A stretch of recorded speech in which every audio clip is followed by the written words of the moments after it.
reputation's on the line, you don't leave anything to chance, especially your primer.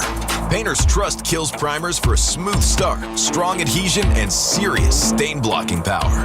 And now, the full Kills lineup is available exclusively at the Home Depot. Need it fast? Get same-day or next-day delivery, or order online and pick up in-store. Kills primers. Pro results faster. The Home Depot. If you're a pro, you know. I love a day on the water with friends, but my moderate to severe plaque psoriasis sometimes holds me back. Now I'm all in with clearer skin thanks to Skyrizzy. Risankizumab Riza, a prescription-only 150 milligram injection for adults who are candidates for systemic or phototherapy. Teaching music is my passion, but my active psoriatic arthritis can limit me at times. Now I'm treating my joint symptoms with Skyrizzy. With Skyrizzy, most people with plaque psoriasis saw 90% clearer skin at 4 months. Or if you are an adult with active psoriatic arthritis, Skyrizzy helps you move with less joint pain, stiffness, swelling, and fatigue. Don't use if allergic to Skyrizzy. Serious allergic reactions, increased infections, or lower ability to fight them may occur. Before treatment, get checked for infections and tuberculosis. Tell your doctor about any flu-like symptoms or vaccines. There's nothing like clearer skin. There's nothing like better movement, and that means everything. Ask your doctor about Skyrizzy. Visit Skyrizzy.com or call 1-866-SKY-RIZZY to learn more. Tune in to the BT and Sal Show weekdays from 10 to 2 on The Fan, presented by your Tri-State Cadillac dealers. Cadillac is the official luxury vehicle of the New York Mets. Get connected with WFAN to talk about your favorite teams. The Fan on the Odyssey, iHeart, and TuneIn apps. It's KM to AM on WFAN. Sports Radio 101.9 FM. The Fan. WFAN.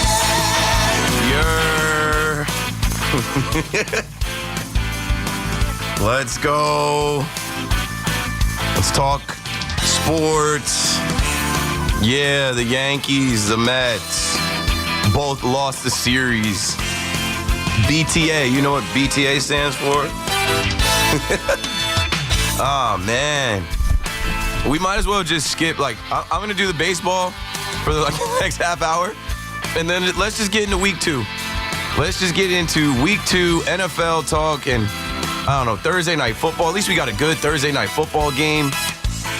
The Washington Commanders versus the Green Bay Packers. Bum, bum, bum, bum, bum. I'd rather just do that. I went to the game tonight. Shout out to the YouTube. We're live. We're up and running on the YouTube. If you can see me, I'm rocking a New York or Nowhere knit cap. That was the best thing about tonight. The New York or Nowhere knit cap night giveaway. That's the best, knit cap out of all of them I think I've ever collected. I remember years ago we had a WFAN one. I think I still have that one. This one is it's made by a fashion company. It's good quality. I'm in here flexing it right now. Go to the stadium, get your bobbleheads. Who said that? Go to the stadium, enjoy the vibes. Who told you to do that? Go to the stadium and enjoy the weather. It's not humid out. It's not hot anymore. Get your drinks, get your food, and get your TikToks and your reels. And, there's one more game tomorrow. And make sure you get there early. The President of the United States is coming. They're saying get there at 4 o'clock. I'm going to sit this one out. And I'm going to watch football at home. But, if you think Yankee Stadium security is tough to get through on the regular, I can't imagine tomorrow. You might have to bring your birth certificate to get in there.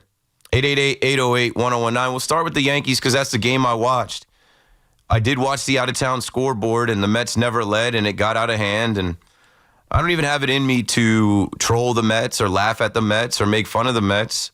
I told you last night that Clay Holmes wasn't going to do anything tonight for the Mets to stop the bleeding against Christopher Sanchez. So we'll get to that. But, I was at this Yankee game, and I was confident in Carlos Rodon. I've been confident in Carlos Rodon. And when I ended my show last night, I did not get to it, but I heard Big Mac go in on it. Buck Martinez, and I heard him on with Evan and Tiki today.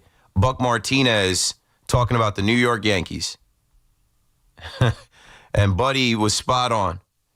And I'm sure he had a whole day today, and it culminated tonight.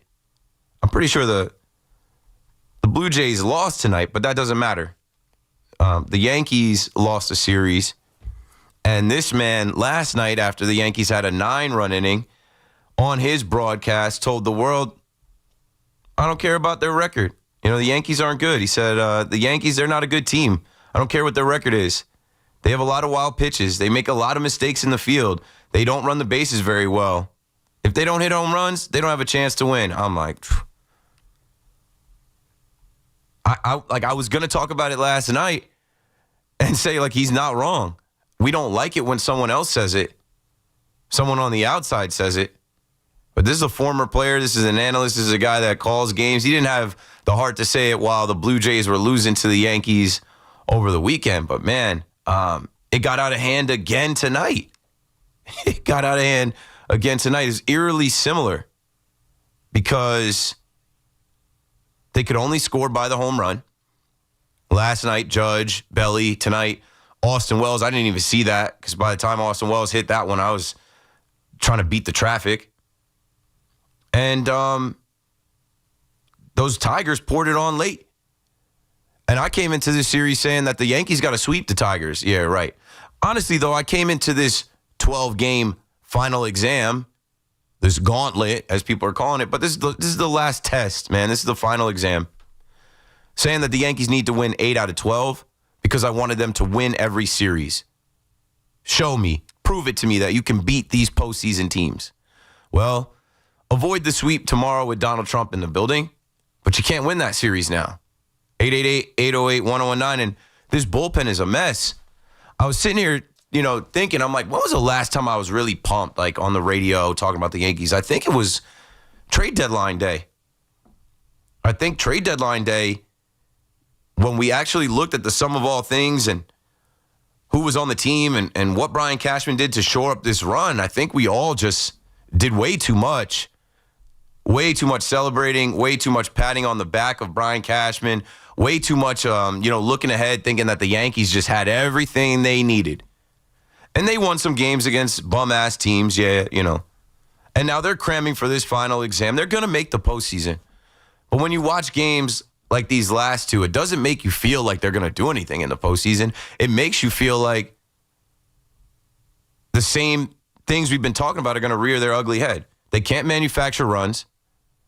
They don't pass the baton. They don't play any type of small ball. They don't rally. They don't it's home run or nothing. Feast or famine. The Bronx Bombers, literally, or nada. And I'm not mad at Will Warren. I'm not mad at Carlos Rodon. Eerily similar. They both only gave up 2 runs. Not a lot of hits.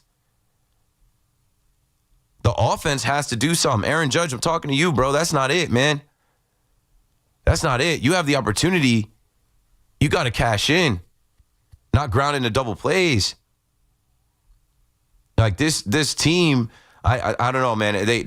They make you feel like they can do it, and then they kind of remind you that, this is not it. And then when you look at this bullpen like I'm talking about, what did everybody in the bullpen give it up tonight? Mark Lighterfluid Jr., Camilo Doval, send him back. Send him back. Send him wherever Jake Bird is with the Rail Riders. Tim Hill came in, that Nas, represent. I heard that. I was still in the stadium when that happened. But it's like, man, by that time, they're shot. They're cooked. The stadium starts to empty. They feel that. You're throwing Luke Weaver into that situation. There's something to be said. And I think I heard a caller say this, and I think I heard Susan talk about it. There's something to be said about having so many guys that are used to being put in save situations, end of the game, close out, 3 outs to get situations, and then putting them in the bullpen and just expecting them to be set-up guys or first guy out of the pen. It's back to that Yankee arrogance. The Yankees love to play guys out of position, right? The same thing with relievers. Oh, yeah, you can get it done. Yeah, come over here. We'll just have you do this. And when it doesn't work out, it's like, well, let's get Austin Slater up. I wish I saw Austin Slater pitch in person, but I don't know what to tell you guys. Not a good one. Another ugly one. In 2 days, the Detroit Tigers put a football score up, 23-3 versus the New York Yankees. They only score via solo shots. There's a lot of question marks in this bullpen. You do not feel so good about this Yankee bullpen like you did coming out of the trade deadline and even this Yankee lineup, right? You guys can't whip on Anthony Volpe tonight. It's not Volpe's fault tonight. They did that without Volpe tonight. You know, when I was in there, I think they had 3 hits. They ended up having 8, but it's not a good night. Not a good night. Even though you had a good amount of people in there to get those knit caps and the vibes were right, you know, even while you were down a little bit, it's not good enough. You lose to the Tigers, who had just lost a series to the White Sox, just lost a series to the Mets. The let it happen Mets. Let it happen. Like, again, they just let it happen. First inning. Clay Holmes, all over the place. Hitting guys. I think they had 4 hit by pitches tonight, maybe 5. Let me go look. But like, it's tough when you're in a losing streak to go down and not have the lead. There's no confidence. You're already in the hole. There's no faith. You're already trying to get back. You're already pressing. Here we go again. In that building with those Philly fans, they're nasty, man. And you know who's the nastiest guy of them all in this set? Harrison Bader. Playing center field. Leading off tonight, hitting, he was looking for revenge. He was vengeful against the Mets tonight. And then a guy like Max Kepler, 5 runs batted in tonight. I mean, they all got some for the most part. Schwarber with a knock. Harper with a knock. He was hit by a pitch. Real Muto, 2 knocks. Brandon Marsh, 3 hits, 2 ribbies. Like, throughout their whole lineup, man, everybody got some. Otto Kemp, Bryson Stott. And to think that they don't have Trey Turner, and to think that they don't have Alec Bohm, no problem. What the Phillies are doing right now is getting their get back for the regular season and from last year. What the Phillies are doing right now is trying to sweep the Mets and say, yeah, you got us last postseason. We're trying to push you so far back, it's going to be tough for you to make the postseason. And that's where we are, folks. We are in the collapse. You can be positive, Tommy. You can get on air like Salicata and say you're not worried. Nobody can look at the New York Mets right now and not recognize that they are disconnected. They cannot hit. They cannot pitch. There is no fire. There is no intensity. There is no consistency. Start at the top with Francisco Lindor. Did he have a hit in 3 games against the Phillies? No. Not getting it done. Now go to Juan Soto. Juan Soto's happy being a Met, right? See? Told you Juan Soto loves being a Met. So what? Juan Soto's going to get his 40-40 season. Is he going to get in at bat in the wild card round? Is he going to get to the postseason? Like, it's panic time, man. It's panic time. I just was looking at Twitter. The Reds came back and rallied, and the Reds beat the Padres. So when you look at the standing, like, we're in this spot right now looking at the Mets, like, how do they make the postseason? They have to win series. They have to win out. Like, or if they could be out of postseason standing this time next week. So, yeah, the Reds have defeated the Padres. The Mets have a 2-game lead over the Giants. And the Reds for the final NL wildcard spot. The Mets own the tiebreaker over the Giants, but the Reds have the tiebreaker over the Mets. It's a 2-1 victory over San Diego. And the Mets will face San Diego in their building next week. They got one more here against Philly. I expect them to get swept, but we'll see what happens. And then the Texas Rangers, not for nothing, the Texas Rangers are fighting for their lives. You got to host them. They beat the Brewers. Did they end up sweeping the Brewers? Baseball is crazy right now. Luckily, we got football because I'm about to be checked out. 888-808-1019. The Texas Rangers just swept the Milwaukee Brewers. Yep, the best team in baseball. And guess who's coming to town next? Guess who the Mets have to host?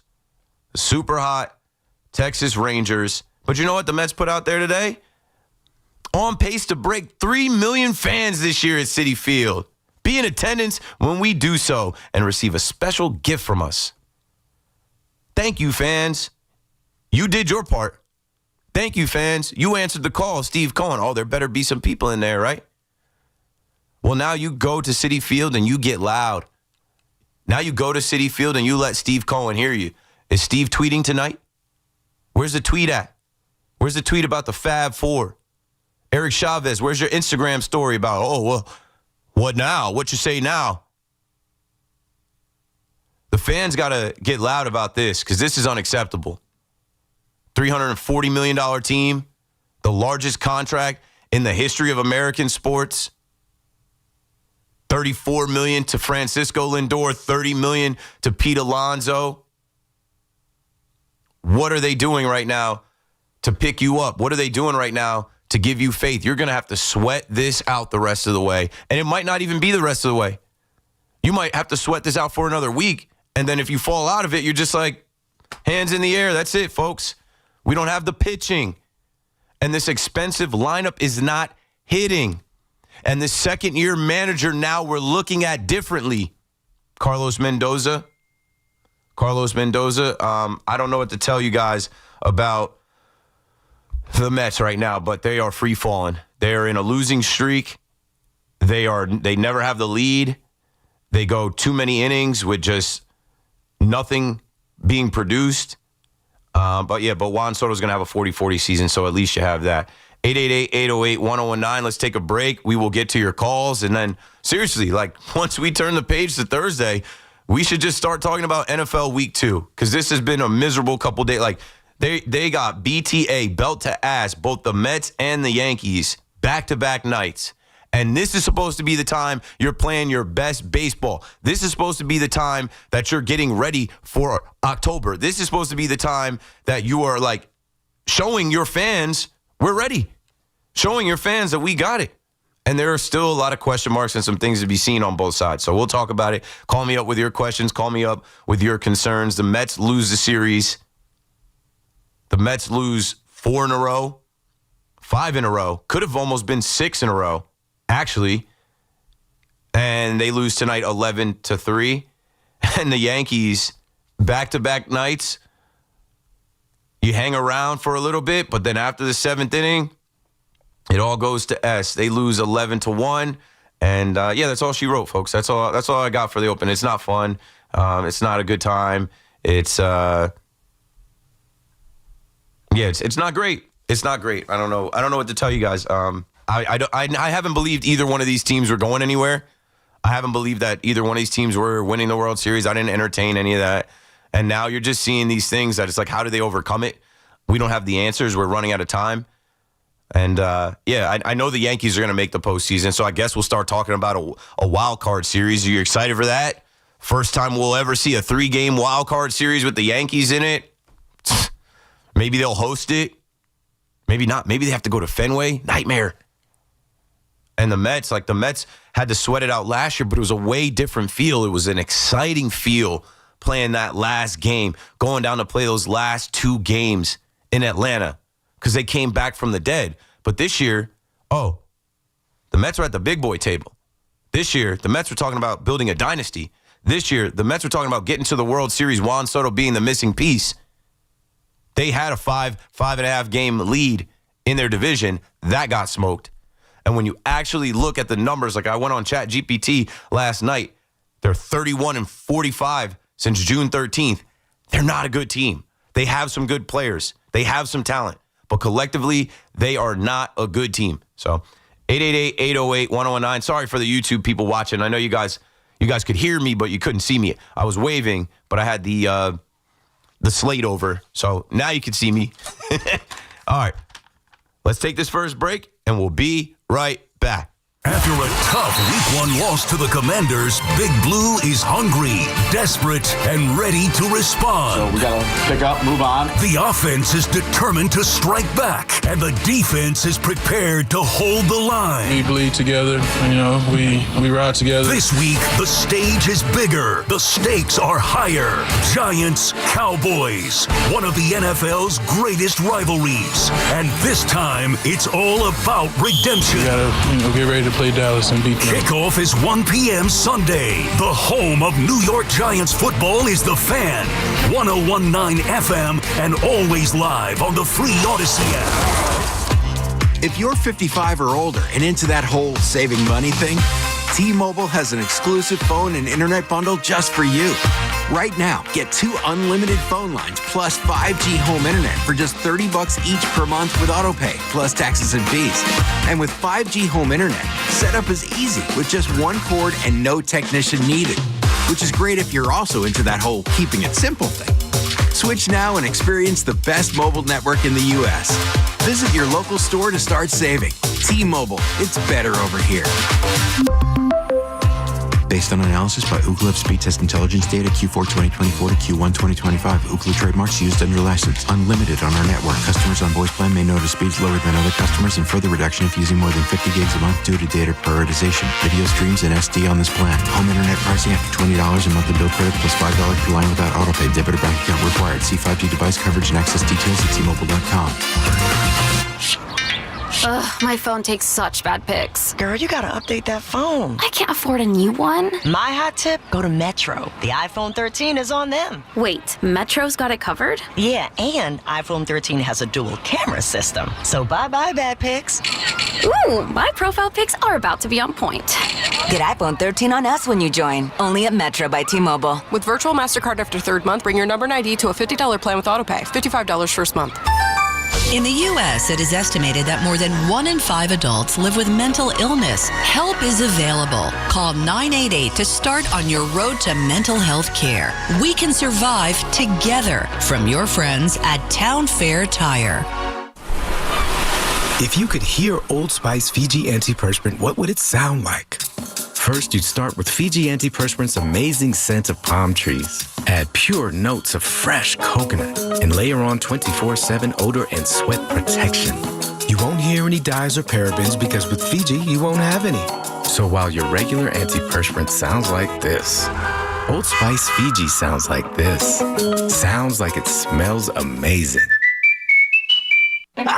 Your cold is coming! Your cold is coming! When you feel a cold coming, shorten it with Zicam, the #1 cold shortening brand. Oh no, not before my big trip. The big trip you've been planning is coming up, and so is your cold. But Zicam can shorten your cold and get you back to planning sooner. Thanks, Revere. We really should keep Zicam in the house. Shorten your cold with Zicam. Take it from America's most revered messenger. Shorten your cold at the first sign with cold shortening products from Zicam, the #1 cold shortening brand. Available in stores or see where to buy at Zicam.com. Every NFL touchdown can bring you closer to a payout with DraftKings Sportsbook, an official sports betting partner of the NFL. New customers, this one's for you. Bet just $5 and get $200 in bonus bets instantly. Plus, score over $200 off NFL Sunday Ticket from YouTube and YouTube TV. Download the DraftKings Sportsbook app and use code WFAN. That's code WFAN to get $200 in bonus bets instantly when you place your first $5 bet. Plus, over $200 off NFL Sunday Ticket from YouTube and YouTube TV in partnership with DraftKings. The crown is yours. Gambling problem? Call 877-8-HOPE-NY or text HOPE-NY 467-369. 21 and over. New York only. Eligibility restrictions apply. Bonus bets expire 7 days after issuance. See sportsbook.draftkings.com/promos. NFL Sunday Ticket offer for new subscribers only and auto renews until canceled. Digital games and commercial use excluded. Restrictions apply. Additional NFL Sunday Ticket terms at youtube.com/go/NFL Sunday Ticket/terms. Limited time offer. Some things can steal your sunshine. Ugh, I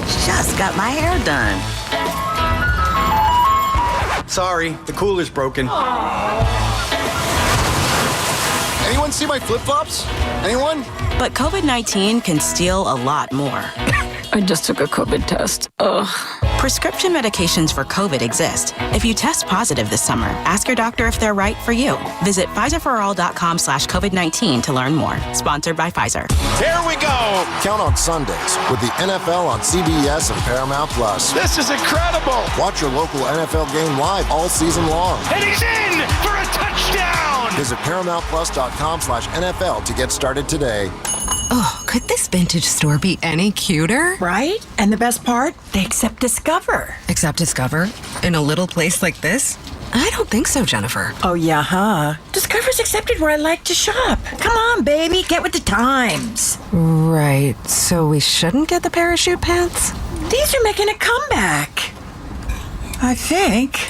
Discover is accepted at 99% of places that take credit cards nationwide. Based on the February 2025 Nielsen report. This city lives and breathes sports. WFAN is where Yankees fans argue with Mets fans, and Giants fans debate Jets fans. Live, loud, and daily. The Fan, 101.9 FM, and always streaming on the Odyssey, iHeartRadio, and TuneIn apps.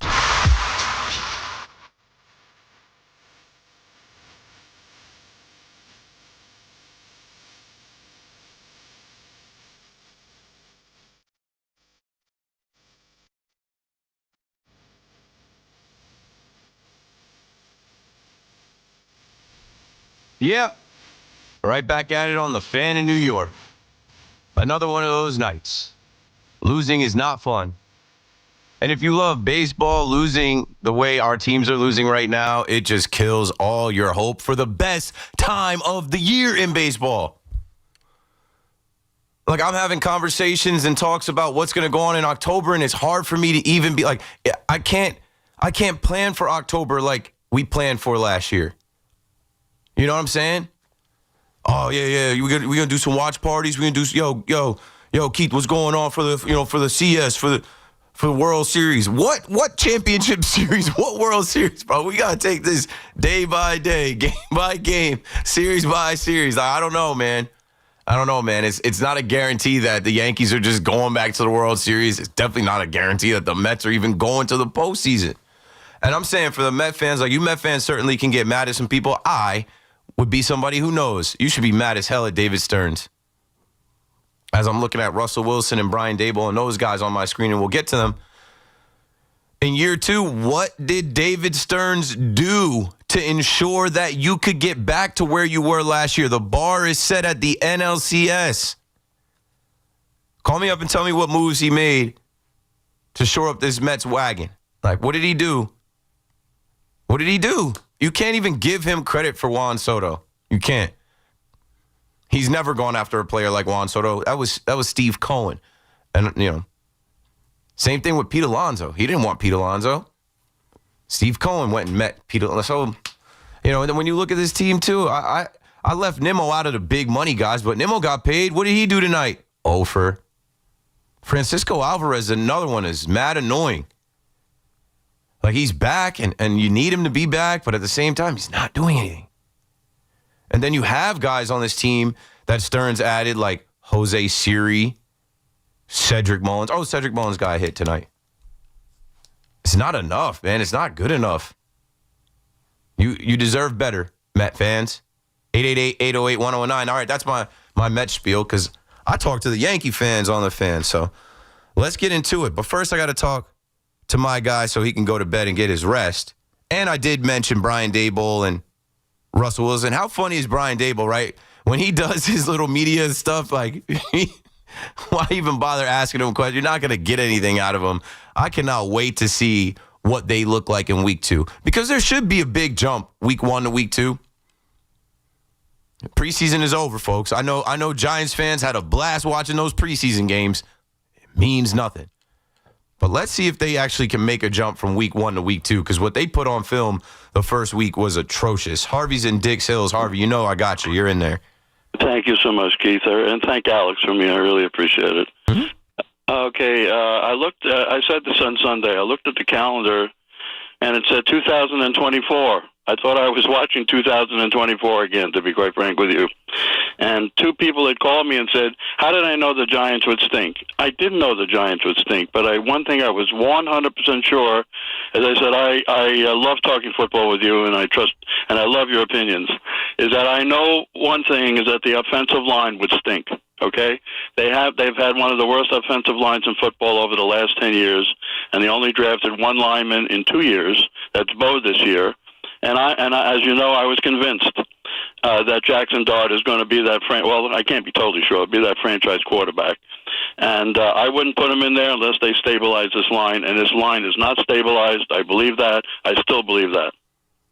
Yeah, as much as everybody loves Jackson Dart, right? That's the quarterback of your dreams. Do not throw him into the fire and watch him get his head taken off. Like, that's not the way. You literally went out and got Russell Wilson and Jameis Winston to shield him from that. And these are guys with experience. Let them take the hits, right? Yeah, let them take the hits. That's what you're paying them for, and their experience. Like, as good as Jackson Dart looked in the preseason, look at what the Giants look like in the preseason and what they look like week 1. That should tell you everything about, hey, what that was has nothing to do with what we're going to see now. And I'm looking at the coach, man. I'm looking at Brian Daboll. He's got to actually coach, right? He's got to actually scheme. He's got to have better plays. Like you mentioned Marcus Bo. I still can't get over them bringing him into the game. That's how he enters the NFL, tackle eligible. Eligible receiver. And they try and throw to him. You're not fooling anybody. Like, they got to figure it out, and they got to figure it out fast. Thanks for the call, Harvey. I don't expect them to, though. They got to go to Dallas. Dallas is on rest. My guy RJ Ochoa, who covers the Dallas Cowboys, I've had him on the fan before. He wrote, the Dallas Cowboys and quarterback Dak Prescott have won 13 straight games against the New York Giants. This is the longest win streak of any QB against a single opponent since Tom Brady won 13 against Buffalo. So, like, if you watch Dak in week 1, CeeDee Lamb let Dak down. They said CeeDee Lamb went to the facility and got on the jugs machine, and like CeeDee Lamb was really like holding his head about his 4 drops in the game. Who's covering CeeDee Lamb? Maybe Paulson Adebo, but like who's stopping the Cowboys offense and who's keeping up with them? They're gonna score points. George Pickens, Jake Ferguson, and we'll get into it. I'd rather talk football, but we got to talk to the Yankee fans that call the fan. You know why? Because there are some Yankee fans who started to drink that Yankee Kool-Aid again. There are some Yankee fans that started to get high off those Yankee wins, and they're like, yeah, baby, we're doing it. See, we beat the Astros. We beat the Blue Jays. We are the best team in the American League. We can get back to the World Series this year. I'm never getting off the roller coaster. I love this ride. Bruce is in Flushing. You know Bruce is back on the fan. Keith, I thought the idea was to win these games, not to lose them. They're to show up and potentially win them, but we don't have to win them. There's, it's right in front of us, and like there's still some more games. Not a lot, but there's enough. Let me point out the bad managerial decisions by lovely manager Aaron Boone. Okay. You're losing 2-0. Okay, 2-0. Rodon pitched a good game, had a little bit of a bad inning. You're only down 2 runs. So I'm in my head, laying in bed, watching the game, saying, okay, Weaver for the 7th. I guess Williams. Yeah, go on. I guess Williams for the 8th, and our closer for the 9th. And then he brings in Mark Leiter. He has to. He has this itch. It's like, yeah, we got to go, Mark. Come on.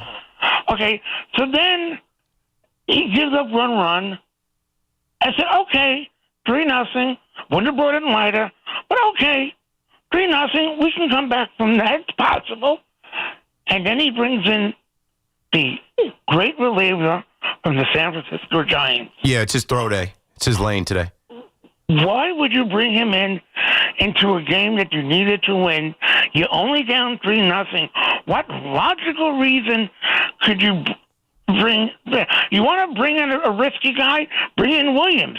You have better chance than that. If you want to live dangerously, bring in Williams. But he brings in, and then to top it off, in the 9th inning, when the game is totally out of reach, you bring in Weaver. Why don't you bring in Blackburn? The only reason why he's on this team is to absorb innings. He pitched yesterday, bullpen budget, 888-808-1019. We got to take this break. Keith McPherson on the fan. I'll say good morning on the other side, BRB. It's Boomer and Gio, mornings on the Fan, 101.9 FM. I went back to look at Justin in some of his games that he had played in Chicago and Pittsburgh. I mean, he had some really good games. I mean, but this game was a game where, he only threw 22 times. They ran the ball really effectively, and they want to become a more physical offensive football team. Listen to Boomer and Gio on demand on Apple Podcasts, Spotify, or wherever you get your podcasts. Dunkin's $6 meal deal is kind of wild. You get a bacon, egg, and cheese sandwich, 6-piece hash browns, and a medium hot or iced coffee, all for $6. That's the main character meal energy you need this fall. Get it now in Dunkin' stores or order ahead on the Dunkin' app. No substitutions.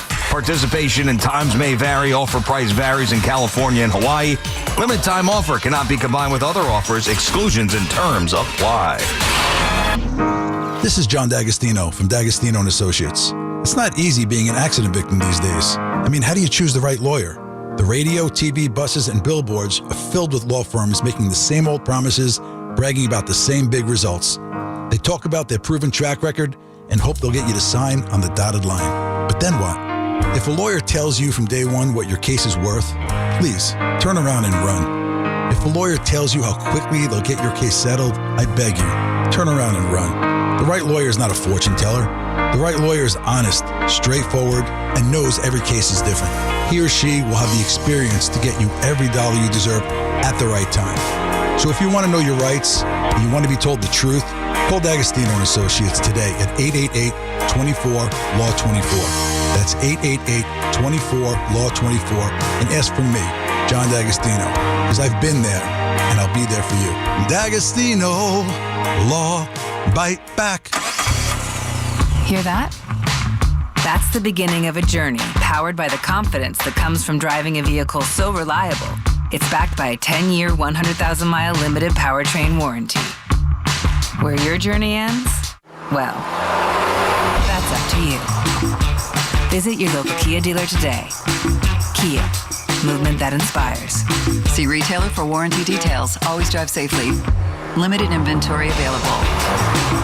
Now at Verizon, lock in our low price, plus free roaming included in Puerto Rico. Discover the best mofongo, post that perfect sunset on La Isla, and save big with Verizon while you do it. Switch and get 4 lines for just $30 per line. See? Just $30 per month with unlimited welcome with autopay plus taxes and fees. Plus calls, texts, and data in Puerto Rico included, so you can use your phone sin problema. Stop by your New York Verizon store today. For unlimited welcome in times of congestion, unlimited 5G and 4G LTE may be temporarily slower than other traffic. Domestic data roaming at 2G speeds. Looking for Michelin tires at the guaranteed lowest price? Get to Town Fair Tire. Michelin's innovative technologies are designed for durability and performance over any of the toughest road conditions, so you can trust you're getting the highest quality tires. And Town Fair's been a name you can trust since 1967. Now with over 120 locations and still growing, because nobody beats a Town Fair Tire deal. Nobody. Name brands at discount prices. Town Fair Tire. FanDuel's getting you ready for kickoff with an offer you won't want to miss. New customers can bet $5 and get $300 back in bonus bets if you win. That's right. Pick a bet $5, and if it wins, you'll unlock $300 in bonus bets to use all across the app. Build parlays, bet player props, ride the live lines. Whatever your style is, FanDuel's got you covered. The NFL season is officially here and back. The only question is, are you ready to play? Visit FanDuel.com/BT and download the FanDuel app today and get started. That's FanDuel.com/BT. We love the app around here. It is safe and secure, and when you win, get paid right away. FanDuel's the official partner of us here at WFAN. 21 plus and physically present in New York. First online real money wager only. $5 first deposit required. Bonus issued as non-withdrawable bonus bet that expires 7 days after receipt. Restrictions apply. See terms at sportsbook.fanduel.com. And for help with a gambling problem, call 877-8-HOPE-NY or text HOPE-NY. Don't you wish your life came with a warning app? Stop. That dog does not want to be petted. Just a little heads up before something bad happens. Move your coffee cup away from your computer. Oh, no. So you can have more control. Stop. You're texting your boss by mistake. Uh-oh. Well, life doesn't always give you time to change the outcome, but prediabetes does. With early diagnosis and a few healthy changes like managing your weight, getting active, stopping smoking, and eating healthier, you can stop prediabetes before it leads to type 2 diabetes. It's easy to learn your risk. Take the 1-minute test today at doihaveprediabetes.org. Warning. The cap is loose on that ketchup. Ugh. Don't wait. You have the power to change the outcome. Visit doihaveprediabetes.org today. That's doihaveprediabetes.org. Brought to you by the Ad Council and its Prediabetes Awareness Partners. Tune in to the BT and Sal Show weekdays from 10 to 2 on The Fan. Presented by your Tri-State Cadillac dealers. Cadillac is the official luxury vehicle of the New York Mets. Talk Yankees and Mets all season long. WFAN, WFAN FM, WFAN FM HD1, New York, and Odyssey Sports Station. WFAN Sports Flash. At midnight, I'm Gordon Damer. For a second straight game, the offense was bad, and for a second straight game, the bullpen even worse. Yankees hammered by the Tigers, 11-1 the final. Gleyber Torres go-ahead 2-run single in the fifth. That put Detroit ahead to stay, and they would only add to that lead against the Yankee bullpen that gave up 9 runs and recorded only 7 outs. Got so bad that outfielder Austin Slater got the final 2 outs, and he was the only Yankee reliever that did not give up a run. Yankee bullpen now has allowed 19 runs the last 2 days. Look, this is 2 days. I mean, the bullpen has been closing out some really important games for us of late. That's, let us go on a pretty good run. These are, 2 nights in a row where, we haven't got it done. The offense also AWOL, went 1 for 7 with runners in scoring position, struck out 13 times as a team. Blue Jays, though, also lost that 3-2 to the Astros. The Yanks still 3 back at Toronto. Meanwhile, the Mets not any better. Their 5th straight loss, blasted by the Phillies 11-3. Clay Holmes fell behind right away as the Phils scored twice in the first and never looked back. He gave up 4 runs and got pulled after facing just a couple of hitters in the 5th. Yeah, obviously we know where we're at. We know that we just got to play good baseball. And I think when you see the guys, how they're preparing and working, and just how people are talking, people want to figure this out and really put our best baseball in front of us. I think there's a belief that we will. Max Kepler home run, 5 ribbies. The only good news for the Mets was that the Giants also lost 5-3 to the Diamondbacks, but the Reds won. They get a 2-1 win over the Padres. So now both the Giants and Reds 2 back of the Mets for the final NL wild card. It's 66 and mostly clear in Central Park, and that's what's happening. I'm Gordon Damer. Tell Siri to dial the fan. 888-808-1019. Powered by Paramount Plus. Count on Sundays all season long with the NFL on CBS and Paramount Plus.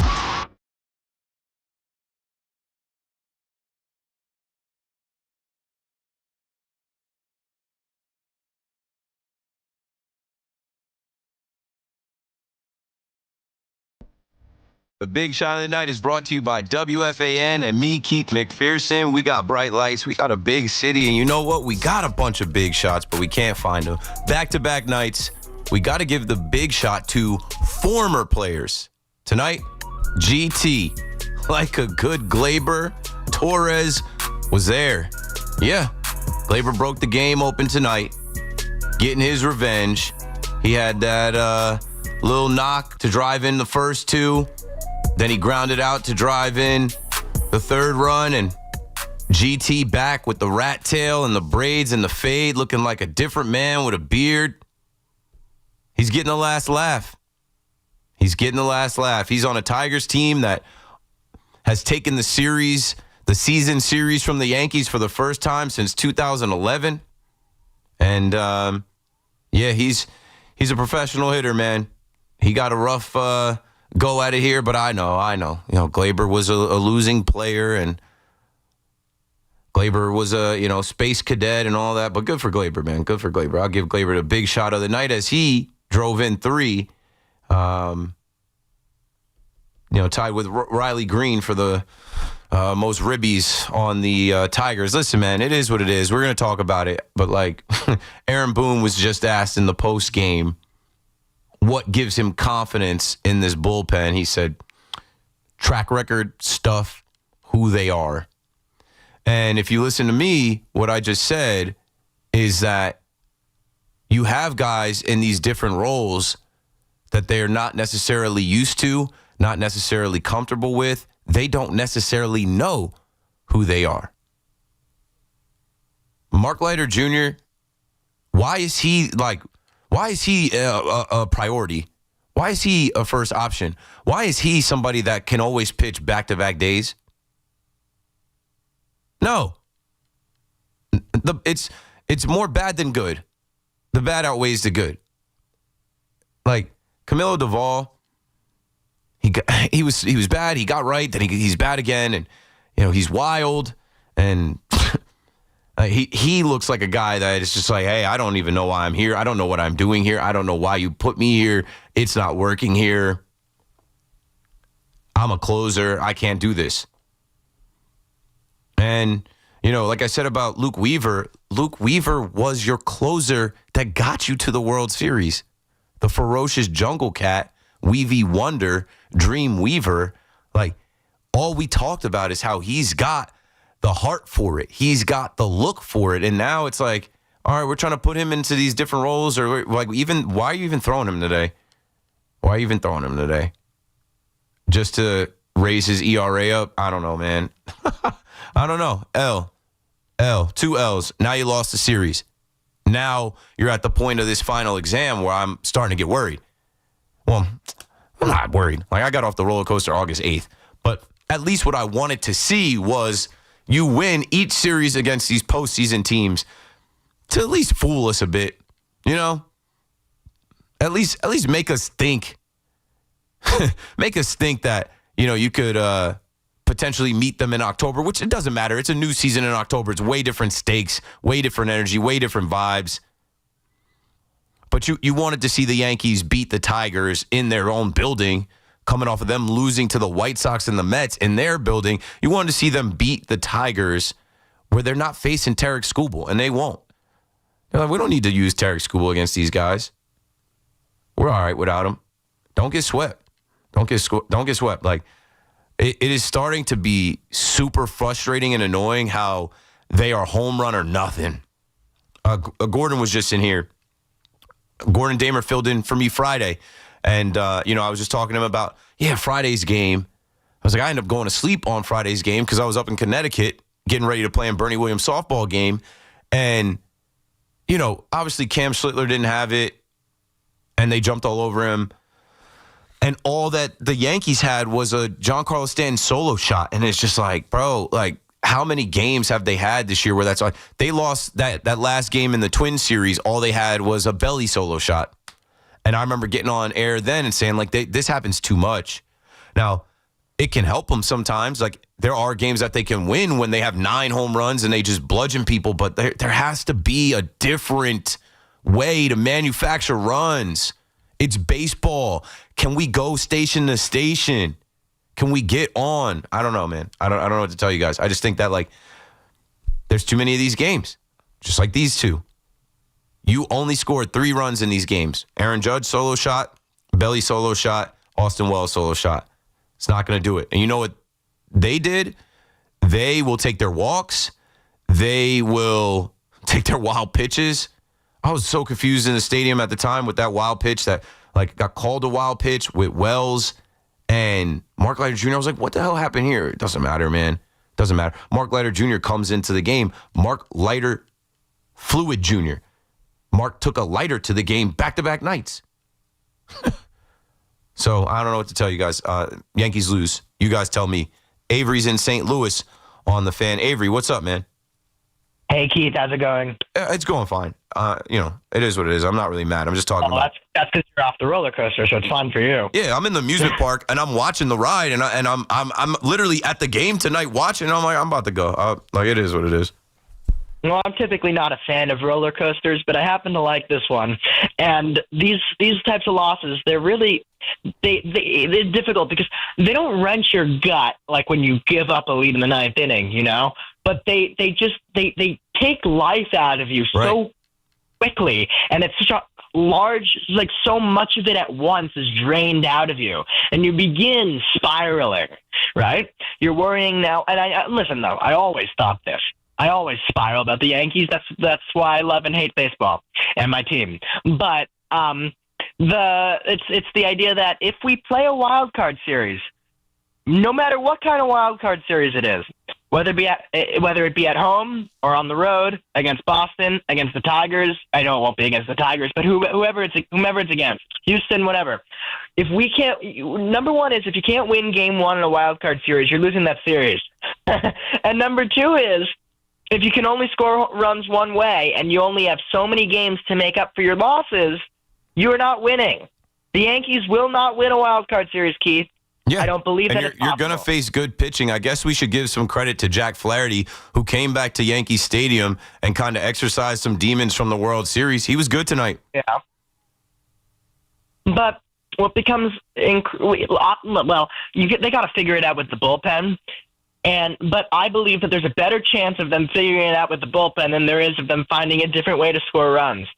While you can't implode, you got to make up for it a little bit. Yeah. If you score more runs earlier on, that right, then you have some breathing room. Likely. Yeah, like the bullpen has some breathing room. They don't have to come in and be perfect. And with all that being said, I mean, there's nothing else to say. It's just some nights they come so close. They were 2 games in back of the Tigers. Now they're lucky that the Blue Jays. Now they're lucky that they're only 3. And we could either go on a massive free fall again after the bullpen was bad, just like we did in June and July, or we could figure it out. But how am I supposed to believe that going into Boston now, if they can't win tomorrow, that they're going to figure it out? You can't. Thanks for the call, Avery. You can't think that.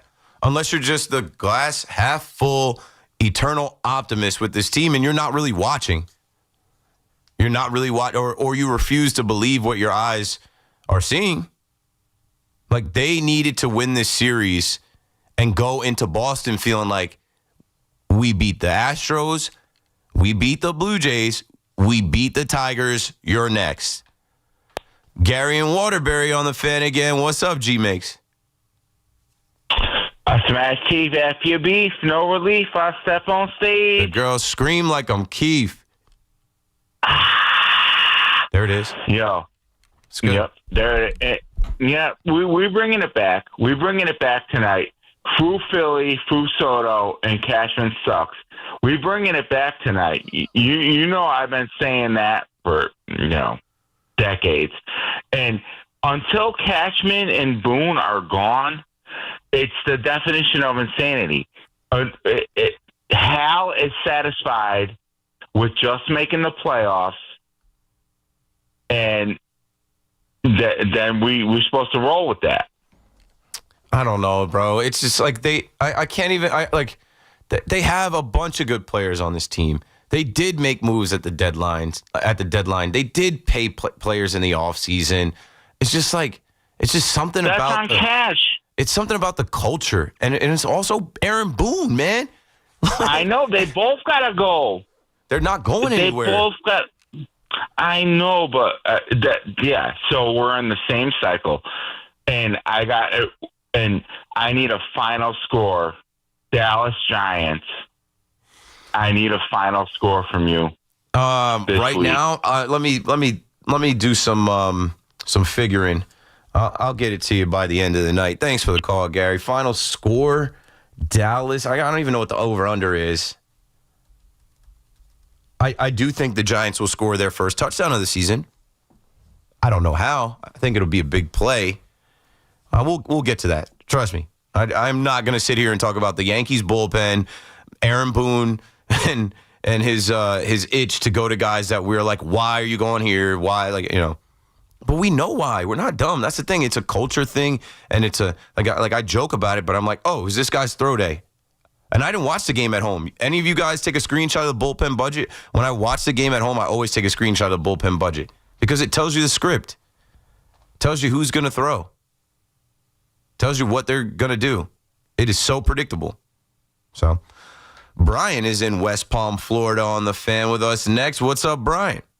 Yeah, hey, just give me a chance to talk. I don't want to be repetitive. Aaron Boone has no clue. When the game was 2-0, why didn't you go to Weaver earlier on? I'm tired of Cruz. I'm tired of this Duval, and I'm really tired when Leiter comes in. Leiter should not be on the in the bullpen. It's really bad. Well, Cashman traded for him last year, and they see something in him that we don't see. Maybe it's the family ties. I think they do care about that. And I spoke to you months ago about lack of contact hitting. You know what I'm saying? Why? And I don't want to be repetitive with some of the other calls. Why is it always all or nothing with the Yankees? You know what I'm saying? You're constantly hitting to double plays. I mean, Detroit is not that great a team. I don't see greatness in them. Okay, if the Yankees get maybe Aaron Boone should go longer with Rodon, go longer with Luisio, go longer. You know what I'm saying? Mm-hmm. If you have to go 7 innings with them, and they're throwing 120 pitches, that's what you have to do because then you go. But they don't feel that way because we had an off day on Monday, and here we are on Wednesday. There are guys in that bullpen that had multiple off days. You know what I'm saying? Like, that's why when I talk about their throw days and their lanes, they have some guys that, hey, you're up. We're going to use you. No matter what the situation might call for, you got to go out there and get the job done. And they didn't get the job done. So it makes Aaron Boone look bad. But also, like, some of these guys have been trash cans. Thanks for the call, Brian. Fernando Cruz, I wouldn't include in that. Like you said, you're tired of Fernando Cruz. Why? He's been excellent. He had an off night. I gave him a pass last night. That I put on Boone because it's like, you have to go get these guys. Like, you're watching the game, you can affect the game. To me, it's 2 walks. 1 walk, all right, that's going to happen, especially with these umpires. Sometimes you get pinched. Sometimes you don't get a call, whatever. Second walk, we got to go talk to him. We got to, hey, wait a minute. Like, we got to stop the game. But then, yeah, it just gets out of hand. And then, like, you give them an inch, they're about to take a mile. The Detroit Tigers, they've been waiting to get right. They've been struggling a little bit here. So they come to the greatest stage, New York City, Yankee Stadium, and they face your bullpen, and they tee off on them. Back-to-back nights, bro. Back-to-back nights. Like, too many runs. Like 19 runs off of the bullpen. That's not good at all. It's not good. I don't know what to tell you guys. I just think that there is talent in the bullpen. And it's funny, right? Like, we just can't get right. Don't pitch Devin Williams. They don't for 2 days. Devin Williams can't be blamed. Don't play Anthony Volpe. Anthony Volpe can't be blamed. And there was just no hits. I'm looking at Judge like, Judge, that's a tough night for you, buddy. You had the opportunity. You got to do it. Judge looked like he was in postseason form.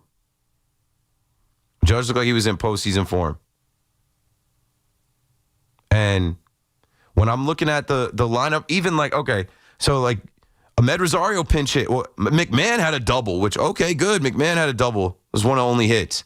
Rosario pinch hit, single. Caballero had a hit. Dominguez had a hit. But like these hits that came late, it's over, man. It's over, man. It's just not good enough against a team that's supposed to be a measuring stick team. AJ Hinch, former manager of the Houston Astros, out managing Boone again. Just looking across at Boone like you'll never get me, bro. You'll never get me. It doesn't matter who we have out here. So yeah, don't get swept. Just don't get swept. And then we'll move on to Boston and we'll hope for the best. Robbie is in Lenox up next. What's up, Robbie? Hey, it's another episode of Play Stupid Games, Win Stupid Prizes with Aaron Boone, Keith. Yep. Okay, can you explain to me? Okay, here's a question for you. Who would you rather have in the game? A guy who you're paying $27 million who's won 16 games, or Mark Leiter Jr. with a 5.51 ERA? It's really easy to figure it out, Keith, don't you think? You got to preserve these guys for the run to the World Series, though, and can't push anybody. And 6 innings and certain, I'm sick of this crap. I'm kidding, man. I know. I mean, I hate to be redundant, and it sounds like it's repeating itself. Rodon hit the triple digits, man. Once you hit the triple digits, you can't go any further than that. I'm tired of bullpens. I mean, I'm 60 years old. You know what we put in the bullpen years ago, Keith? You know what the reason was for? 3 reasons when a guy came in a bullpen years ago, right? Okay, this is the reason. 1, the guy stunk. 2, the guy was ineffective, okay, or he's tired. Yeah, or he's done. Those were the reasons. Yeah, his arm's those were the reasons for taking him out. Those were the reasons taking him out. Now you just take him out for the sake of taking him out. And I want to tell you something about this lineup, okay? I am so sick of watching these guys strike out. You can't hit Jack Flaherty like he's all of a sudden Cy Young tonight. I mean, can Brian Cashman understand? Okay, you did a crappy job at the trade deadline, Brian Cashman. You know why? And I've said this a million times, Keith, I'm so tired of repeating myself. This team hasn't had a catalyst since Johnny Damon. This team does not play with the eye of the tiger. When do you ever see this team get the hell on base and just try to make something happen? 0 after 0 after 0 after 0. I mean, I'm so sick of looking at box scores. Here's the Yankees, 1 run on 5 hits. And, it struck out 7 times in 5 innings against Jack Flaherty. Your last caller is absolutely right, and it's become a repeated story for Brian Cashman for the last 27 years, or whatever, the last 15 years since 2009. Nobody can put the damn ball in play. It's so annoying to watch these guys take it bats. It's like the Gas House Gorillas, Keith. I tell you, 1, 2, 3 strikes, you're out. 1, 2, right? Yeah, I'm not familiar with that reference, but yeah, they're pressing. Jazz, Jazz got rung up early in the game, and that was definitely a ball. It was low. It was outside the zone.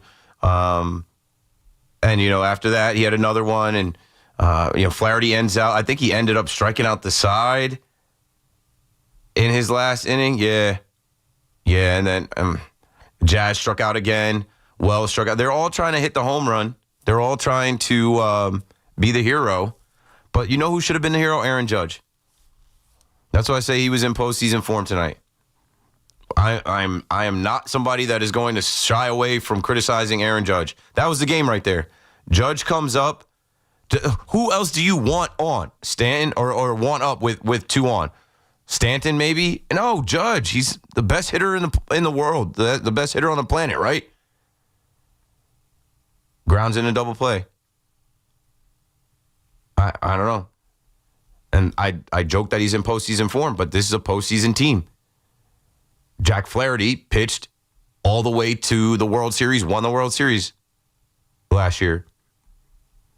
I say he exercised his demons because if you remember, Judge, Jazz, homering off him. I think Stanton might have got him too.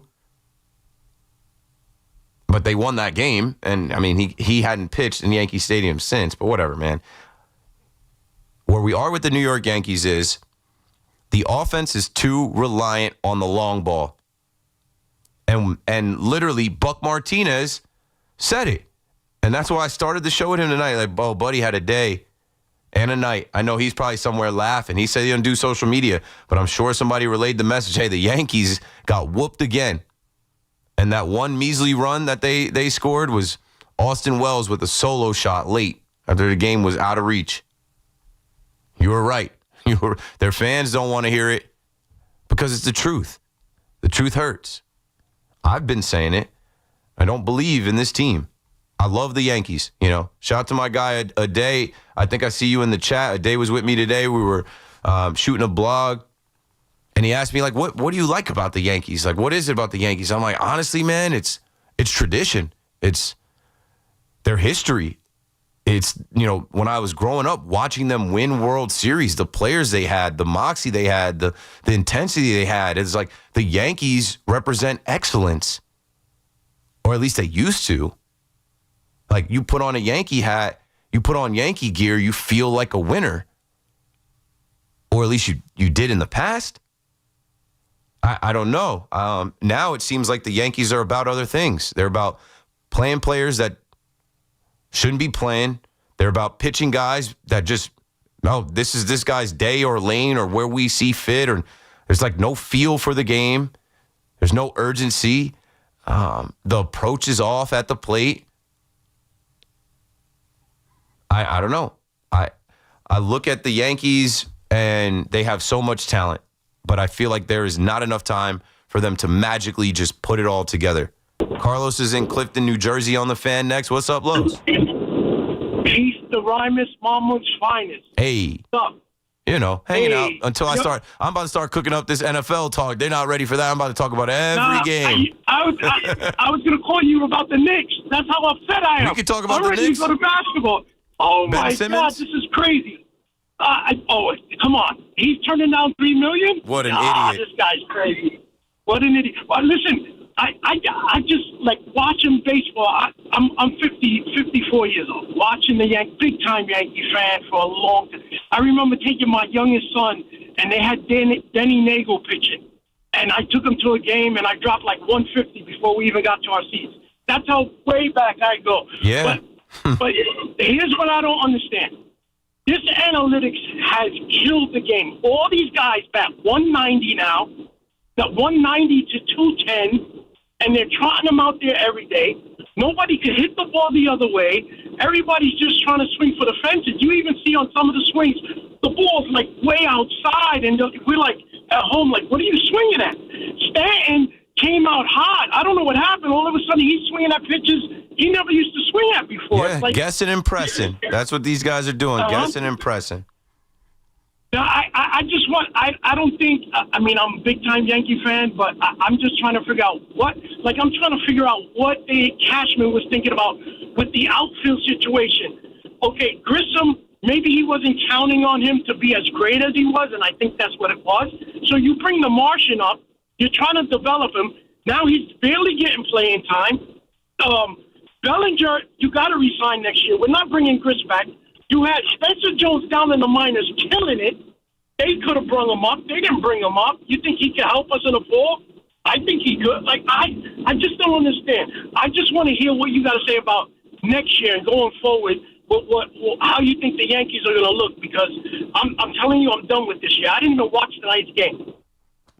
You didn't even watch the game, but you turned on the fan and called in. I appreciate that. I'd love to see them give Grish the qualifying offer and him take it. I'd love to see them pay Cody Bellinger, but Scott Boras is going to drive a hard bargain. And, I mean, we've all seen it. And Belly's going to have over 30 homers, and he's going to have a ton of defensive highlights playing multiple positions. There's going to be a lot of people bidding for his services, and the Yankees gave up Cody Poteet to get him. I just think they have to go ahead and pursue him. Not Kyle Tucker. I'm good on Kyle Tucker. Cody Bellinger. And if Grish goes somewhere else, so be it, because Belly could play center. And then you got to figure it out between Spencer Jones and Jason Dominguez in left field. Spencer Jones is going to be able to play left field. And then Judge will be in right. But how long? I say this every week now. I hate that Judge is hurt. He just got hurt throwing the ball. So all those people that say he's injury prone, they say, yep, there it is again. All those people that say he's big, he's going to break down. He's breaking down. Stanton will be here again next year, but he's supposed to be the DH. So, what do I see next year? I'm more excited for next year than this year because Garrett Cole will be back. And what we've found in this pitching, we're going to have a ton of pitching. And Marcus Stroman's not going to get a start. And Carlos Carrasco's not going to get a start. So, next year, they're going to be stacked. Next year, they got to figure out the shortstop position. Jazz will be back at second base. At first base, Ben Rice will probably be your first baseman. Bring in a right-handed catcher maybe with Austin Wells and let Ben Rice really spend the offseason working on his scoops. There was one tonight that I think McMahon threw. I don't know what he was looking at. The ball bounce went right by his head. I'm like, he needs work over there. You saw before the game today, Volpe working with James Rawson, and that's what's got to be done. But it's unfortunate that they let it get to all the way to now September 10th and 11th. Good morning. That like our starting shortstop, who's on the marquee. I heard Evan talking about how he sees him on a billboard. Yeah, he's the poster boy for Charles Tyrwhitt. And I tell you guys how I come out of ShopRite in Hoboken and buy Yankees tickets. He's right there. And it's like that. And this is a guy that they have to work on this late in the season. We're weeks away from the postseason. Like, something is wrong with that. They're supposed to know better than that. They're supposed to be smarter than all of these problems late. They're supposed to have figured this out by now. This journey started in February. Really, this journey started last year when they lost in the World Series. It was supposed to be an origin story about like a comeback, like a team that was mocked and decided to tighten up and retool and get reconfigured, on a warpath to avenge that loss. Could they still do it? Yeah, I'll give you that. Could they still get to the World Series? Sure. And will I be at every single postseason game? Hell yeah. And maybe that's the last thing. Just shout out to a day again.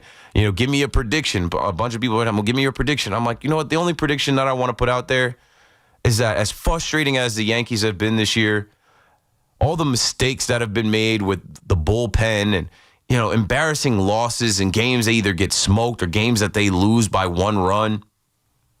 Maybe this is just the year that the cosmic energy just connects and, I don't know, they just get super hot.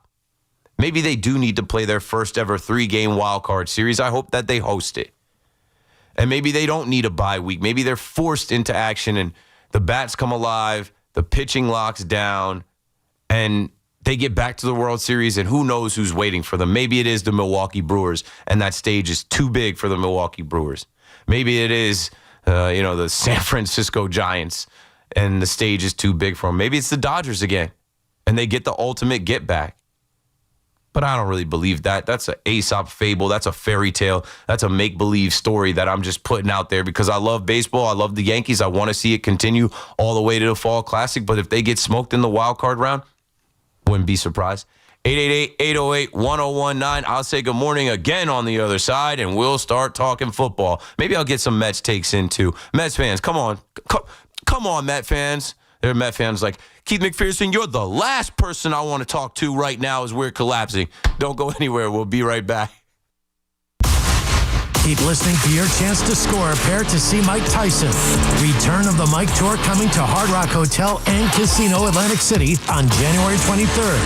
From our friends at the Hard Rock Hotel Atlantic City. Tickets go on sale tomorrow 10 a.m. at Ticketmaster.com. It's all from the Fan, 101.9 FM and always live on the free Odyssey app. Town Fair Tire is Connecticut's largest name brand discount tire dealer. We give you the guaranteed lowest prices on all name brand tires and honor all manufacturers' rebates. We even honor our competitors' rebates. With over 100 stores from Connecticut through New England and an inventory of over 600,000 tires, you'll always get the right tire at the guaranteed lowest price. Nobody beats Town Fair Tire. Nobody! Name brands at discount prices. Town Fair Tire. Everyone knows when Sunday comes around for kickoff and tailgates, you gotta come ready. And who's the MVP of my game day spread? Mike's Amazing Mustard. This stuff just isn't a condiment, it's the first round pick. Put it on your hot dog, your sausage, or your favorite hero, and it's an instant touchdown. It's bold, it's got that perfect bit of spice, and it always delivers in the clutch. So this season, when it's 4th and goal at the grill, don't pass the ketchup, pass the mustard. Mike's Amazing Mustard.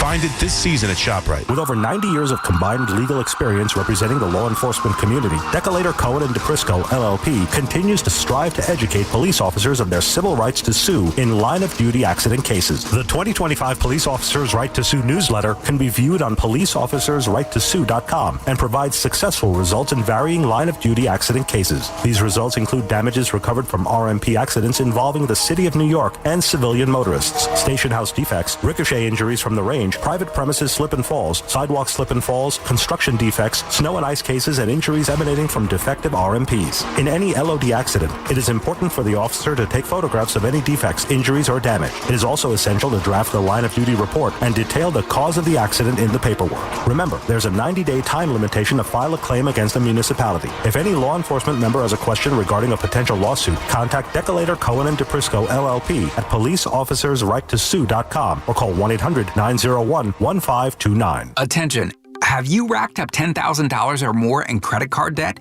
Are you barely getting by making minimum payments?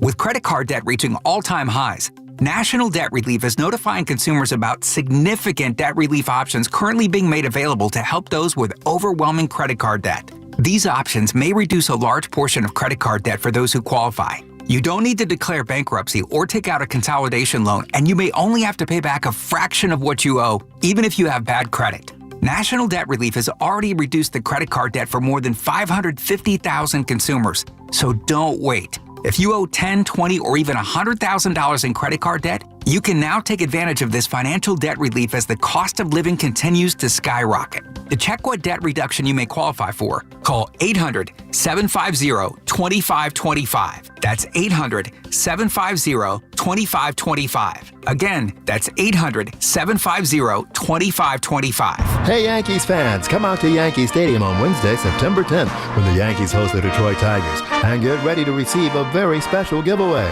It's Yankees New York or Nowhere Knit Hat Night. The first 18,000 guests in attendance will receive a Yankees New York or Nowhere knit hat presented by Benjamin Moore.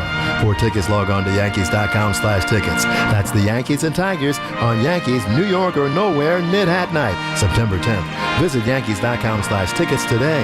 Injured? Don't be a whiner. Call me, attorney Mark Miner. I'm Mark Miner, and I have over 30 years of experience handling personal injury cases. If you or a loved one has been injured in an accident, don't whine. Call 1-800-LAW-LINE. You can trust that the personal injury law firm of Zalman, Schnurman, and Miner will treat you with respect and fight for your rights. Don't whine. Call 1-800-LAW-LINE for a free consultation. Our goal is to transform your pain into payment. If there is no recovery, there is no fee. We handle all type of accident cases and value the opportunities to help you. The sooner you call, the better. If you are injured, call 1-800-LAW-LINE so we can discuss how to transform your pain into payment. Don't be a whiner. Call Zalman, Schnerman, and Minor at 1-800-LAW-LINE. Zalman, Schnerman, and Minor, personal injury attorneys. Don't whine. Call 1-800-LAW-LINE. That's 1-800-LAW-LINE. In the U.S., it is estimated that more than 1 in 5 adults live with mental illness. Help is available. Call 988 to start on your road to mental health care. We can survive together. From your friends at Town Fair Tire. Get the scuttlebutt on your favorite team, the Fan, on the Odyssey.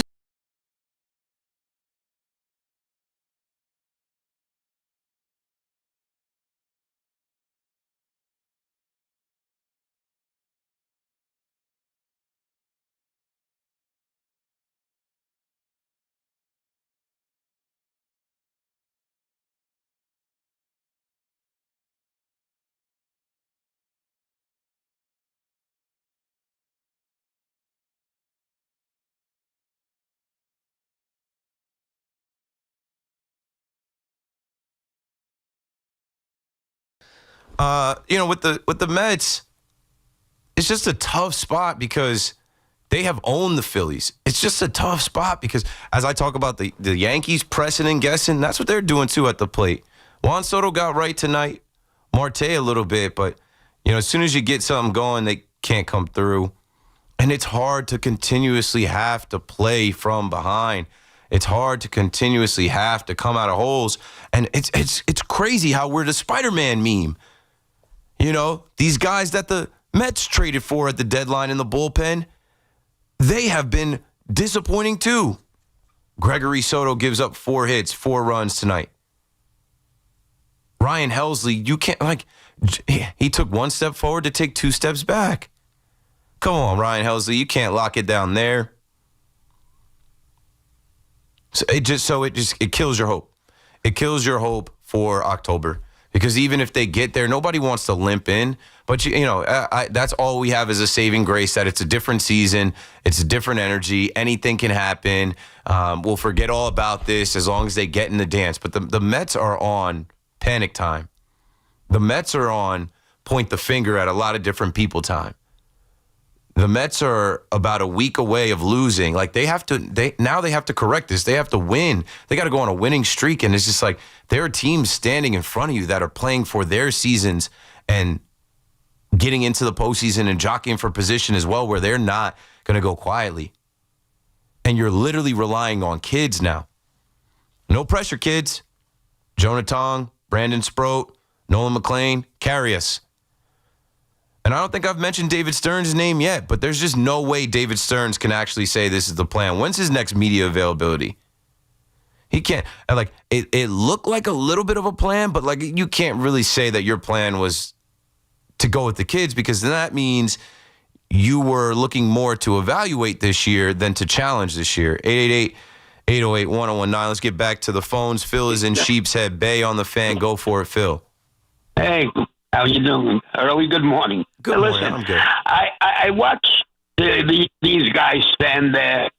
Sometimes I think they're major league ball players. What's going on? They can't hit a fastball. They get into the field and they regular plays they have trouble with. Yeah, so if they're not playing the White Sox or the Nationals or the Cardinals, they can't beat the teams that I think they're beatable. And, they go to spring training. What the hell are they doing with them down there? They teaching them the basics? I don't know. Same dimensions as the Bronx. They're hitting home runs down there. Yeah. Well, home runs are good, but small ball is good sometimes also. You got a bunch of home run hitters. They lead the league by a lot in home runs. That's by design. They're designed to hit the ball out of the park. Well, David Stearns, I don't know what his plan is, but I know one thing. When it comes to New York City, it's not Milwaukee. He has no clue. And I'm going to say it over and over. I don't care how many times people praise him. This is what he did for Milwaukee. We're not a small-time business here. People know their baseball. they go to a game and they look at what's going on. They say, hey, what's happening? What's going on with this team? I'm going to leave you with that. Have a good evening. Yeah, I'm looking at David Stearns in year 2, and I'm saying, what did he do to shore up this run?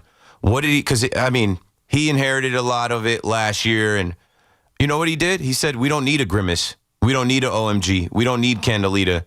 We don't need Luis Severino. We don't need Jose Quintana. We don't need Harrison Bader. Twice he said that.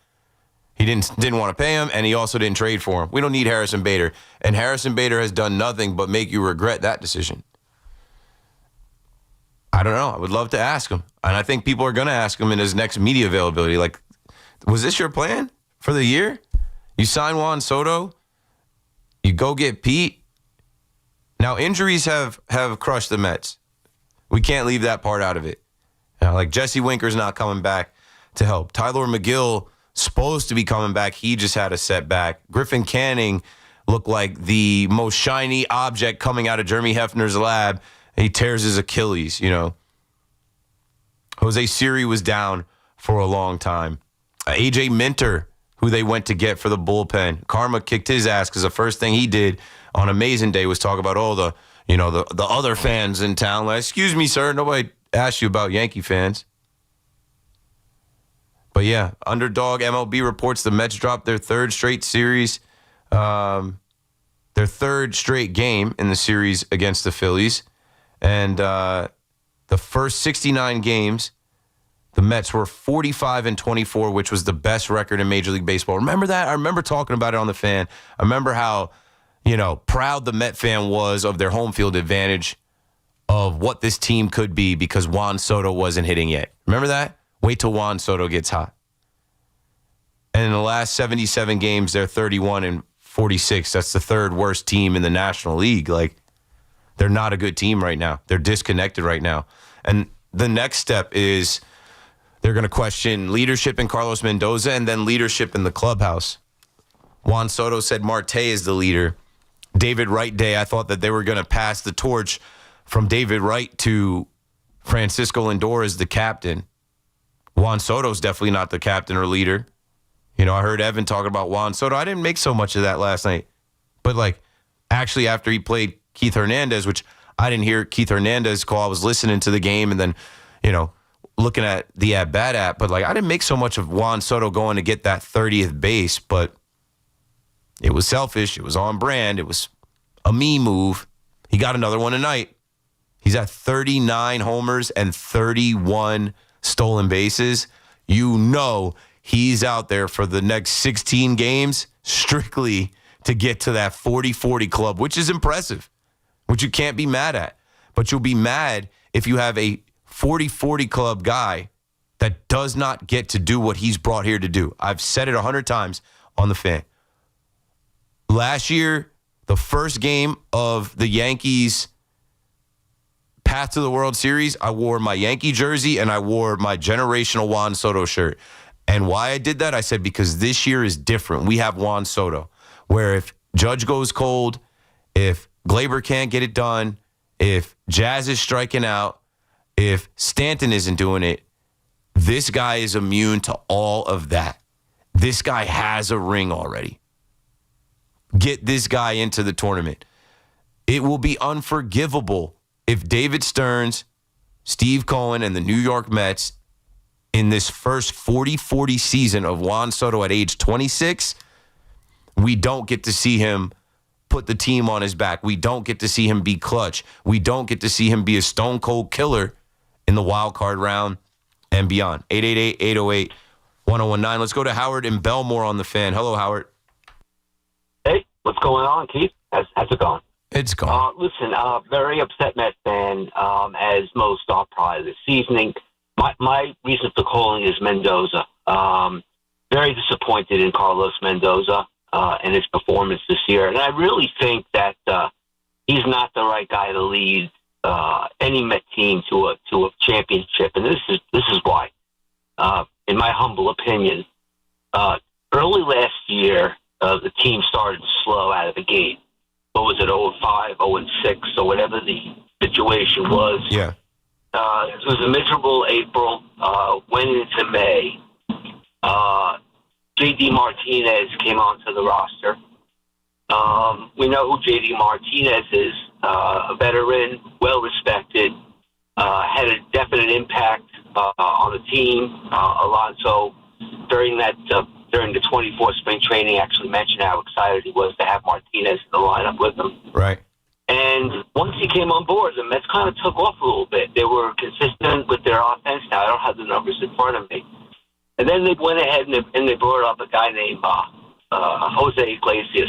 Yeah. And let me stop you for a second and add something. I listened to J.D. Martinez on a podcast, and you remember he had the back issue, so he had to kind of work his way, into the season, and he did that in the minors, and that's where he saw Candelita, Jose Iglesias, and this song. And supposedly he told Mendoza and the organization, hey, call this guy up. He's just going to be good for the clubhouse. Call this guy up. He's a character. He doesn't stop talking. He's got energy. They need something like that now. Yeah, well, Keith, if that's the case, then we know who our new manager should be. And David Stern should be on the phone calling J.D. Martinez after the season. I don't even know if he announced his retirement yet. Well, when they fire Eric Chavez, there's your first candidate to be the hitting coach. Yeah, but my point is, Keith, just to wrap it up, is now they don't have that, that fire, that confidence coming from inside the locker room. And Mendoza, if he was, I'm sorry, I keep on referring to Davey Johnson. May he rest in peace, he just passed. But I think Davey Johnson would have this team prepared every single day and have a mission, a vision, and a message that would resonate with the New York Mets baseball team. Because at the end of the day, I just don't think Mendoza's cutting it. I'm not going to say he's from the Yankees cloth and the Aaron Boone cloth. But I think that between Mendoza and Stearns' really, really poor decision-making, both before the season and during the trade line, and his evaluation of the assets that he had on the farm, whether he brought them up too late, I don't know. And what the hell happened to this pitching staff? Thanks for the call, Howard. Yeah, I'll say this about Mendoza. With the pieces that Stearns has provided for him, he has used them wrong. He has put the wrong pieces into the puzzle at times where it's not the right fit. It doesn't make sense. We've seen that this week.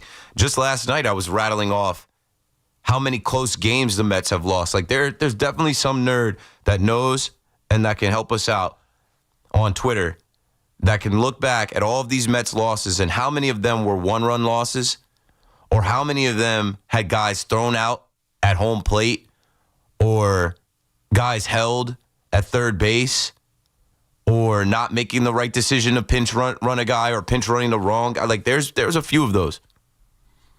Like before they ended up losing 3 in a row here to the Phillies, Monday night you got to get that run in to tie that game.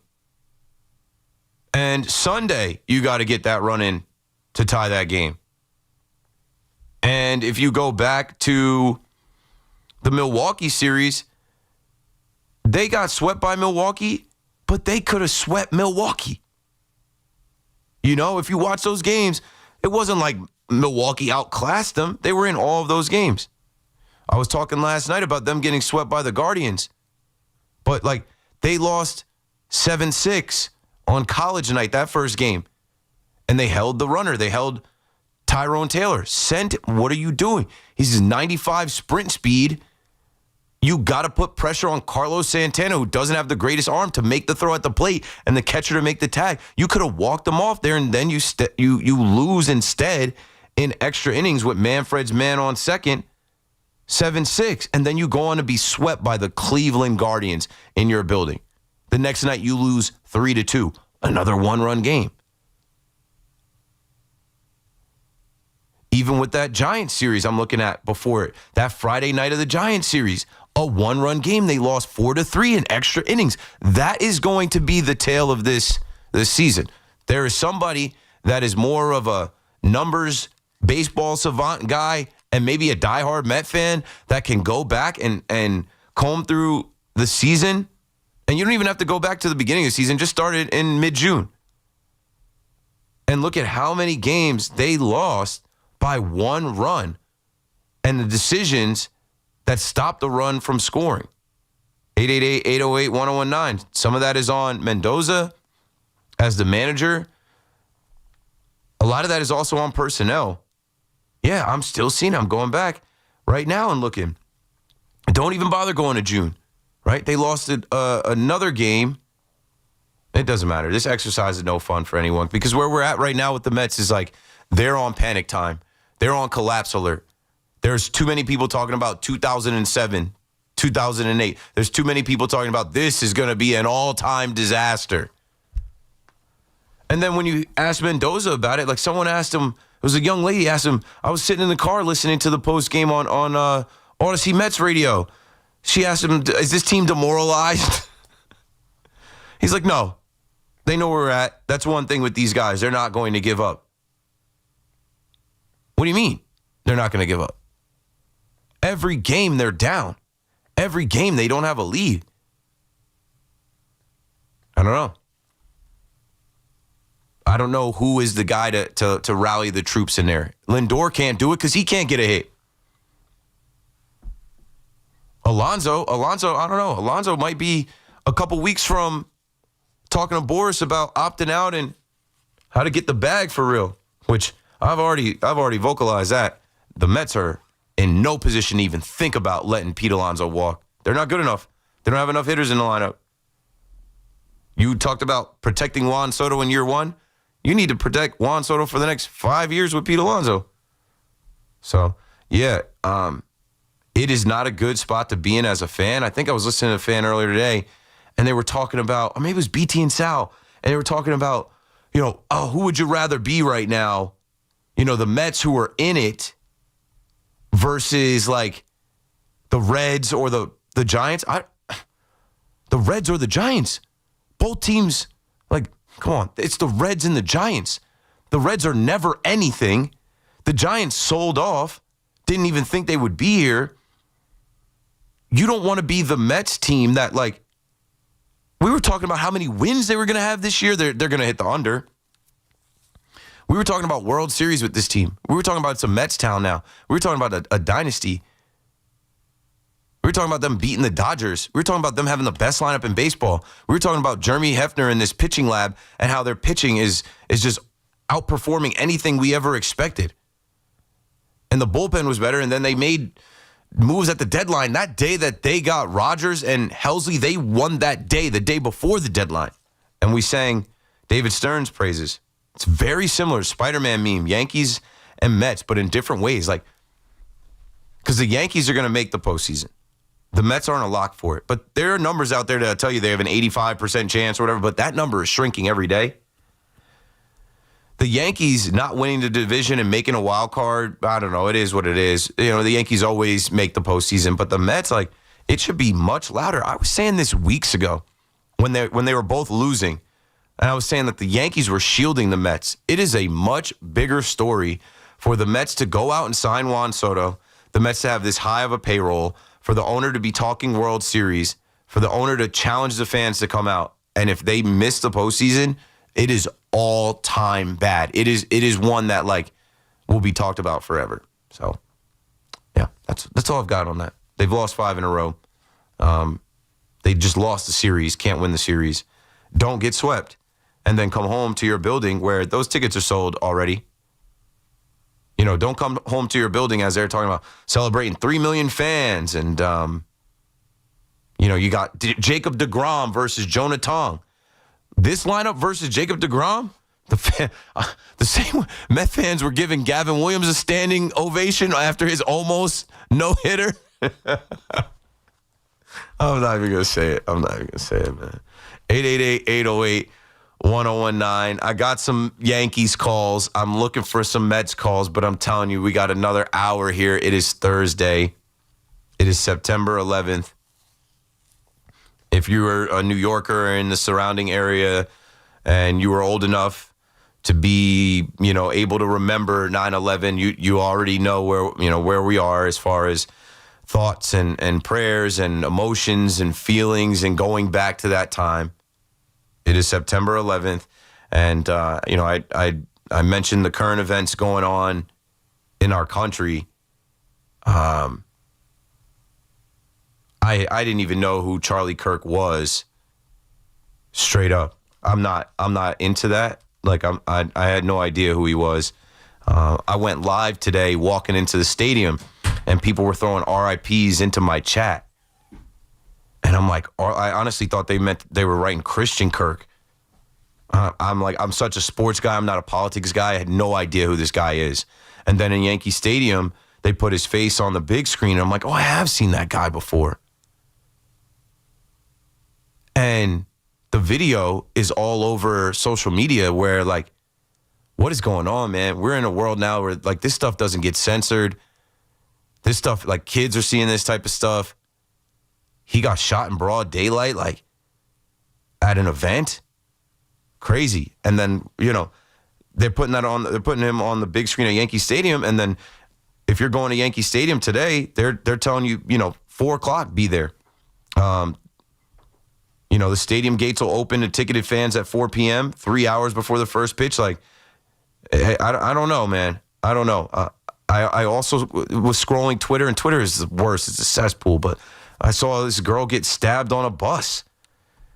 And we're in New York. We've all, I won't say we've all, but most of us have been on the buses, the subways, public transit, whatever. It's scary, man. So as we are now rolling into 9/11, I'm just praying for people tonight and, hoping that we're able to entertain and, give people a break. And as much as we stress about the Yankees and Mets, and as much as we go hard about our teams and, the Mets collapsing and the Yankees not being able to, score outside of home runs and the bullpen imploding, like, we are in a strange time, man, in America with what is going on. 888-808-1019. Keith McPherson on the Fan. I got 1 hour left. We'll mix in some NFL Week 2 talk into the conversation before I get out of here. Don't go anywhere. You're listening to The Fan. It's BT and Sal, middays 10 to 2 on The Fan, 101.9 FM. Remember, for years, we were evaluating him on a quarterback that they could sit there and say, well, this wasn't our guy. He was forced on us. Well, that guy went out and had a spectacular week 1 elsewhere. Look good. And your guy that you brought in was awful. So is it Daniel Jones or is it Brian Dable?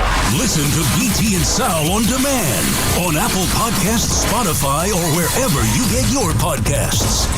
Are you searching for a warm and welcoming community for mom or dad? River Spring Living just may be the right option. Set on a 32-acre campus right there along the beautiful Hudson River, there are plenty of chances to engage in activities, wellness programs, and so much more. From independent living to assisted living and memory care, specialized teams are dedicated to making everyone feel right at home. I've seen firsthand what makes life at River Spring Living so special. Visit riverspringliving.org today. We are proud to serve our country, to serve our local communities, to wear the uniform, to be a soldier, to serve abroad when and where duty calls. We are ready to stand with our brothers and sisters to defend, to serve, to fight. We're always ready, we're always there. We are the New York Army National Guard. Sponsored by the New York Army National Guard.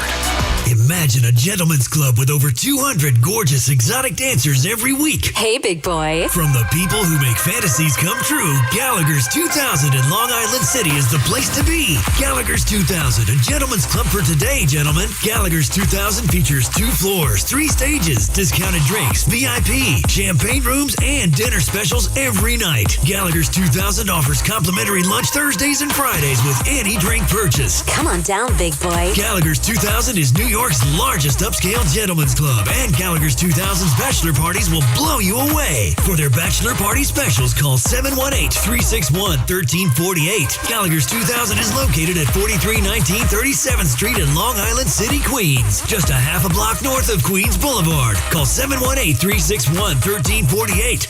Gallagher's 2000 is unlike any club in New York. Come tonight for the time of your life. Gallagher's 2000. Let your imagination run wild. This is J.J. Hill of Shulman & Hill, New York's premier injury law firm. We'll always fight for you if you're injured at a construction site. If you've ever wished you had a lawyer in the family, now you will. At Shulman & Hill, it's never one and done. Once you're a client, you're always part of our family. Shulman & Hill. We're not just New York's law firm, we're your law firm. Get your free consultation at hurtny.com. That's hurtny.com.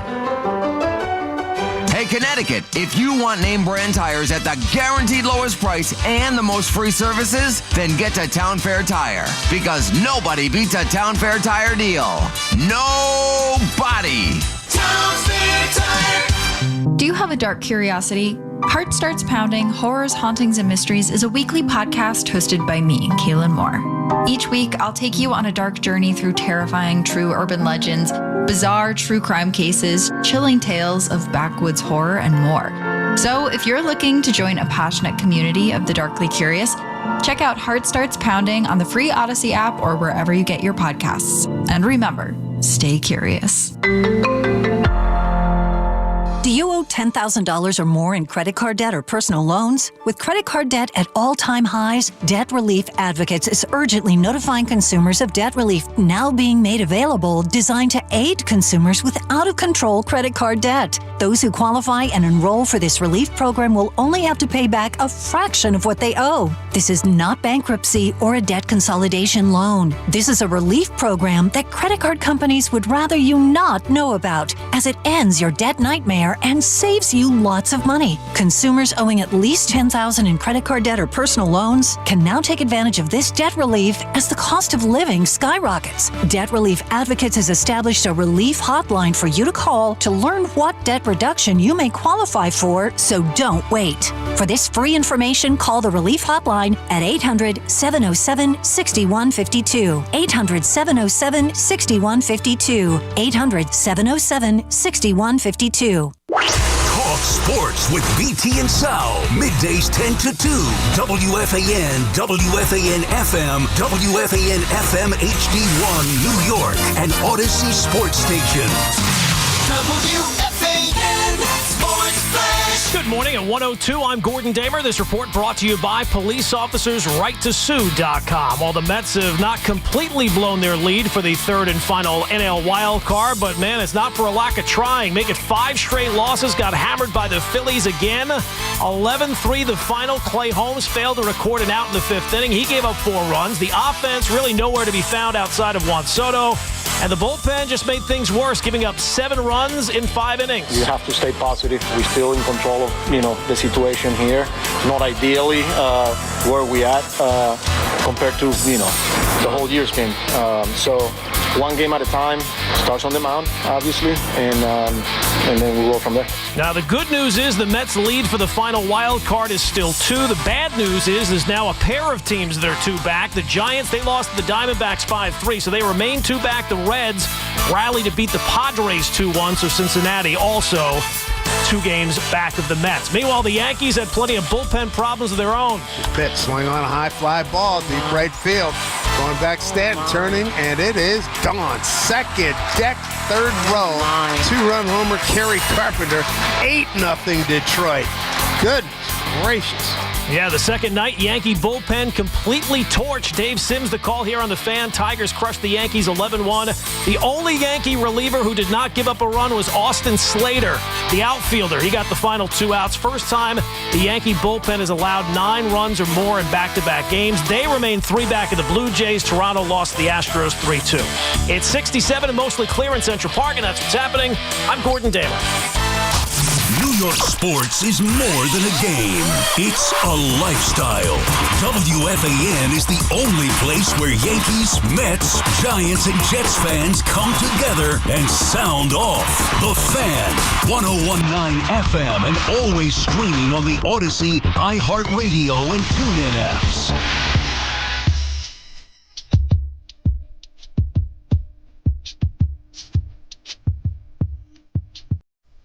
Oh, boy.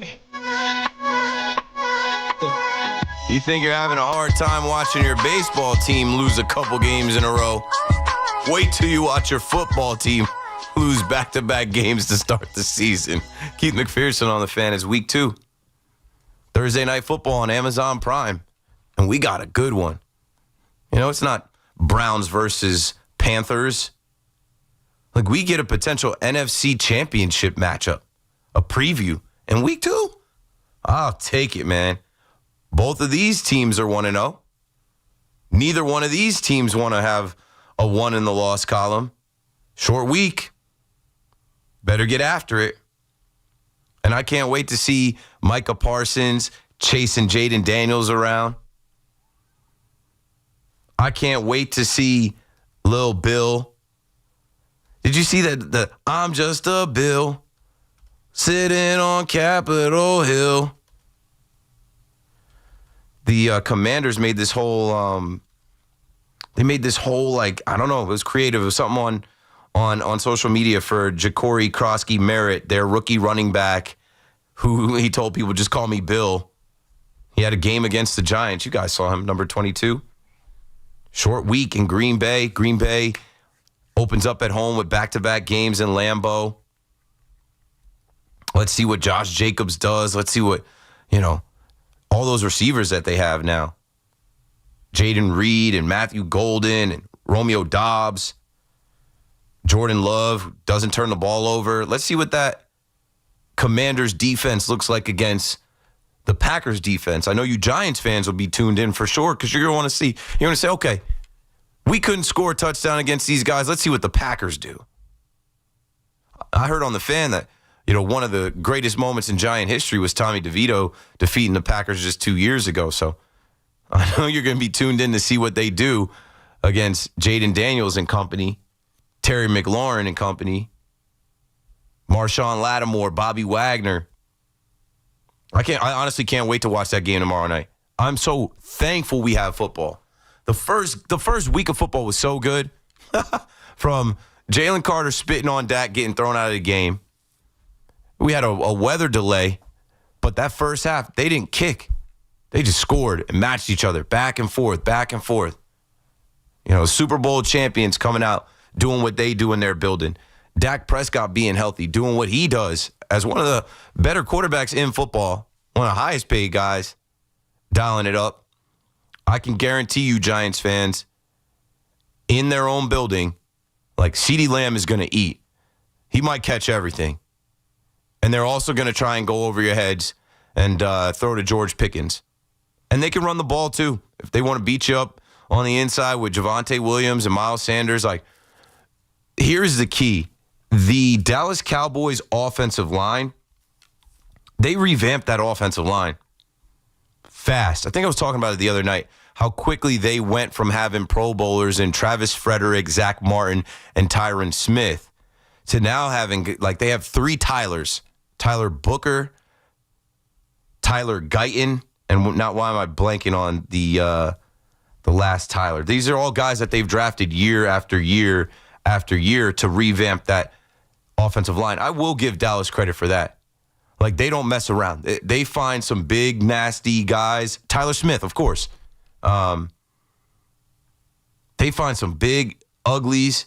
Tyler Smith is the first one they got. Kid out of Tulsa. That line is stacked. Cooper Beebe, a kid that played guard. They plug him in at center.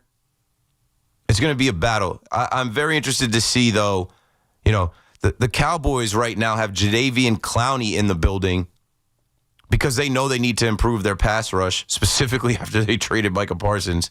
And their first round draft pick from 2 years ago, Mozzie Smith, he's inactive. So, mistakes are made, too. Giants have Andrew Thomas and Evan Neal inactive. The Cowboys have Mozzie Smith inactive. But they do have some other guys that can make some noise. I'm very interested to see how they match up. I just think in football, right, going on the road the first 2 weeks is tough. I just mentioned that the Packers, they have the luxury of being at home the first 2 weeks. So, going on the road is tough. And it was a physical game for the Giants against the Commanders. So they're going to have some bumps and bruises, but it's early. But the Cowboys, not only did the Cowboys play on Thursday, they had that weather delay break. And then the game was pretty much over. I just feel like they're going to be fresh. I feel like they're going to want to open up Jerry World and get off to a hot start. They're going to come out guns blazing. And how are the Giants going to keep up with this Cowboys offense? I don't know. 888-808-1019. They can't match touchdowns with field goals because before you know it, it's 24-6 Cowboys at half. They have to punch it in. Malik Neighbors got to get going. I like what he had to say. Dable's not going to give you anything.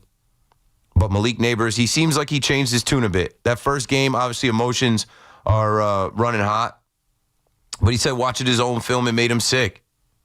And he talked about what he has to do as a leader of the team. He talked about, he's a key part of the offense. And when he doesn't play right, the energy's not right. And I think Malik Neighbors has a more favorable matchup against the Cowboys secondary than he had the first week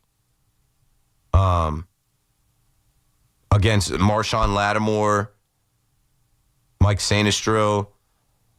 I'm blanking on some of the other DBs for the Commanders. But, yeah, the Giants have to go into Dallas, and I don't expect them to win, but I expect them to score touchdowns, and I expect Russell Wilson to play better. He had a lot of short throws, quick throws, off-target throws, rushed throws, and he had some drops. And that'll work itself out week 1 to 2.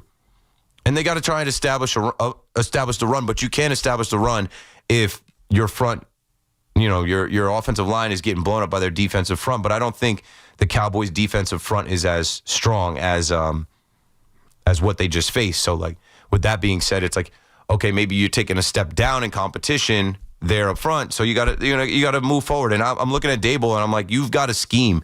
You've got to come up. You've got to watch the film of what the Eagles did and come up with some plays that you can execute against the Dallas Cowboys. If you could take a lead, that'd be nice, but that's asking for a lot. And for the Jets, familiar foe. The Jets do have the luxury of opening up their first 2 games at home. And what I hope is that the Jets come out hungry, prepared, ready like they did in week 1, and that they're not smelling themselves. But I don't think AG is going to give them that type of environment to smell themselves. But if you look around, it seems like across football, people are surprised at how well the Jets offense played. All of them have graded out pretty high, from Fields to the offensive line without AVT. That's why you go and bring in Myers, too, to compete with Tippmann at center. Because the AVT goes down, and it's just like, boop, boop, you just move him over. And I remember people question that move. I remember reading an article, I thought Tippmann was the guy. Hey, if you got another guy that you can bring in to challenge that guy, people get hurt. It's football. Guys are going to drop. And I'm going to be very interested to see as well the Giants' offensive line, how long they just keep going. I think I heard Dable today back up John Jacob Jingleheimer Schmidt. Yeah, he was asked about JMS, and of course he's a guy that he drafted and that Joe Shane drafted. He says, I think he's a strong player. I have confidence in John Michael as our center. And I don't know exactly where that comes from, what film he watched. Because I see that guy get blown up, bullied, pushed around. And you need a man at center. You need a guy in that interior, especially in this division with what you're going up against. So, man, week 2 is on us quick. Just had waiver wire Wednesday. I didn't touch the waiver wire. Me, I'm like, I'm 0-1 in 2 fantasy leagues. Whatever, not the first time. We'll feel this out. We'll see how it goes. But, before we get back to the phones at 888-808-1019 for the gamblers and for, just football fans as well. And we'll go through the rest of these games. But I just wanted to start with Thursday night, Jets, Giants, Jets, and obviously the Buffalo Bills. They came off a win, but they had to win that game late. Hey, shock the world, Jets. Do it again. Go beat the Buffalo Bills. You've got a lot on film from what Lamar Jackson did, from what Derrick Henry did. Why can't Justin Fields and Breece Hall do some of that? Why can't Garrett Wilson do what DeAndre Hopkins did, Zay Flowers did? They can. But what I was going to say here is from week 1 to 2, you are going to hear a lot of these pundits and analysts pick games based off of what teams did in week 1. And just because the Jaguars won in week 1, or just because the Chargers won in Brazil in week 1, or just because the Vikings won, do not read so much into they're 1-0. They look good the first week. It is a different matchup. These are NFL teams. They're all pros. These are the best of the best. any given Sunday, anybody can beat anybody. And specifically this first Sunday coming up after the first one, it's hard to call. It's hard to call. 888-808-1019. We're still talking Yanks with Yankee fans. I had a Mets fan on hold, but I guess I started talking football, and he said, whatever, I'm out of here. Teddy in Yonkers is on the fan. What's up, Teddy?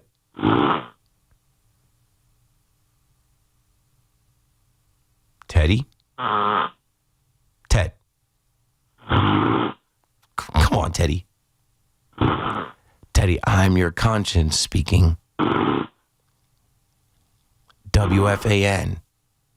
Keith McPherson is the greatest host ever. You listen to WFAN late at night because you think KM to AM is the greatest show you've ever heard. Tell all your friends you've never heard a host like Keith McPherson. When you awake from your slumber, go like all of his Instagram, Twitter, and TikTok posts. Go to McPhersonBrand.com and buy a KM to AM t-shirt.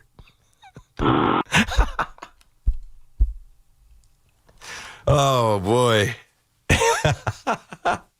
Loopy on the late night. You're getting sleepy. We're in the YouTube chat, though. The Night Watch in the YouTube chat. They're not getting sleepy. Oh, boy. Anyway. Yo, did I not? I'm like, actually, like, now I'm just realizing the YouTube froze. I'm like, did I not go back to the YouTube and flip the slate? Anywho, perfect timing to go to this guy after we just had Teddy snoring. It was a couple weeks ago. Tony in Montreal was caught snoring on the job. You had me going there. I'm like, oh, man. Hey, listen, I wrote you a good rap, and I sent it to you on email on Tony. Did you get it? Because it was funny as hell. Is it Mark? It comes through Mark something. Mark with a C, maybe? Yeah, that's me, Mark Anthony. Okay, now that I know it's you. I think I didn't read it, but I get a bunch of emails because my email is public. But now that I know that's you, I'll go take a look. So what I did was I said, you're going to put, you can rap. I like the way you rap. So I finished it off. You put it to music and then put it on and get some of that, like Walk With Me or some good AC/DC or something like Aerosmith. I think you could do something with that. I'd be laughing my, what off. But in light of the way you know what's great about you, Keith? It's almost like 1:18 in the morning, and you put a smile on my face, man. You're the best. Like we talk sports, and you said some things today that are very, very pertinent. This Emily Carson got stabbed in Chicago from the back. Her aorta was cut right open. She was just sitting on a train, and you had Irina Zaritska in Charlotte. She was stabbed for no reason, and today we lost a great patriot. It's nothing, man. Like your country is the greatest country in the world. It's an experiment that worked since de Tocqueville talked about democracy. And what do you have? You have the greatest sports, and you have the greatest athletes. Nobody matches your athletes. Everybody, whether they're golfers or football players, even your hockey players are surpassing the world hockey players on the stage. But I listen to you, man, and you could take nothing and you make money out of it. That's why I listen to you, man. And I'm sad that you guys are not across Canada because you would kill it in Canada. So I just want to say one thing, okay? Last night you were talking about the Yanks and the difficulties, and you were talking about the Mets. And you're right. Alonso, we talked about this 4 or 5 months ago. Alonso is a necessary component. He's a gentleman. He keeps his mouth shut. With Soto, they got to be together or they're not going anywhere. In the Yanks, you got guys like Bellinger, man. Like every position that guy plays, he comes up with ridiculous plays, like highlight reel defensive plays. And you're right. He has to be signed. And there's other guys on the team that are not playing. But, the pressure in New York is enormous. And I watched the whole series this weekend with the Blue Jays, and I saw the way Guerrero played in New York. He had 4 hits one day, 2 hits another day, 2 hits. Last night he had 3 hits. Tonight, I don't know what he did tonight because I didn't see the full game. I only saw the end, and they lost. So even though they lost tonight and they lost badly, and it was the pitching, the relief pitching. They didn't lose any spots to the Blue Jays because the Blue Jays lost. So, Keith, it's 20 games to the end. If you're in a horse race, it's the guy at the end with the nose across the finish line. And you got to keep positive. And you can't blame it on Volpe tonight because I don't think he played. I saw 72. I don't know who that was. That he made an error also. Yep. Yeah, he made an error. And you said it yesterday. He has a bad temper, Keith. You're an athlete, and one of the guys called in yesterday and said, you played high level in college and in high school.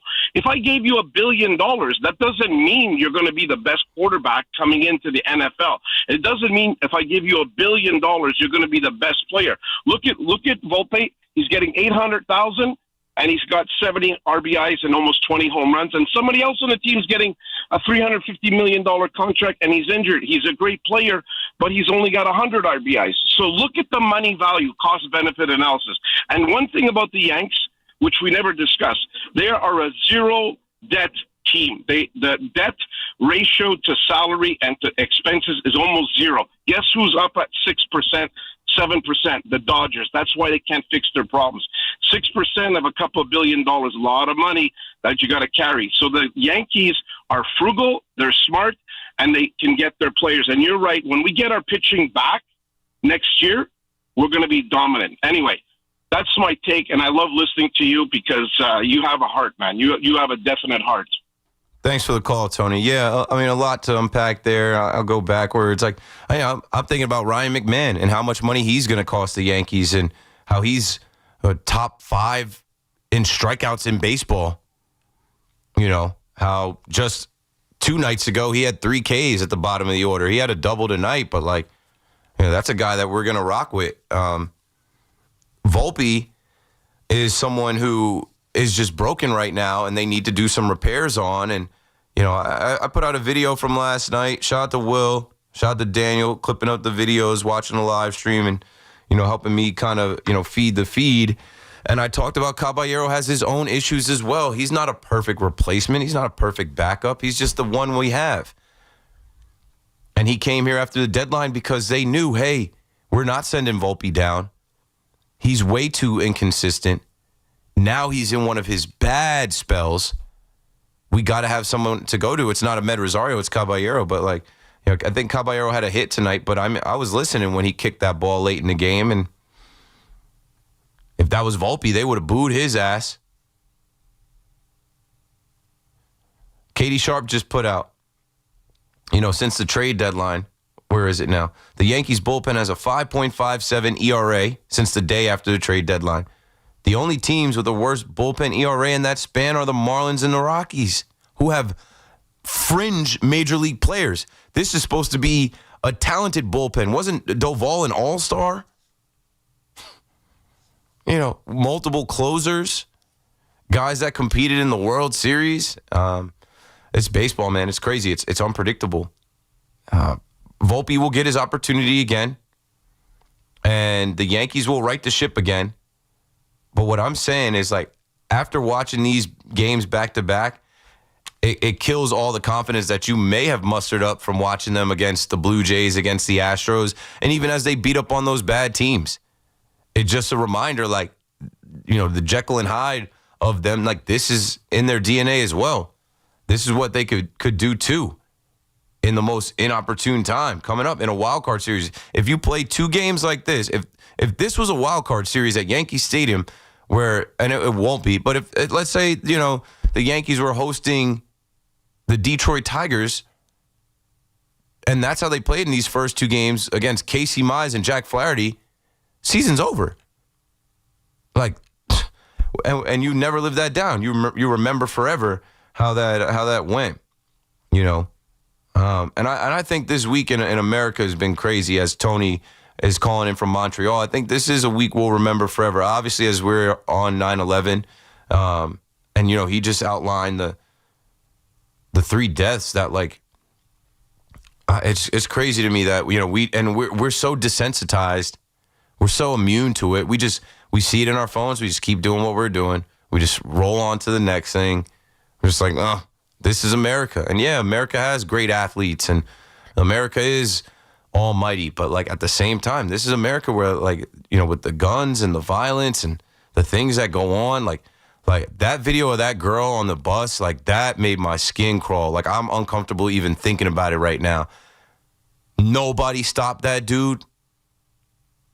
Like that girl did not deserve, like, and it made me think about like what that girl could have had going on in her life, where she was coming from, where she was going, why she was riding the bus.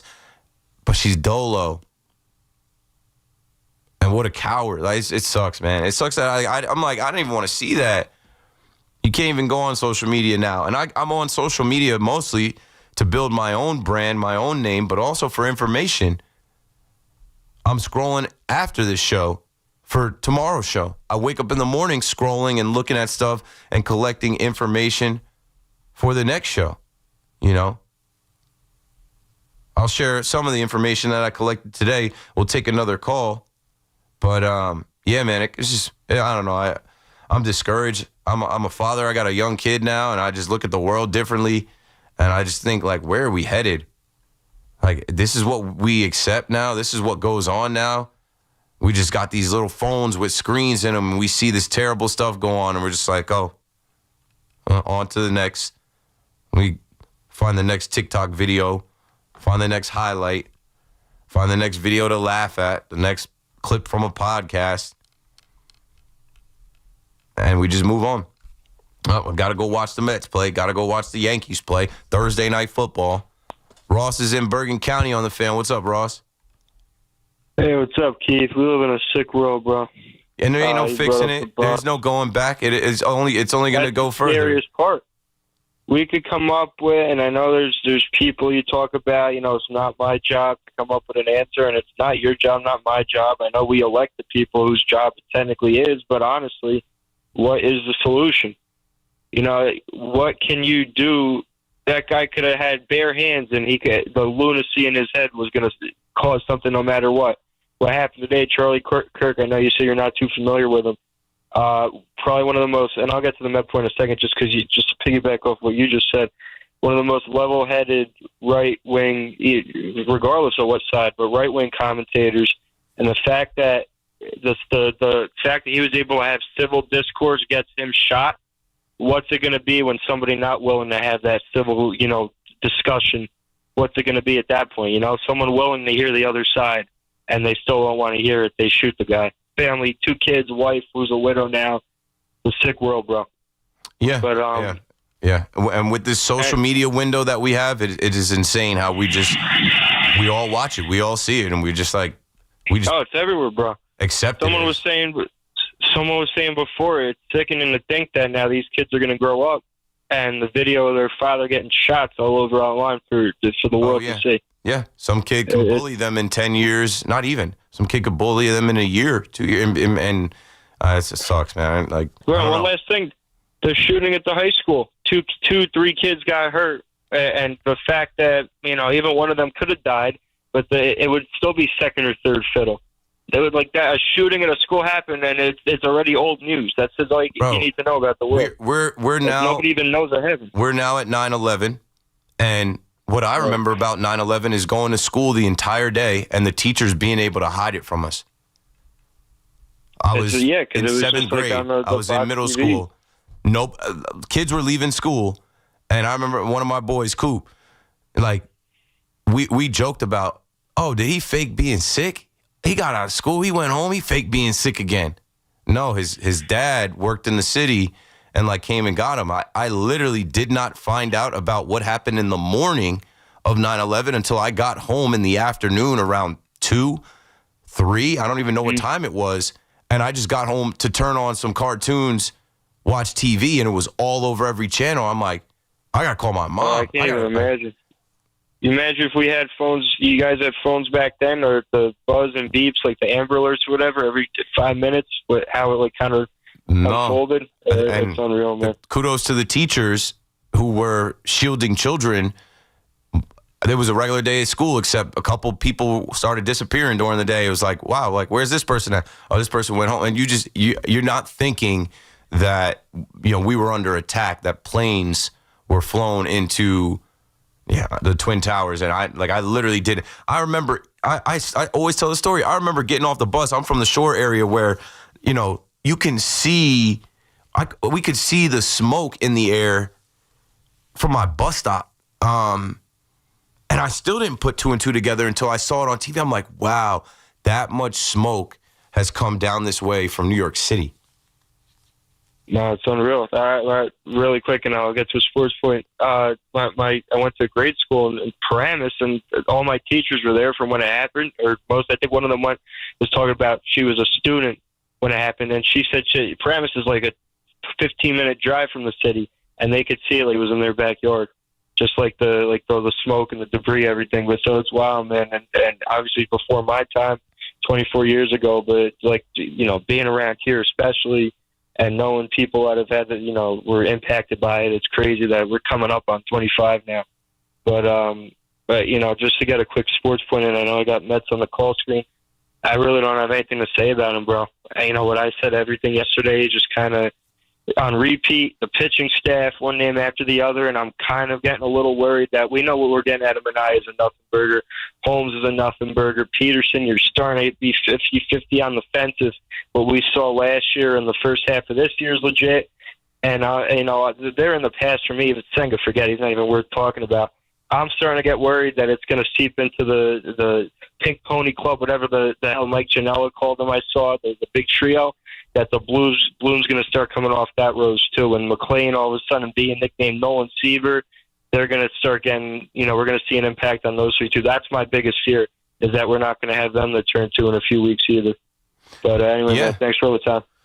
Thanks for the call, Ross. Coming up on my last break here, 888-808-1019. Like, that is the last thing for the Mets. Like, what if these kids give it up? And I know, they've lost starts behind McLean now one. They lost Sproat's start. They lost Tong's start. But like, what if these kids start giving it up and the offense is not able to come alive? That's the last thing.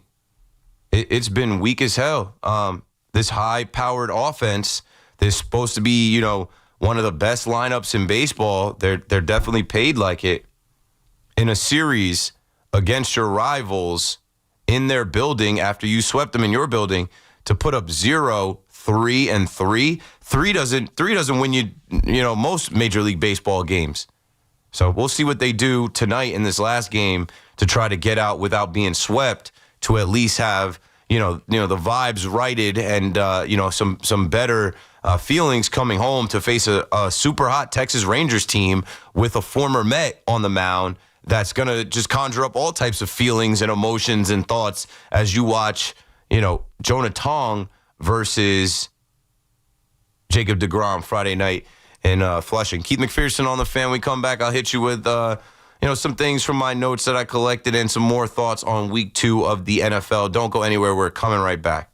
After a tough Week 1 loss to the Commanders, Big Blue is hungry, desperate, and ready to respond. So we got to pick up, move on. The offense is determined to strike back, and the defense is prepared to hold the line. We bleed together, we ride together. This week, the stage is bigger, the stakes are higher.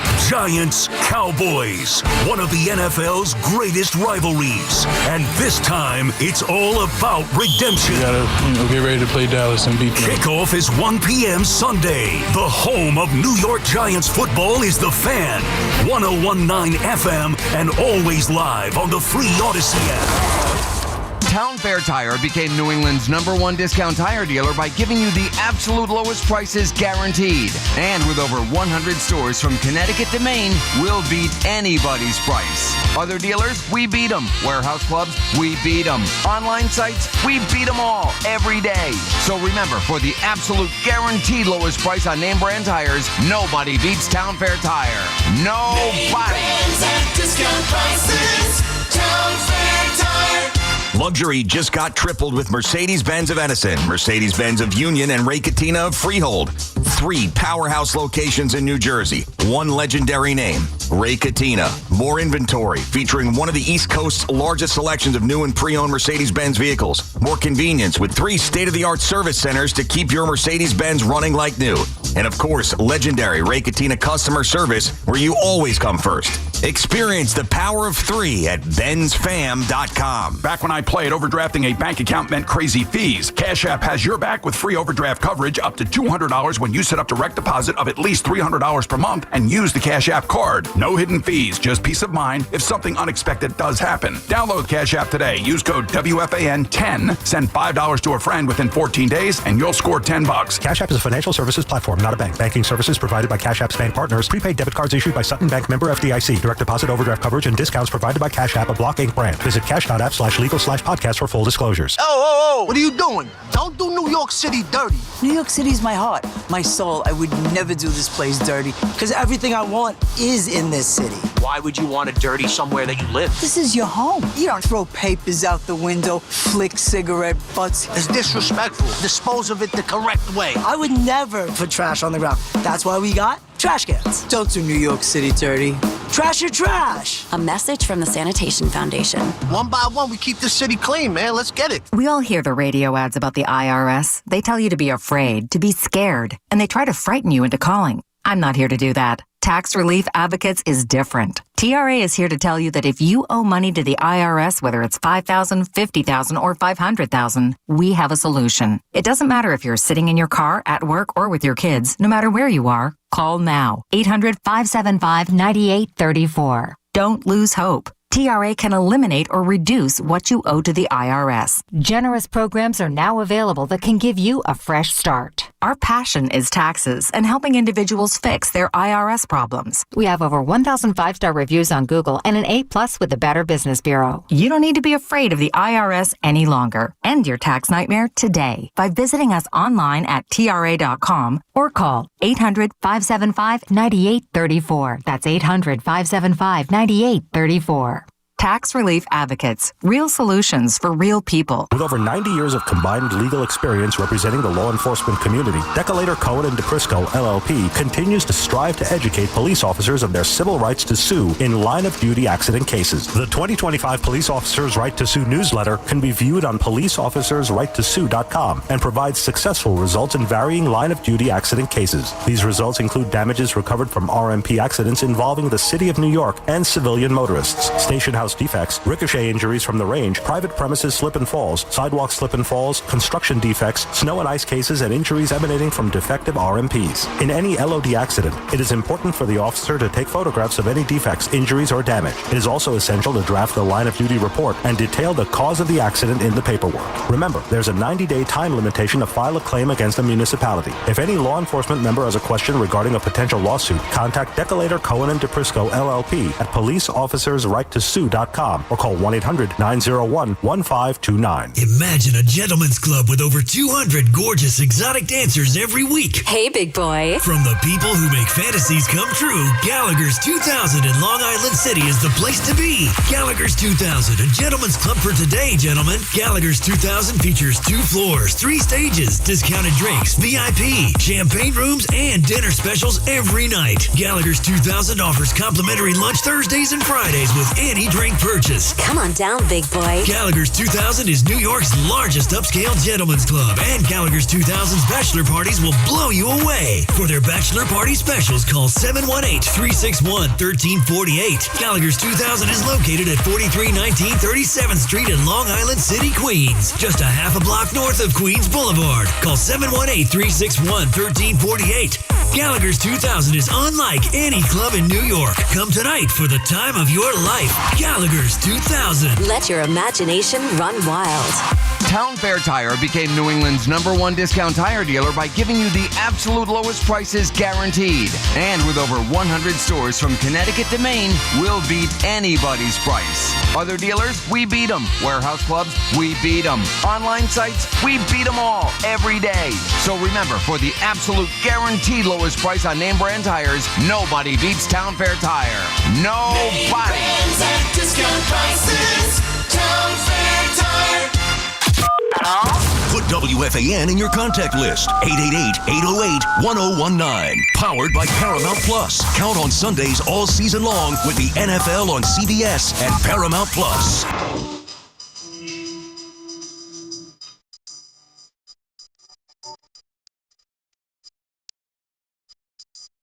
All right. Our last 14, 13 minutes here. I grew up on 1413 Rustic Drive. Shout out to my boy Zeke. I don't know if Zeke is listening. We used to rep that 1413. Still repping, Zeke. We did it, bro. We on, bro. Keep McPherson on the fan. As I'm looking at the screen, something that I didn't hit on yet, watching SNY, the Jets release Xavier Gipson. And I think earlier in the week I said, a lot of people were overreacting with releasing Xavier Gipson after one mistake, but it's not just one mistake. He's made that mistake before. I know I said he's living off of that one touchdown he scored to walk off that game against the Buffalo Bills, and he doesn't live to see the Buffalo Bills in week 2 of this 2025 season. That number 3 jersey comes available, and the Jets sign Isaiah Williams, someone that, Aaron Glenn said he knows. And I like Aaron Glenn's demeanor, man. I think it fits the Jets, right? Because the Jets have been such a laughing stock. The LOL Jets, they've been mocked so much. You need someone serious. You need someone that's about his business. And you know what? Him doing that, that backs up all the talk. And it sets a precedent. I will cut your ass. You will be gone. You cost us a game, you're gone. You don't get to do that. The NFL stands for not for long. And wasn't Xavier Gipson out of Stephen F. Austin? He was undrafted. He also was part of the old regime. I just think that, that move today, I think it shakes the room, but in a positive way. I'm sure he had some friendships and relationships, but I think it makes everybody tighten up again. As I was talking about before, I don't think that they're going to be smelling themselves too much about the moral victory they had against the Steelers and everyone talking about how well they graded out and, these Jets are different. When someone gets cut like that, as you're preparing for week 2, it's hey, the penalties got to stop, take care of the football, lock in, be laser focused. We need to win. I think it's going to be a fun game for Jets fans to watch because the Buffalo Bills are a team with the reigning MVP. The Buffalo Bills are a team that just paid their running back in James Cook. They've got a few skill position players. They've got some good players on defense. They've got some all-pros on that offensive line. This is a good measuring stick test against a division rival. I think they're going to play well in their building. And I think if they get up on the Bills and have a lead, right, it's going to be different than what we saw with the Ravens. Don't read so much into that matchup with the Ravens. That's a loaded matchup from last year to this year. The Bills might come in here underestimating the Jets a little bit. For some reason, the Jets always have the Bills number. I think the offense is going to have some wrinkles in it that you didn't see in game 1. I think Tanner Engstrom is going to, roll out some more plays and build on, the packages that they have and what they've seen. You're going to see something that looks like last week, whether it's formation or motion or a look that you saw last week, and they got a different play off of it. Got to be ready to beat the Buffalo Bills in your building. That's a bigger win than beating Aaron Rodgers and the Pittsburgh Steelers. 888-808-1019. You get that division win. You knock off the Buffalo Bills, who are a Super Bowl favorite, who everybody picked to win the division. Then we're looking at the rest of the season way different. As I say, I'm sure Xavier Gipson had some friends in the building on, Jets videos on SNY's Twitter. He says, Zay was my guy. I feel bad for him. Everything happens for a reason, and I'm sure he'll get another shot somewhere else. Yeah, of course. These kickers, or not kickers, these kickers, like Matt Prater is the kicker for the Buffalo Bills. These special teamers, they're expendable, and they're easy to find. They're floating around. And somebody's going to need someone to return kicks and punts. I joked about the Jets bringing Tariq Cohen back, right? Remember Tariq Cohen from the Bears signed with the Jets last year, but he ended up hanging it up, and I guess he felt like he wasn't going to make the team. They'll be fine without him. I think it shakes the room in a positive way. I think it adds a level of accountability for everybody. You put the ball on the carpet, you cost us that game, you're gone. You're not in high enough standing to make mistakes like that. You're gone. Good luck to you. And then, AG said decisions that are made are not rash decisions. They're never based off one incident. I'll keep it at that. So that's why I said it wasn't just that time. He had some other stuff. They watched the film from last year. And, maybe they didn't really see his value in anything but that, right? He didn't have value as a receiver and in the offense, and he was expendable. And I think you sacrifice a player like that, like I said, to shake the room in a positive way, to let guys know, hey, you could be next. Fear is a hell of a motivator. I talk about that with the Yankees. Fear is a hell of a motivator, but the Yankees have no fear. Guys can go out there, commit errors, bobble the ball, throw the ball around. Guys can go out there, swing out of their shoes, go over for days. No fear.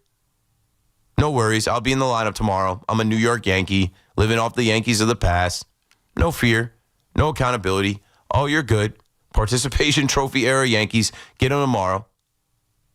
What Aaron Glenn and the Jets did by cutting Xavier Gipson, that sets a precedent. And that sets the tone for the rest of the season with everybody else. I think they're going to be ready to play again against the Buffalo Bills. Now, I queued it up perfectly for you. Justin in Floral Park. He's a Bills fan and a Yankees fan. Listen, first of all, the Jets have no shot against my Buffalo Bills, so it's not the fun. I just got back from Buffalo. Keith, are you not a Buffalo Bill fan now? I'm close. I'm close. Oh, I'm close. Keith, come on. Yo, You're welcome aboard. Did you see their rivalry Keith, jerseys? I love you. You see their Nike rivalry jerseys? My wife, Keith, my wife already got me one. Keith, I'm close. I already am adopting you. Keith, listen, I hate your team. I hate the Cowboys. They're not my team. Well, they were. Okay? The Yankees are driving me crazy, Keith. This is typical Yankees. They look great against Houston. Okay? They look great against Toronto. And what do they do against Detroit? Against a garbage ball pitcher in Flaherty. They can't touch him. Keith, this team is going nowhere. Keith, they're not. I know. You're going to see this. I mean, Keith, right now, presently constituted, we're playing the Red Sox in the playoffs. Yeah. We're not beating them. No. We have no shot. Probably not beating them this weekend. It was at Yankee Stadium. Correct. It was at Yankee Stadium in Fenway. And we got lucky that they lost to Oakland, whatever they are, Sacramento. Did we take advantage? Toronto lost. Did we take advantage? Nope. No. There's no sense of urgency on this team. Boone and Cashman both need to be fired. It's not going to happen now because all Hal cares about is, we made the playoffs. Great. Where's the chance of winning a championship? We are so far removed from winning a championship. It's disgusting. And at least I got my Buffalo Bills to watch. Because you know what? They got heart. Yeah. I was at the game, down 15. Did I leave? Hell no. I got Josh Allen on the center. I will never leave. Keith, follow me back on Twitter. You'll see my freaking videos I posted on there. I don't know your account. Thanks for the call, Justin, and we get a little feedback there, and I'll take it from here. Yeah, Flaherty, I tipped my cap to him tonight, and I said he exercised some demons from the World Series, but, the Yankees were just what the doctor ordered for the Detroit Tigers. And if you remember last year, they were as well. When the Tigers went on their run last year, it started in August. I remember being at Fanatics Fest and watching there. I remember talking about it. It started with that series. Rodon actually didn't have a great outing. And then they faced Tarek Skubal. Remember they called Jason Dominguez up for the first time, the Little League Classic. Yeah, they lost that series to the Tigers, and then the Tigers got super hot the rest of August, September to get into the postseason. And Flaherty, they had traded away to the Dodgers. And obviously, he's a champion. But when I was looking at the game logs, this is something I had in my notes as I'm getting ready for the show. I'm like, all right, how has Flaherty pitched? In this let's just look at this last month. August 12th, his outing. He gave up 8 hits, 5 earned runs. August 24th, he gave up 10 hits, 8 earned runs. September 5th, he gave up 6 hits, 4 earned runs. Comes to Yankee Stadium, locks in, 2 hits, gives up nada, strikes out the side, total 7 strikeouts, walks off, done. That's all I need to do here. So, just what the doctor ordered sometimes these Yankees can be. Just what the doctor ordered when they're coming off of losing to the White Sox at Comerica Park. They're coming off of, getting smacked by the Mets at Comerica Park. By the Mets? Yes, the Mets. The Mets put 10 runs up on them. The Mets put 12 runs up on them. The Yankees in 2 games put up 3 via 3 solo shots. Now, that's baseball, Keith. It's a different place, different pitchers, yada, yada, yada, whatever. Just saying. It wasn't that long ago. It was last week. Literally a week ago. It was last Monday, Tuesday, Wednesday. And then you follow up this Tuesday and Wednesday in Yankee Stadium, and you wake them up. You wake those guys up, and you might wake them up like you woke them up last year where they feel themselves and they go on a run here, and who knows where the Tigers will go. They got a good manager. They got enough pitching. I know we were talking about how the Yankees have the best pitching as far as like the American League, but now as I look at them, they got Tarek Skubal. They got Casey Mize. They got Jack Flaherty. And then they can go Skubal again. They got enough hitters. I'm not telling you that A.J. Hinch and the Detroit Tigers can't figure it out. They figured out how to go to Houston last year and knock off the Astros in the wild card round. They're first place team. And now they're playing games with Tarek Skubal where like, no, they're not going to pitch him. They're not going to pitch him in Yankee Stadium tonight. For what? For what? Already beat you. Got nothing to gain there. Already beat you. Just, took the series in your building and took the season series for the first time since 2011. You guys remember 2011? That was tough. That was tough. We beat the Orioles and then went on to lose to the Tigers. I think that was that year. Or was that 2012? I'm getting old. I think it was 2011. And then, Jeets gets hurt. That was a rough-ass year, man. That was a rough-ass year. We got swept by them. That was 2012. But no, we lost to them in 2011 in the division series. I forget. But we lost to them in the division series in 2011, and that year they took the season series. But then the next year, Raul Ibanez, we were able to beat Baltimore. Young Manny Machado on that team, Adam Jones, and then in the next round of the championship series, we got swept. And that's back when they had Scherzer and Verlander, and then Scherzer and Verlander pitched for the Mets. Who would have thought? I remember watching that on South Lincoln at my wife's college crib. Like the girls' house. I remember watching that at the girls' house in college. South Lincoln, for my Ocean heads, South Lincoln is right across from where Oakhurst Country Day used to be, off Monmouth Road. Those were the days, man. Those were the days. I remember, like, that next year, I interviewed at 92.3 Now in this building. I was just telling this story. This is a good one before they hit the dun-dun-dun-dun-dun on me. The MTV VMA Awards just passed. And 9 years ago, I was in this building on the MTV social media team in their, war room. And right next to our building is Hotel Hugo. I remember working that night, and they put me up in the Hotel Hugo. And that night, Drake presented Rihanna with, the Lifetime Achievement Award, and Drake tried to kiss her. It was like this big pop culture phenomenon type of thing. Fast forward now, they got to put the MTV VMAs on CBS. Nobody watches it. Nobody cares. And I'm in the same building talking about the Yankees bullpen and the Mets bullpen, and nobody cares. That's how you tie it all together. C-Max coming up next. Keith McPherson on the Fan. I'll see you later tonight. Sports Radio 101.9 FM. WFAN New York. It's Evan and Kiki. Afternoons on the Fan 101.9 FM.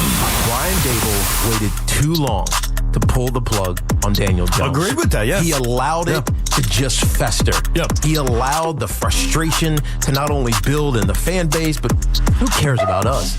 It was building internally, Who cares about the team? It was building with him. Listen to Evan and Kiki on demand on Apple Podcasts, Spotify, or wherever you get your podcasts. When it comes to affordable term life insurance, everyone's whistling the Big Lou tune. If you're over 50, maybe a bit porky, or have type 2 diabetes, $1 million of term insurance may only cost about $200 a month. Even if you're not in perfect health, call Big Lou, because he specializes in finding big chunks of affordable term life insurance for just about everyone. Don't let diabetes or other health glitches keep you from owning $500,000 to $1 million or more of term life insurance. For affordable term life insurance, call Big Lou. Don't hesitate. Call 800-700-6898. 800-700-6898 or visit biglou.com. Call Big Lou, don't hesitate. 800-700-6898. Call Big Lou, don't hesitate. 800-700-6898. Visit biglou.com. We are moving now. Electric bikes are everywhere. They are quiet and very fast. Teens ride them on the roads, in bike lanes, but also in places they should not be, like sidewalks and parks. Look out! When you ride, wear a helmet. Don't speed. Watch out for pedestrians and cars. New York State and your community have specific rules for electric bikes. Follow them. Go to trafficsafety.ny.gov for more info. A message brought to you by the Governor's Traffic Safety Committee. Town Fair Tire, Connecticut's largest discount tire dealer. Because we give you the guaranteed lowest price and we honor every manufacturer's rebate. We even honor all our competitors' rebates. Nobody beats Town Fair Tire. Nobody. Town Fair Tire. Sal Licata here, and wow, are we thrilled with the incredible job CertaPro Painters did on our house. So clean, so efficient, they actually listened to us and even satisfied my wife, which, as you know, isn't easy. If you've been putting off painting because of the economy or tariff worries, don't. Painting your house is the easiest and most efficient way to protect and raise your home's value. Do what we did. Call CertaPro Painters today. Each CertaPro Painters business is independently owned and operated. This is Alex Shulman of Shulman & Hill, New York's premier injury law firm. We'll always go the extra mile when you're hurt in a car accident. If you've ever wished you've had a lawyer in the family, now you will. At Shulman & Hill, it's never one and done. Once you're a client, you're always part of our family. New Yorkers in every borough and on every block know us by name. Shulman & Hill. Get your free consultation at hurtny.com. That's hurtny.com. Vanity Fair calls BritBox a delicious streamer. Collider says everyone should be watching. Catch Britain's next best series with BritBox. Stream acclaimed new originals like Code of Silence. You read lips, right? And Linley, based on the best-selling mystery series. Say hi, Linley. Take it from here. And don't miss the new season of Karen Pirie coming this October. You don't look like police. I'll take that as a compliment. See it differently when you stream the best of British TV with BritBox. Watch with a free trial today. Hey friends, I'm Sharon McMahon, host of Here's Where It Gets Interesting. Each week I speak with authors, experts, and thought leaders on everything from American history and democracy to how to be a better person on the internet. And don't miss my extremely popular docu-series, which educate you on things you never learned in history class. Follow and listen to Here's Where It Gets Interesting on the free Odyssey app or wherever you get your podcasts. Life insurance. Why are you putting it off? Can't afford it? Too much hassle? Think you don't need it? There's lots of excuses for putting off life insurance. But if you weren't there, who would pay the mortgage and other bills? With Ethos, you could be covered in 10 minutes and boom, family protected. Ethos, fast and easy online term life insurance. Up to $2 million in coverage with no medical exam. Some policies as low as $1 a day. Answer a few health questions and get your free quote at ethos.com/radio. That's ethos.com/radio. Your home equity could vanish almost overnight, stolen by scammers who forge a deed and transfer it out of your name. The FBI calls it house stealing, and the worst part is you may not know it until it's too late. Find out if you're already a victim now at HomeTitleLock.com. Use promo code RADIO for a 30-day free trial, a title scan, and access to a title specialist, a $250 value. Go to HomeTitleLock.com now. Promo code RADIO.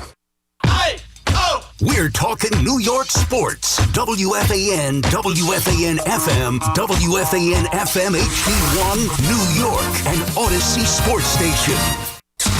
WFAN Sports Flash. Good morning at 2 o'clock. I'm Gordon Damer. You know it's a bad sign when the only reliever who does not give up a run was an outfielder, Austin Slater. Yankee pen torched by the Tigers for a second straight night. 11-1 the final in the Bronx. Carlos Rodon did his job, gave up a couple of runs over the first 6, but then came the combo of Mark Leiter, Camilo Doval, Tim Hill, and Luke Weaver. They recorded 7 outs and allowed 9 runs. It's the first time in the Yankees franchise history that the bullpen has given up 9 or more runs in back-to-back games. And since the All-Star break, Aaron Boone's team's bullpen has an ERA over 5. Obviously, we got to get a couple guys on track so we create that depth that we can have down there. A bullpen ERA in short samples like that can be a little misleading, like when you have a handful of games where it really gets away and it gets blown up. The only saving grace is the Blue Jays also lost to the Yankees, remain 3 back of Toronto in the race in the American League East. The Mets, meanwhile, seem like they're trying to give away the final wild card spot in the National League. Got crushed by the Phillies again, 11-3 the final. Clay Holmes allowed 5 of the first 6 batters of the game to reach, hitting 2 of them, including Max Kepler with the bases loaded. Made a bad 2-strike pitch to Bader there, and then the 2 back foot sliders. Just created the traffic there in the first.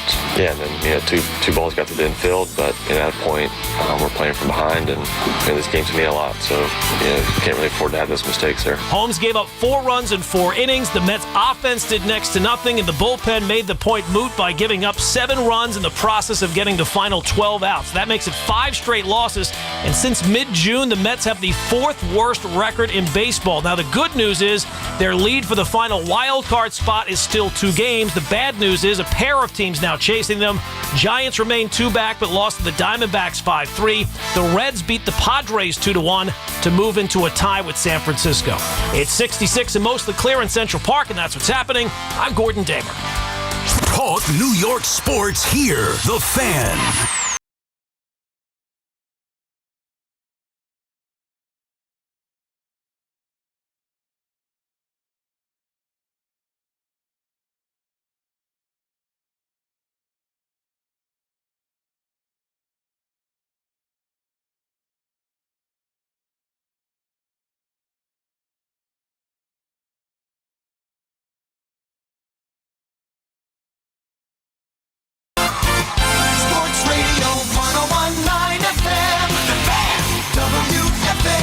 Yes, sir! Yes, sir! 203 on the Fan. McMonigle here with you. I got you for 3 hours, as is our custom here on now this Thursday morning. I got you till 5 o'clock and the warm-up show. We got Fleegs on the other side taking your calls at 888-808-1019. You can watch us live on the YouTube stream. Join the chat. 888-808-1019. Join the show on this Thursday morning as our 2 baseball teams continue to get blown out on a nightly basis. Back-to-back brutal losses for the Yankees and the Mets. The pitching, the offense, which is still the problem for me. Like, I know that they fall behind early, and Clay Holmes has the bases loaded, and he's hitting people, and they fall behind early, and you could see it on their face. Like, this team, they are feeling it. For a manager, after so much was made, which I'm sorry, I found laughable. I understand that he brought Manaea back into the tunnel and gave him a once-over or whatever he said to him, and Manaea came out and pitched better. Like, okay, so he had 3 innings of pitching better than the slop he's given you for a month, and suddenly, go out there and fight is the credo of the New York Mets. Where is the fight on this team? If Mendoza's asking for it, they ain't giving it. Because you can tell me all you want. And look, we'll get into Clay Holmes, and maybe it is time. They've got the 3 young pitchers. I don't know about the rest of this rotation. The broadcast is talking about it. The bullpen stinks. Before we get to the Yankee bullpen, and we will here in the open at 888-808-1019. You can feel it. It's now 2 games. Cincinnati, who owns the tiebreaker. You are 2 games out of the postseason and the biggest freaking collapse and disaster of a Mets season. And this offense, as I said, I know the broadcast is talking about moving Clay Holmes to the bullpen. I don't know if there's enough good starting pitching.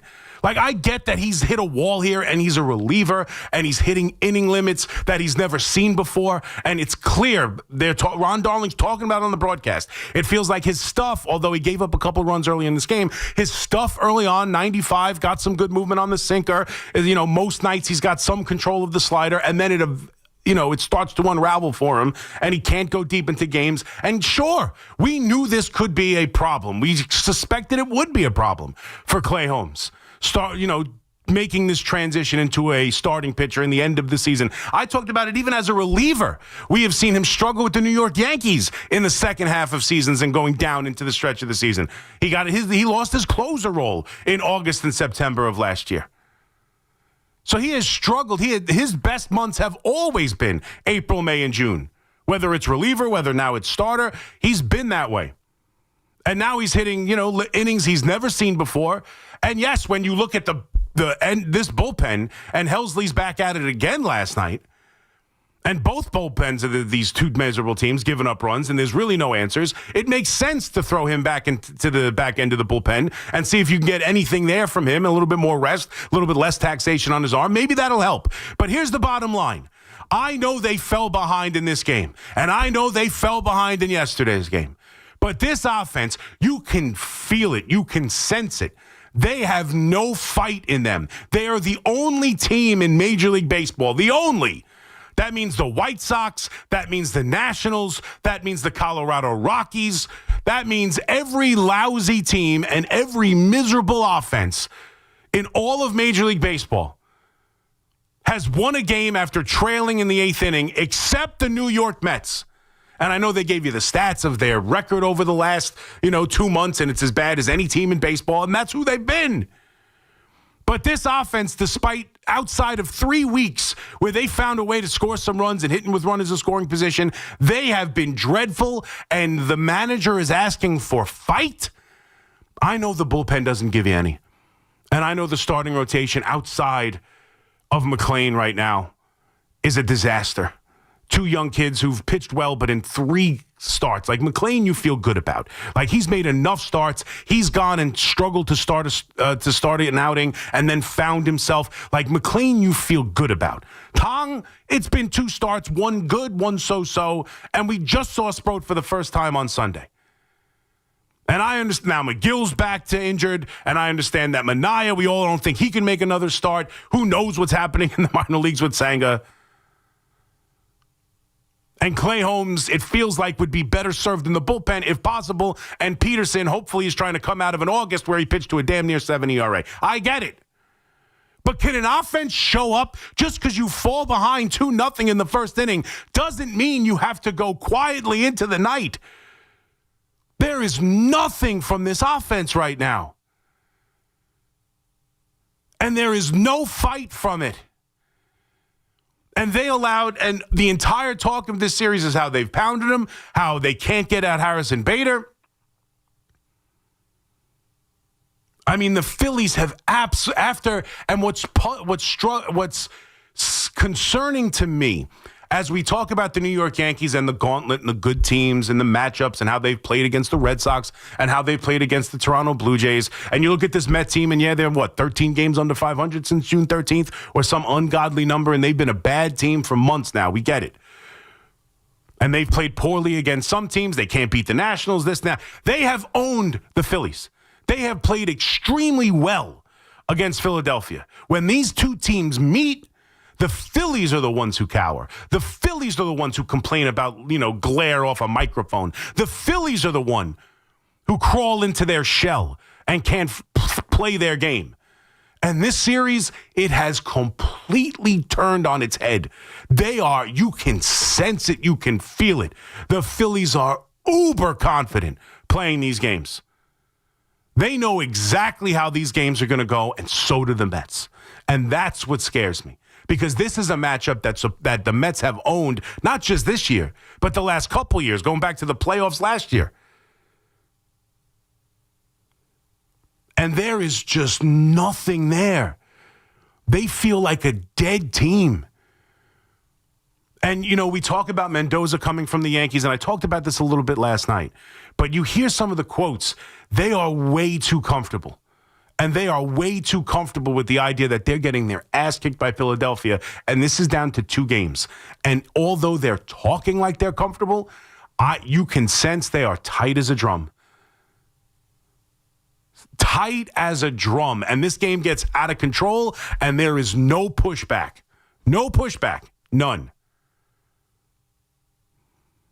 And I'm telling you, even if and I still think deep down in my soul, and I'm starting to wonder why I think this way, as they're about to take on the Texas Rangers, who won again earlier yesterday afternoon, who continue to win despite not having Semien, despite not having Seager, despite not having a lot of their lineup.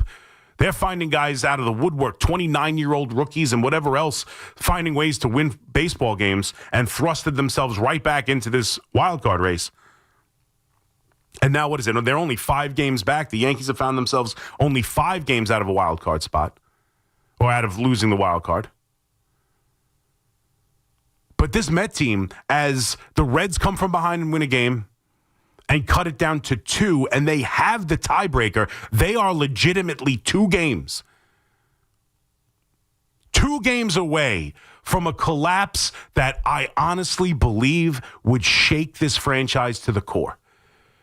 And I don't think it's going to happen, and we still have 3 more weeks of the season, and it's probably a little premature for this conversation. But I will tell you this, because that's what I'm thinking about as I'm watching the game. As I'm watching this team, and I'm wondering 2 things. 1, even if they do what I think they'll do and figure out a way to be the final wild card team and go on the road and have to play 3 games against this Philadelphia team, most likely, how the hell are they going to win it? What's the rotation? What does the bullpen look like? And I know that you get Juan Soto into the postseason. I get it. I expect him to be a good player. And I know a lot of talk right now about his selfish ways and how he's more concerned about 40-40 or 30-30 or whatever else, stealing bases this year. I think that's overblown. We have seen Major League players decide they're going to be better at something. Every year, Aaron Judge decides he's going to try and be better at something, right? The last couple of years, he's tried to bring up his batting average to the point where right now, I haven't checked in the last couple of days, and we're going to get to Aaron Judge. I still think he's like leading the damn near won a batting championship last year. He's got the best. He was hitting 400 for the first 2 months, and I still think even at 320, and that speaks to how baseball is still the batting leader right now in the American League. He's talked about working on different things. Players work on things. So the idea that he wants to steal bases this year and incorporate that into his game, I have no problem with it. Selfish baseball players, I think it's overblown in many different ways, but like a guy who wants to be good, being selfish and wanting to be the best helps your team too. It's not like he's not playing complimentary baseball. I think it's completely overblown. And I have every full expectation that if he gets into the postseason, he'll be a dangerous hitter in the postseason. That's what he's been. That's who he's been. I have no doubt that that's who he will be. But the rest of this lineup, the rest of this team, where is the offense coming from? The starting rotation is going to be kids.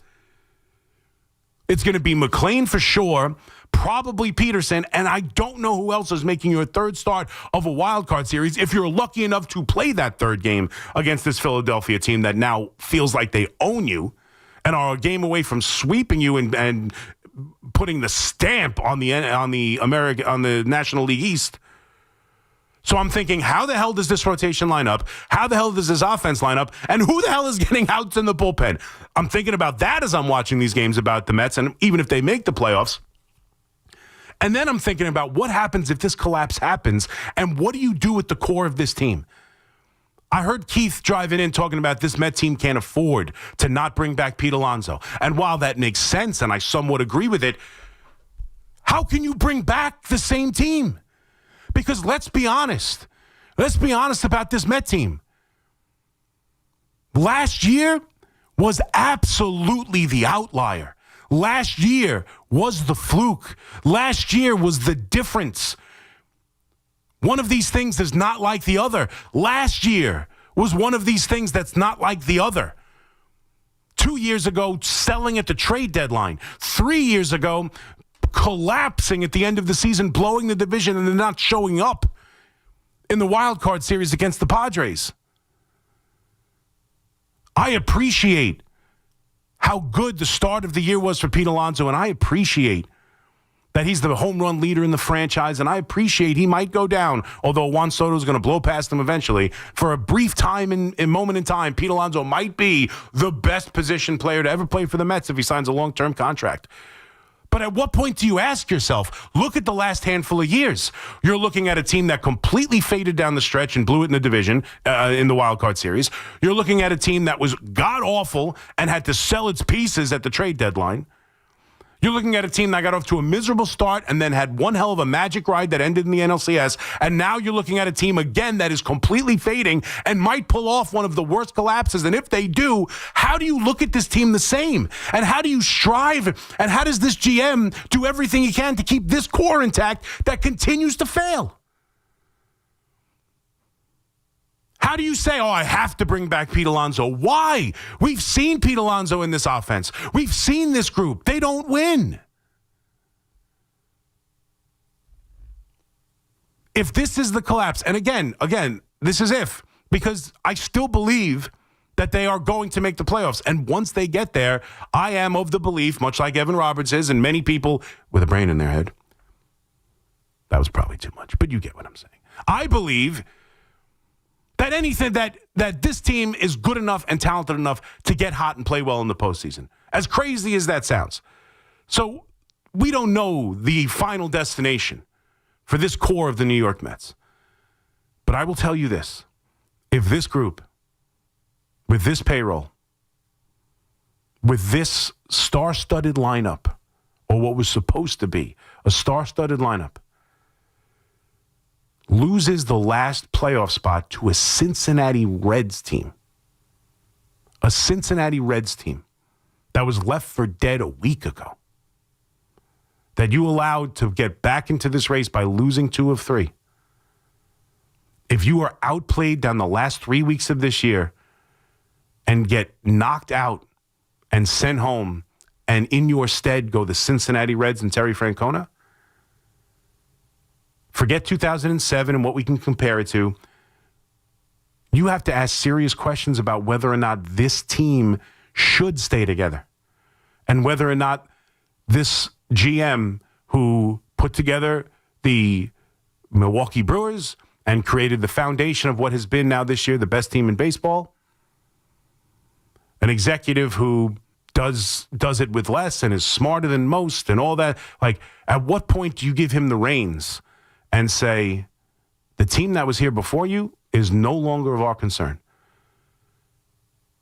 Because I don't know how many years you can go with this team and not make significant changes if this happens. They cannot lose. They cannot get knocked out. They cannot not play postseason baseball. And if they do, how can you look at them the same? And what makes you confident that you can bring back the same group and expect different results when last year was the outlier? Last year was the fluke. Not the year before. Last year. We'll get to the Yankees next. I went a little long with the Mets. We'll get to the Yankees and their miserable bullpen and how the Detroit Tigers came in and absolutely wiped the floor with that bullpen. The first time in Yankee history that a bullpen has gone back-to-back games while giving up 9 runs. And I'm sorry. I know we'll get to it. I'm driving in. It makes me laugh. It makes me laugh. Anybody, I'm not saying Boone has done a great job this year. I've been on Boone more than I've ever been before. I've been more critical of him. I've been more open to the criticism of him. I'm willing to blame Boone for a lot this year. The malaise the team went through, a lot of it, because I think this team is better than where it is. I do. So I've been on Boone.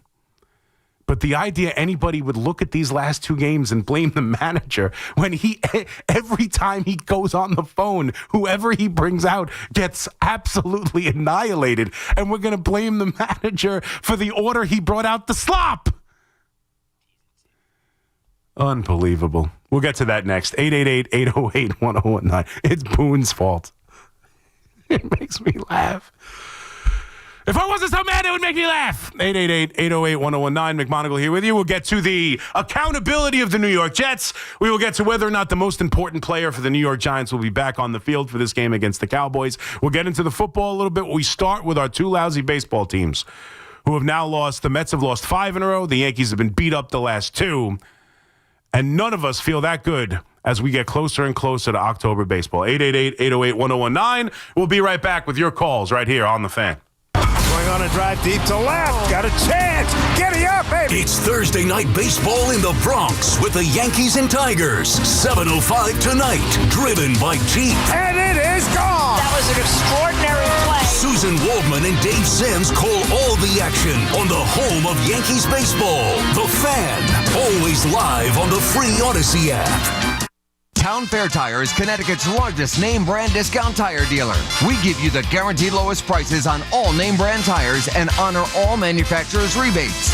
We even honor our competitors' rebates. With over 100 stores from Connecticut through New England and an inventory of over 600,000 tires, you'll always get the right tire at the guaranteed lowest price. Nobody beats Town Fair Tire. Nobody! Name brands at discount prices. Town Fair Tire. Now at Verizon, lock in our low price, plus free roaming included in Puerto Rico. Discover the best mofongo, post that perfect sunset on La Isla, and save big with Verizon while you do it. Switch and get 4 lines for just $30 per line.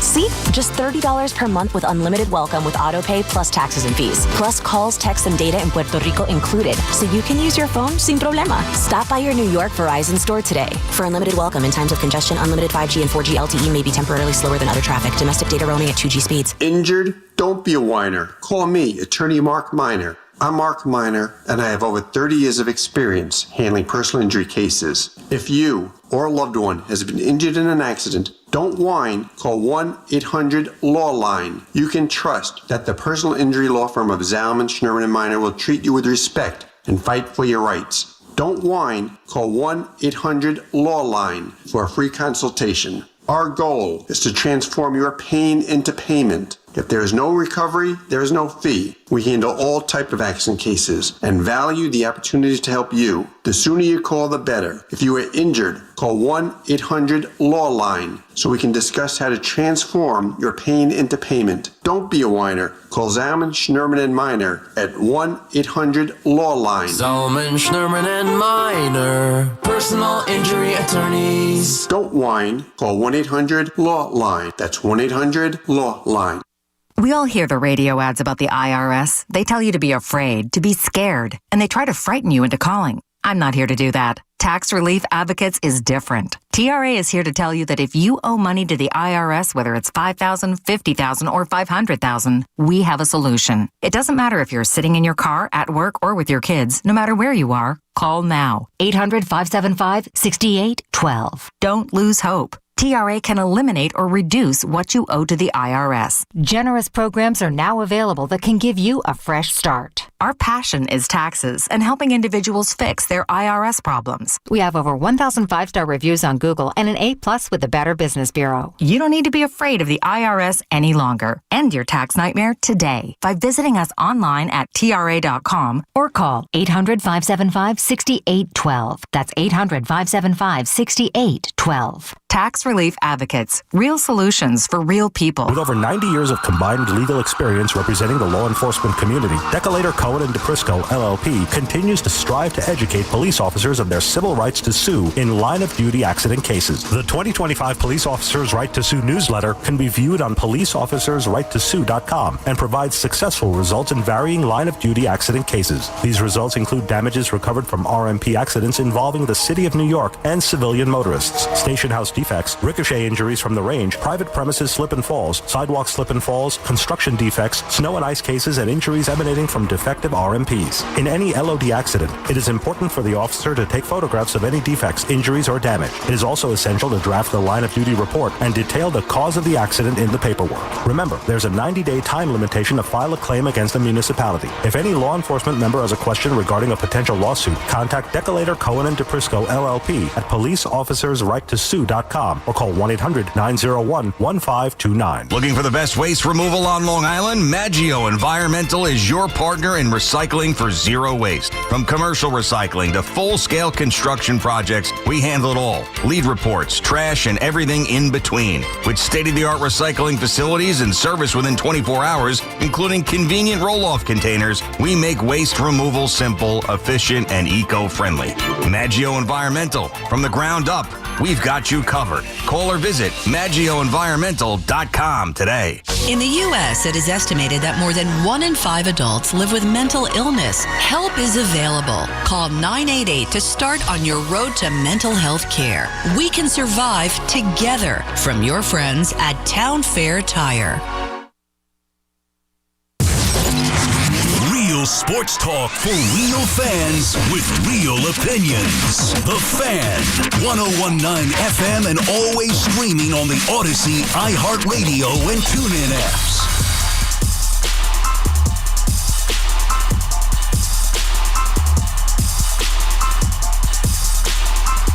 All right, 2:26. McMonigle here with you on The Fan. This is why the chat is good. I guess I misspoke. If the Mets were to be in the Mets, the playoff started right now, it would be the Dodgers, not the Phillies. The Phillies would have a bye along with Milwaukee, and the Dodgers right now hold the other division. The Mets are the third wild card. Mets, Dodgers, and then it would be the Cubs and Padres. Would be the 2 wild card series in the National League. And right now with the Yankees, I'm going to get to them right here. The Yankees would be hosting the Boston Red Sox. And I believe right now the Mariners would be taking on the Houston Astros. That would be your wild card to start for the American League if the season ended today. And oh, how I wish it did. I wish it ended right now. Actually, no, they need some time to figure out this bullpen in the New York Yankees. So last night, the New York Yankees lost their second game to the Tigers. And the offense has gone cold. There's no doubt. The offense has gone cold a couple days.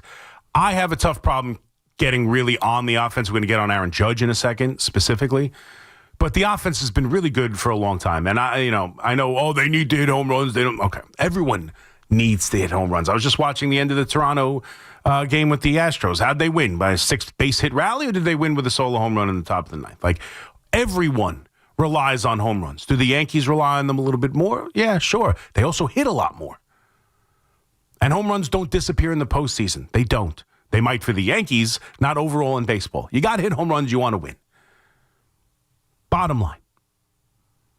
And I also don't think every time someone swings and misses, it means they were going for the home run. It's so obnoxious. Every at-bat, someone swings and misses. Oh, why is he swinging for the fences? Maybe he just swung and missed. I think Jazz has kind of had a couple swings like that, but not every swing and miss is like, oh, all these guys are doing is swinging for the fences. No, sometimes you just swing and miss. People don't know this, Chris. Before analytics, nobody ever swung and missed. No, it's crazy. I know. Before analytics, nobody ever swung and missed. Now it's launch angle and home runs. That's why every time you swing and miss, it's going for the fences. It's annoying. So is the Yankee bullpen as of right now, because this is the bottom line. As my point was, yes, the offense is struggling the last couple games. It was on fire for a month. They've struggled the last couple games. They've been good pretty much all year. I have concerns about them hitting in the postseason like I do every single year. There's no doubt. There's nothing they can do. The offense is really good. I'm not overly concerned about it because I think the offense has really good hitters in it who are good. And it's just a matter of whether they perform in the postseason. There's nothing I can do. You spin that top. They built a good offense that scored a lot of runs, that's hit a lot of home runs, and has been doing it over the last 2 months, really, without Aaron Judge being a major contributor. I like the offense. I think the offense is good. Will they hit in the postseason? I have no freaking idea, but I think they are a talented offense. So I'm not overly concerned about it. There's nothing they can do. It's just a matter of whether they perform when they need to perform. But the bullpen right now is without question the biggest issue the New York Yankees have. And that's why I joked about blaming Aaron Boone. You have to be out of your mind. You must just so deep-seated hatred for the man. And I get it. He's had the nerve of not winning a championship his entire tenure. I get it. It's the longest tenure of a Yankee manager without winning one. We all think you all think he's an idiot. I get it. Fine. But what would you like him to do? Like, who do you want him to be? He brings in Weaver into this game, and we'll get to that situation. He gets lit up. Tim Hill. Why are you throwing Tim Hill in there? Tim Hill gets lit up, giving up home runs. And he's been terrible against right-handed hitters all year long. Cruz couldn't get an out the other night. Leiter couldn't get an out either game. Doval is terrible. He throws 98 miles an hour. I've never seen outside of maybe Helsley and his 102 miles an hour. I mean, Doval throws 98, 99. It's getting blasted. He's been awful since coming over here from San Francisco. So Hill got lit up. Leiter got hit up. Doval got hit up. God forbid he throws Devin Williams. We all might have a fit. So in any big situation, if the game is even close at all, if they're down 2 runs or up 2 or 3 runs, you can't throw Leiter, you can't throw Doval, you can't throw Williams, you can't throw, right now, Hill. Who can you throw? Who's he supposed to go to? And the offense didn't give him an opportunity to go to Weaver in a big spot or go to Bednar, the only reliever that you really trust right now. Over the last couple games, the offense has got to score runs if you want him to go to that part of the bullpen, because as you see, he can't waste those guys when they're losing because he needs them to hold leads. Who else can he throw? If the offense doesn't score runs, Aaron Boone can't go to the top end of his bullpen because he needs them every time they have a lead because there's no one else. He can't throw Weaver down 2 runs because he needs them every time they have a lead. You can't rely on just 3 guys. He's got to be able to trust guys, and right now he can't. There's no one to trust. The bullpen needs to figure itself out. And there's nothing that can be done.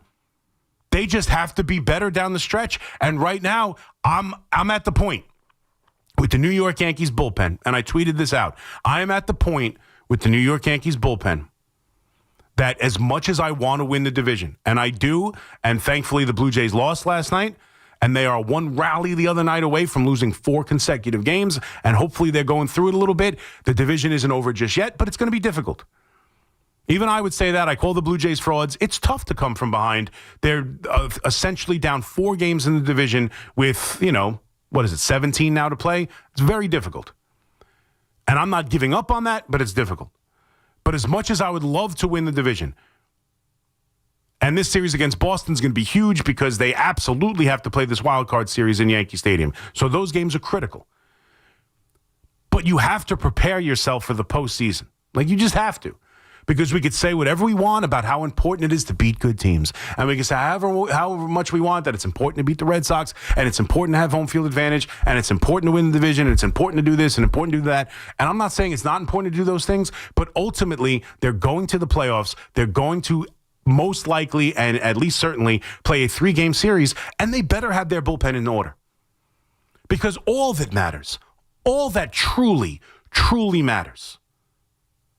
Home field advantage is important. Getting a bye is important. I want those things because it will help them. It will give them the best chance to win the World Series. But ultimately, all that's truly, truly important is how they play when they get there. That's it. That's the most important thing. How are they lined up? How are they playing? How well will they perform in the postseason? That's the most important thing. And so I know we want to win these games, and you can't, how does he throw in this guy, and how's he throwing that guy, and how could you put this guy? I'll tell you right now. And I know Weaver didn't pitch well in this game, and we'll get into that situation and how I think I'm going to give him a little bit of a pass while he pitched in the 9th inning last night. I trust Weaver. I trust Cruz. I trust Bednar. I trust no one else. I trust Yarbrough to keep a game close if he has to come in the 3rd inning, but I don't know about late game situation. I trust 3 guys, and maybe Tim Hill against lefties. Maybe. I trust those 3 guys. I'm sorry. If I'm the manager, I'm not pitching them to save close games. I'm not pitching them to keep them only down 1 run. I'm not pitching them to keep them only down 2 runs. I am only pitching them if I know if they do their job, we win the game. That's it. Because I need them rested. I need those three arms not overworked these last 3 weeks. I need them ready to go. I need them to be able to throw a hell of a lot of pitches and pitch a hell of a lot of innings because they're the only three arms I trust. And when I get into the postseason, then I'll use them to keep a one-run game.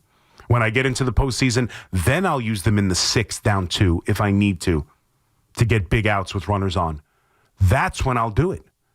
When the games literally are win or go home. I'm not going to do it no matter how important you think the game may be against the Detroit Tigers. Because ultimately, it's not. It's not a postseason game. The season didn't end with the loss last night. And I have three arms that I trust, and I'm not overworking them down the stretch to have them dead upon arrival in the postseason because I'm trying to do other things. It sucks. The Yankees have put themselves in that position where that's the way I would view it. You want to win games? Score more runs. Don't put yourself in a position where you're down 2 in the 6th. Don't put yourself in a position where you're tied in the 7th, and then the guy who he does bring in that I trust gives up a couple runs. Well, now I'm not pitching Weaver and Cruz in a game where I could lose. Why would I do that? I can't afford them. They only have so many bullets they only have so many things to do before. They only have so many things left in their arm before you can, run them exhausted, run them ragged. You can't do it. Can't do it. They have got to be locked and loaded for the postseason, those three arms. They have to be. So as much as I want to win the division, as much as I want home field advantage in the wild card, the most important thing is that I go into the postseason with a team that can perform. I can't kill those three guys down the stretch of the season in the name of keeping games close so I can hopefully win a division I'm down 4 games in. I just can't do it. Can't do it. They want to win games, the offense has to be better. Bottom line. They want to win games, the offense has to be better. And that leads me to Aaron Judge. Aaron Judge, through this process, has been okay. He's been okay. For the last 2 months, he's been okay. He's gotten a lot of walks. He's gotten some hits. He scored some runs. But Aaron Judge, much like all the talk, we've spent so much time talking about Juan Soto and the great season he's having, and yet not being very productive or not impacting winning enough. Aaron Judge, and I understand he's dealing with a strain in his elbow. I get it. I know it mostly affects his throwing, obviously, and it doesn't affect the hitting all that much, but he's still hurt. And to have him perform the way he's performed, let's be honest. I know he hit the home run past Yogi Berra the other night, gave the Yankees a 1-0 lead. That's a clutch home run. To give the Yankees a 1-0 lead, it's a clutch home run. But outside of that, in these games against the Astros, in these games against the Blue Jays, in these games now against Detroit, Aaron Judge hasn't done enough. And it's a double-edged sword. Because on one hand, it's a positive that this Yankee offense is good enough and has scored enough runs and has played well enough over the last 25 games to really, feel confident that they've secured a playoff spot and given themselves at least a chance to go win a division. And they've done it scoring a ton of runs, and they've done it without Aaron Judge really having a big impact. And that's positive because the team, even with Juan Soto last year, it was pretty much the two of them, and Judge was integral. I always say integral, and people get on me. Integral. You needed Aaron Judge to perform last year, or you were doing nothing. This year, you have Bellinger having a great year. You have Trent Grisham having this surprise year. You have Giancarlo Stanton, who's been called for the last 2 weeks, to be fair. But Giancarlo, who's got 900 OPS and is hitting 280 and arguably playing the best he's played in a Yankee uniform during the regular season. You've got Rice with a 800 OPS. You got Jazz with an 824 OPS. You got a deeper lineup. It's not perfect, but it's a much deeper lineup that's done a really nice job scoring runs without the great Aaron Judge being the great Aaron Judge. But now's the time. It's great that the offense isn't the two hitters that it was last year. And it's great that it's deeper, and there are guys who've stepped up and had career years. But Aaron Judge has got to be the driving force of this team. He just has to be. And last night, he had a miserable game. The first 3 at-bats, when the game was still in the balance, he struck out, looking at a fastball. He did get a bad. He should have walked in that at-bat. There was a slide. There was a breaking ball low. But he still got caught looking at a fastball right on the outside corner, and then he hits into two double plays. And yes, the second double play, he smoked. It was probably over 105 miles an hour. He absolutely annihilated it, but he hit it right to the second base, the shortstop. It's not good enough. It's not good enough. And that leads into the bullpen. The bullpen decisions are different if Judge hits one in the alley there. The bullpen decisions are different if Judge hits a 3-run home run. Judge has got to get back to being the player he was that carried them offensively at the start of the year. Like, he's had the impact. During the start of the year, he was great. When they were building that division lead up to 6-7 games, he was the main reason. The bullpen was blowing games just like they're now, but Judge was carrying them. He was having an incredible year. He was as big a reason as anybody else for the reason that they got out to a 7-6 game lead against Tampa Bay. Over Tampa Bay, over Toronto, over Boston. And now he's just been a guy who they kind of pitch around a little bit. He'll get on base 2 times a game, but he is not driving the baseball for the most part, and he's not impacting, and he's not coming through in big spots. He's walked in some big spots, but he has not driven the baseball. He's not come through with that big hit that breaks open the game or changes the game or gets them back into a game. Judge has got to be better. And we can say till we're blue in the face, and God knows we do. We can say until we're blue in the face, this is embarrassing. This franchise has been unable to build a team that can win a championship for Judge. The idea that they can't put a team around Judge that can win a championship. What the hell's wrong with Brian Cashman? Judge has got to be there for the ride. And as much as I'll tell you that I still believe with how great he is, that event, there's no reason to not believe this postseason will be a good postseason or that next postseason will be a good postseason. I think he's a great player. I expect great players to be great. And I always will. But that doesn't change the fact that he hasn't been. Right now, he hasn't been great. In previous postseasons, he hasn't been great. And we can say on and on and on, oh, this team isn't good enough. And I actually saw this podcast, Yankee Files. They put it, I retweeted it. I think they put it in a great way. I really do. As I'm talking about the team hasn't been good enough around Judge. You can't build a good enough team around Judge, and it's embarrassing. Here's the problem. The problem isn't that the Yankees aren't good enough to win a World Series. That's not why we're mad. That's not why we're frustrated. That's not the problem. The problem is the Yankees have been good enough to win a World Series almost every damn year, and they don't. That's the problem. We're not mad because there's some lousy team that comes nowhere near winning a championship or has no real chance to win a championship. That's not why we're mad. We're not mad because there's some fatal flaw that guarantees them failure in the end. That's not it. The problem is this team has been good enough most every year to win a championship, and in the biggest moments, they don't play well. That's why we're frustrated. Because they keep getting back there and back there and back there, and they don't play well enough once they get there. Not winning the World Series is not proof that you weren't good enough to win the World Series. It's not. And too many people think it is. It's not. Not winning is not proof that you couldn't. You just didn't. The 2007 Patriots went undefeated until the Super Bowl. They lost that game. Is that proof they weren't good enough to win the Super Bowl? They weren't good enough, or they just didn't play well that game? Yankees have been good enough. They haven't played well. And a major part of that is that their superstar, best player on the planet, the joining the superstars and fable and fairy tale characters that are Yogi Berra and Mickey Mantle and Babe Ruth and Lou Gehrig and Joe D. He's joining that pantheon of not even real people. They're like fantasies. They are folk heroes. They're Paul Bunyan. And yet here he is joining them. He's the Paul Bunyan for the 40 years from now. And he's got to be part of winning it. He's got to be part of, like, if Judge goes off in any of these postseasons, maybe they do have a ring. Maybe they do.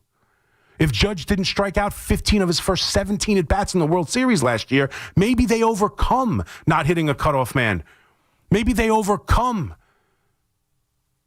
not covering first base. Maybe they overcome their failures if Judge can hit them to it. So I'm tired of hearing the roster's not good enough around Judge, and this Judge has got to be the guy.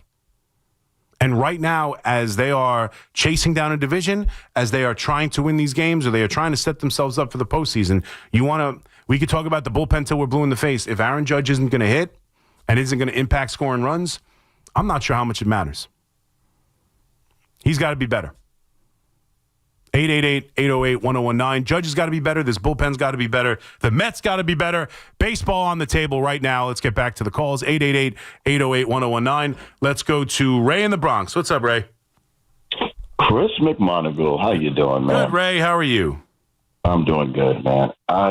Before I talk about Judge and Volpe, I got to admit it, man. I hate to say it, but how I wish we had a certain pitcher that's playing for Boston right now, pitching for Boston by the name of Aroldis Chapman back on the squad.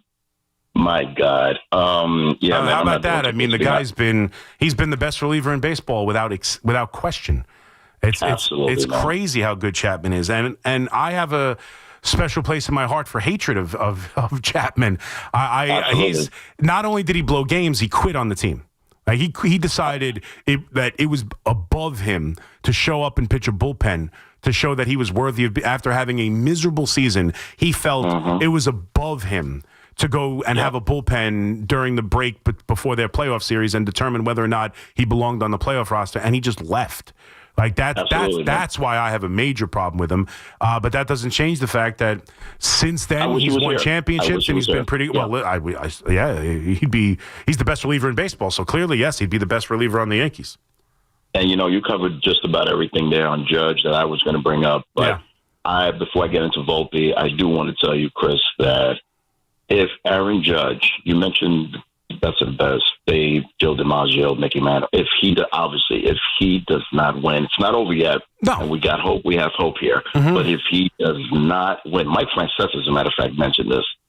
We can't put him in that pantheon. We cannot put him with the elite. We cannot do it. Sadly, we can. No, listen. You could talk about his prowess, how great of a player he was, but he won't be beloved. You can still put a monument out there, I suppose, but he won't have that same feeling. And in many, if I'm being honest, it's kind of unfair because it's a different era of baseball. It was a lot easier. One, there were less teams and everything else, and obviously, integration and everything else, night games and travel, and the idea that all they had to do was have the best record in the league, and they went straight to the World Series. It was easier to win championships for Joe DiMaggio. There was no draft. Everybody wanted to be the Yankees. They had the most money. It was easier to win championships back then, but it doesn't matter. Yeah. Judge has to win. Talking about. I'm sorry, Chris. We're talking about also. Of course, we mentioned the elite of the elite, but we're talking about the Paul O'Neill, the Bernie Williams, Tito Martinez, the Derek Jeter, and again, he's a far better player than any of those. He's a far better player than anyone you just mentioned. 100%. Yeah. But one thing Bernie Williams and the rest of them have over him. Obviously, I'm not trying to be that guy. But he's got to win, and we're hoping that he wins real quickly. And as clutch as those guys were, all of them, here's the thing, though. As clutch as those guys were, and they certainly were at different times, each one of those names also had series where they hit under 100, and yet their Yankee team found a way to win. That's true. You know what I'm saying? Go look at Bernie Williams. Bernie Williams' overall playoff numbers, very good. Go look at Bernie Williams' World Series numbers. They're atrocious. They're atrocious. He killed Texas. He killed Baltimore. He was great in the American League playoffs. His World Series numbers are terrible. But I agree with that. And I'm not trying to knock Bernie. I'm just saying the team was good enough around him where they still won, even though Bernie hit under 100. The Yankees aren't good enough. This Yankee group isn't good enough to have Judge hit 100 and still win the championship. That's a fact. And real quickly about Volpe now. Yeah. You mentioned this, and I overheard you, Chris. McMonigle, you made a very good point, and I hate to say it. I like Volpe. I really do, man. But you were saying that it is a very good shot after the season. Once it's done, you said you don't see him coming back. Please let me know why you still feel that. There's a good shot that you don't want him to come back. And thank you for the call, Ray. I don't remember saying I don't think he's coming back. I'll be honest with you. I said at the start of the year, and I feel it now. And I just recently said that he can't play, and I called last night. Not that it was hard to call. I knew Caballero was going to play shortstop. And watching Caballero play shortstop, yes, at the end of the game, he kind of slid for a ball. It kicked off his leg and went rolling, towards the wall. Early on in the game, he made a couple of plays that were nice plays. They were solid plays. I think Anthony Volpe has shown the ability to make those plays, but it felt different. It just did. Just watch. It was so much smoother and so much easier. Volpe can make that play. He doesn't make it look as easy as Caballero made it. That's a fact. Just a fact. We've all watched the games. I don't think those were plays that Anthony Volpe absolutely doesn't make or Anthony Volpe's incapable of making. Early on in the game, he made 2 plays, one to his left, one to his right. The one up the middle to his left was a nicer play, but both plays were nice, plays. But it wasn't that they were so special that, oh my God, Volpe doesn't even get to that ball or Volpe doesn't make that throw, because I think Volpe's capable of it and has and could have if he were playing there last night. But it felt so smooth and easy, where Anthony Volpe, everything feels difficult. But I don't remember saying Anthony Volpe's not going to come back. What I did say at the start of the year, and I do feel now today, Anthony Volpe can no longer be the guy who shows up at spring training and is the starting shortstop of the New York Yankees. That's done. That needs to be done. He cannot be guaranteed anything. If they want to just move on, I'm okay with that. If they want to, and I'll be fine with it. If they want to just move on, I'm okay with it. If he's just gone next year or they trade him in the offseason for nothing, because I don't know what his value would be, and someone would trade for him. He was a top prospect. He did win a Gold Glove. I know that's a million years ago in a land far, far away, but he did win a Gold Glove, and I think he's capable of being a good defensive shortstop. He just hasn't been this year. It's mental mostly. I do think he's capable. So I think someone would take him for something, probably very minimal, because of the nature of him being so young and a top prospect. So if they move on completely, I'm good with that. But I would be okay with bringing him back and having someone legitimately who could play shortstop, and someone better than Caballero, someone who could actually hit a little bit. Because I like Caballero, and he deserves to play right now, but he's not a legitimate hitter. I mean, his career OPS is worse than Anthony Volpe's career OPS. Like, I don't view him as a guy who I'd feel much better about being the starting shortstop next year. Right now, he has to be, because he's better than Volpe. And that's how bad Volpe is in the moment. But moving on to next year, I'd be okay if Volpe comes in with a chance. Like, it's not impossible he finds himself. It's not impossible he has a really good offseason, works on things, comes into spring training and absolutely kills it, and they start the year giving him another chance. I guess I'm okay with it. But there has to be a legitimate guy who can be the shortstop of the New York Yankees, a legitimate MLB player who can play defensively and have a 700 OPS. 710, 20 OPS is an average major league hitter with a good defensive glove. There has to be that guy in camp who can play shortstop. Bar none. Bare minimum. I'm open to letting him fight for his job next year, but he don't have it coming into camp. It's up for debate. It's up for competition. He is not just the starting shortstop next year. That would be a disaster, and it would be unbecoming of a New York Yankee organization who's trying to win championships. You can't have 3 straight years of the same slop offensively. I said it at the start of the year. If he has the same offensive year, can't go into next year with him as the starting shortstop. It's happened. He's had just as bad or worse an offensive year. Over. He is not the starting shortstop of the New York Yankees anymore. That's how I would view it. Doesn't mean he has to be jettisoned from the team, but he's just not the guaranteed lock-it-up starting shortstop. So, I mean, that's how I feel about it. And right now, he shouldn't play. He should not play today. I guess they're going to go back to him, and then Caballero could play one of the 3 games in the Red Sox series until further notice. Like, I would give him I would play Caballero through the Red Sox series. I would play him every day. I'd play him today, and then I'd play him the 3 games in Boston. And then against lesser teams, if I want to see if I can play Volpe, I'd be open to it. But if Caballero in those games hits, then Caballero's the shortstop. But that's not how the Yankees are going to handle it. I don't know why. That's what they should do. Right now, what should happen is Caballero is the shortstop through the Boston series. He's the shortstop for the next 4 games. And if he hits during those 4 games, then he's the shortstop moving forward. If he doesn't hit at all, then I'm willing to go back to Volpe against bad teams and see how he goes, see what they're working on over these 4 or 5 days and see if he can find something. I'm open to that. But I'm not playing him against the Red Sox. I'm not playing him tomorrow. I'm playing Caballero, making sure I make plays defensively. That's it. 100%, that's what I would do. And if Caballero hits, I never look back. And if he doesn't hit, I'd be willing to try Volpe again against bad teams and see if he can get hot and play better defense. And just see.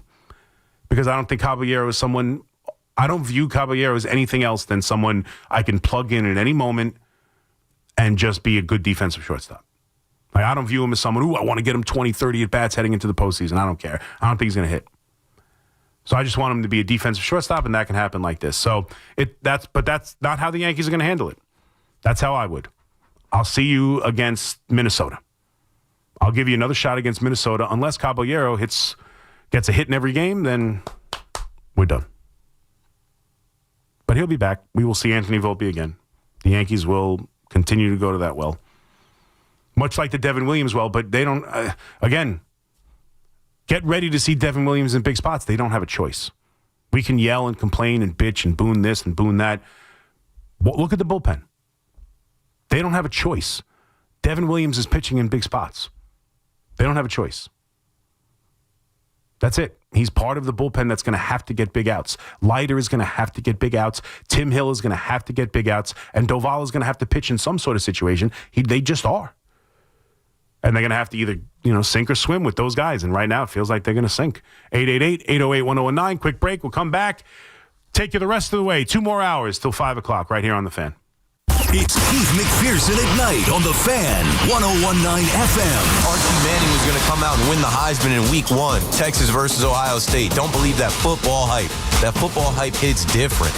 All that talk, all that speculation, none of that matters when there's 11 on 11 inside those white lines. Listen to Keith McPherson on demand on Apple Podcasts, Spotify, or wherever you get your podcasts.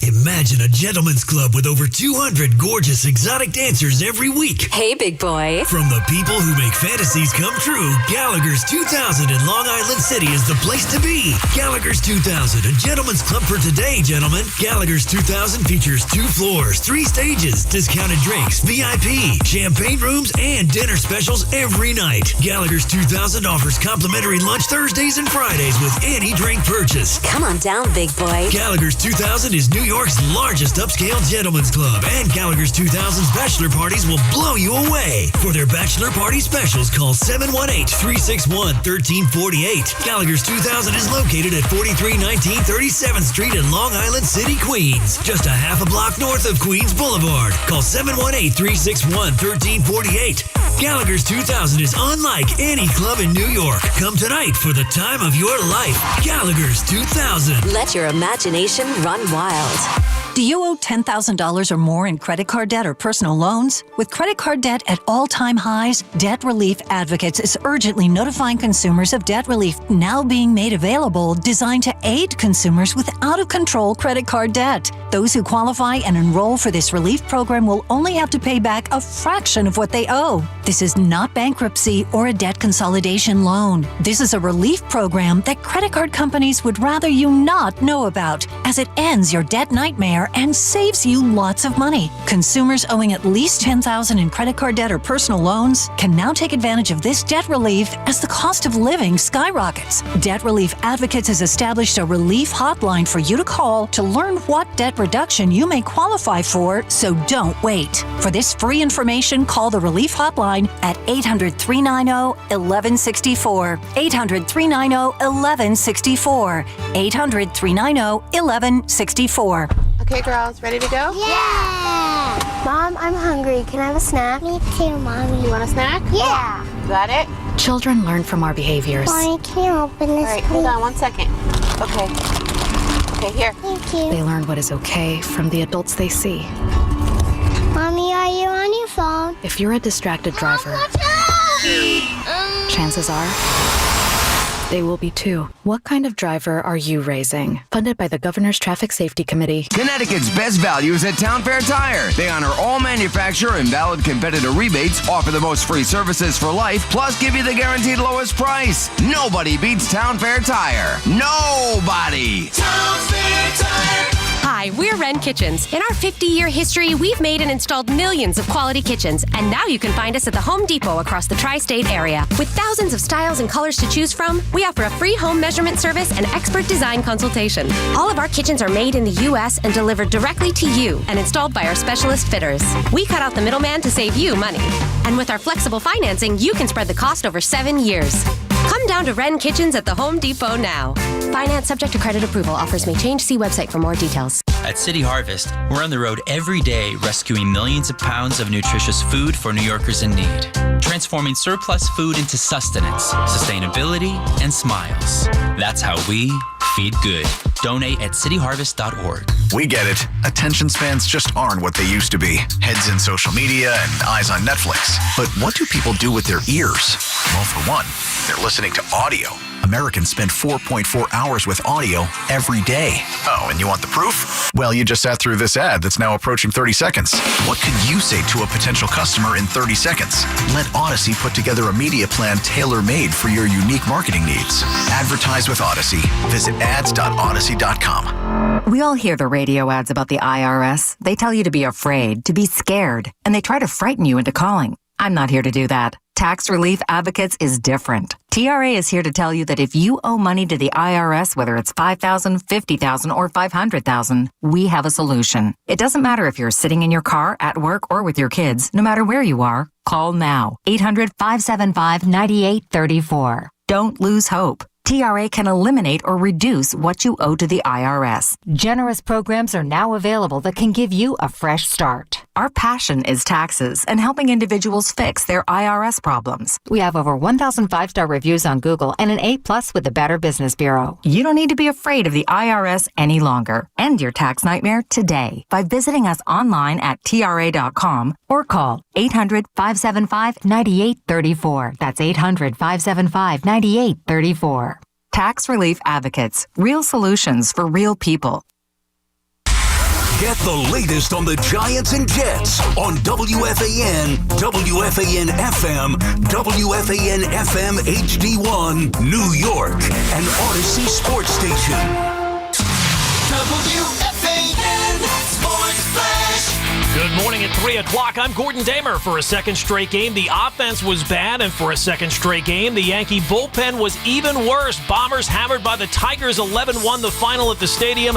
Gleyber Torres with a go-ahead 2-run single in the 5th inning that put Detroit ahead to stay, and they would only add to that lead against the Yankee bullpen that gave up 9 runs and recorded only 7 outs. It got so out of hand that outfielder Austin Slater got the final 2 outs, and he was the only reliever for the Yankees that did not give up a run. The Yankee bullpen has now allowed 19 runs in the last 2 games. Look, this is 2 days. I mean, you know, the bullpen has been closing out some really important games for us of late that's, you know, let us go on a pretty good run. These are, you know, 2 nights in a row where, you know, we haven't got it done. Yankee offense also AWOL as they went 1 for 7 with runners in scoring position. They left 6 men on base and struck out 13 times. The Blue Jays, though, also lost 3-2 to the Astros, so the Yankees still 3 back of Toronto in the AL East. Meanwhile, the Mets not any better. Their 5th loss in a row, blasted by the Phillies 11-3. Clay Holmes fell behind right away, allowed 5 of the first 6 batters to reach base. He hit 2 batters, including Max Kepler with the bases loaded. Holmes gave up 4 runs and got pulled after facing 2 hitters in the 5th. Yeah, obviously we know where we're at. You know, we know that we just gotta play good baseball, you know, and I think when you see the guys, you know, how they're preparing and working and just, you know, how people are talking, you know, people want to, you know, figure this out and really put our best baseball in front of us. I think there's a belief that we will.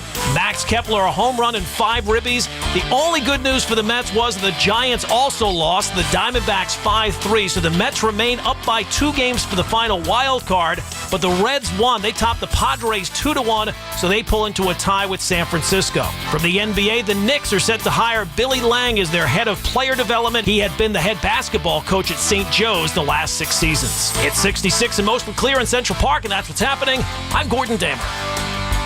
Get connected with WFAN to talk about your favorite teams. The Fan on the Odyssey, iHeart, and TuneIn apps.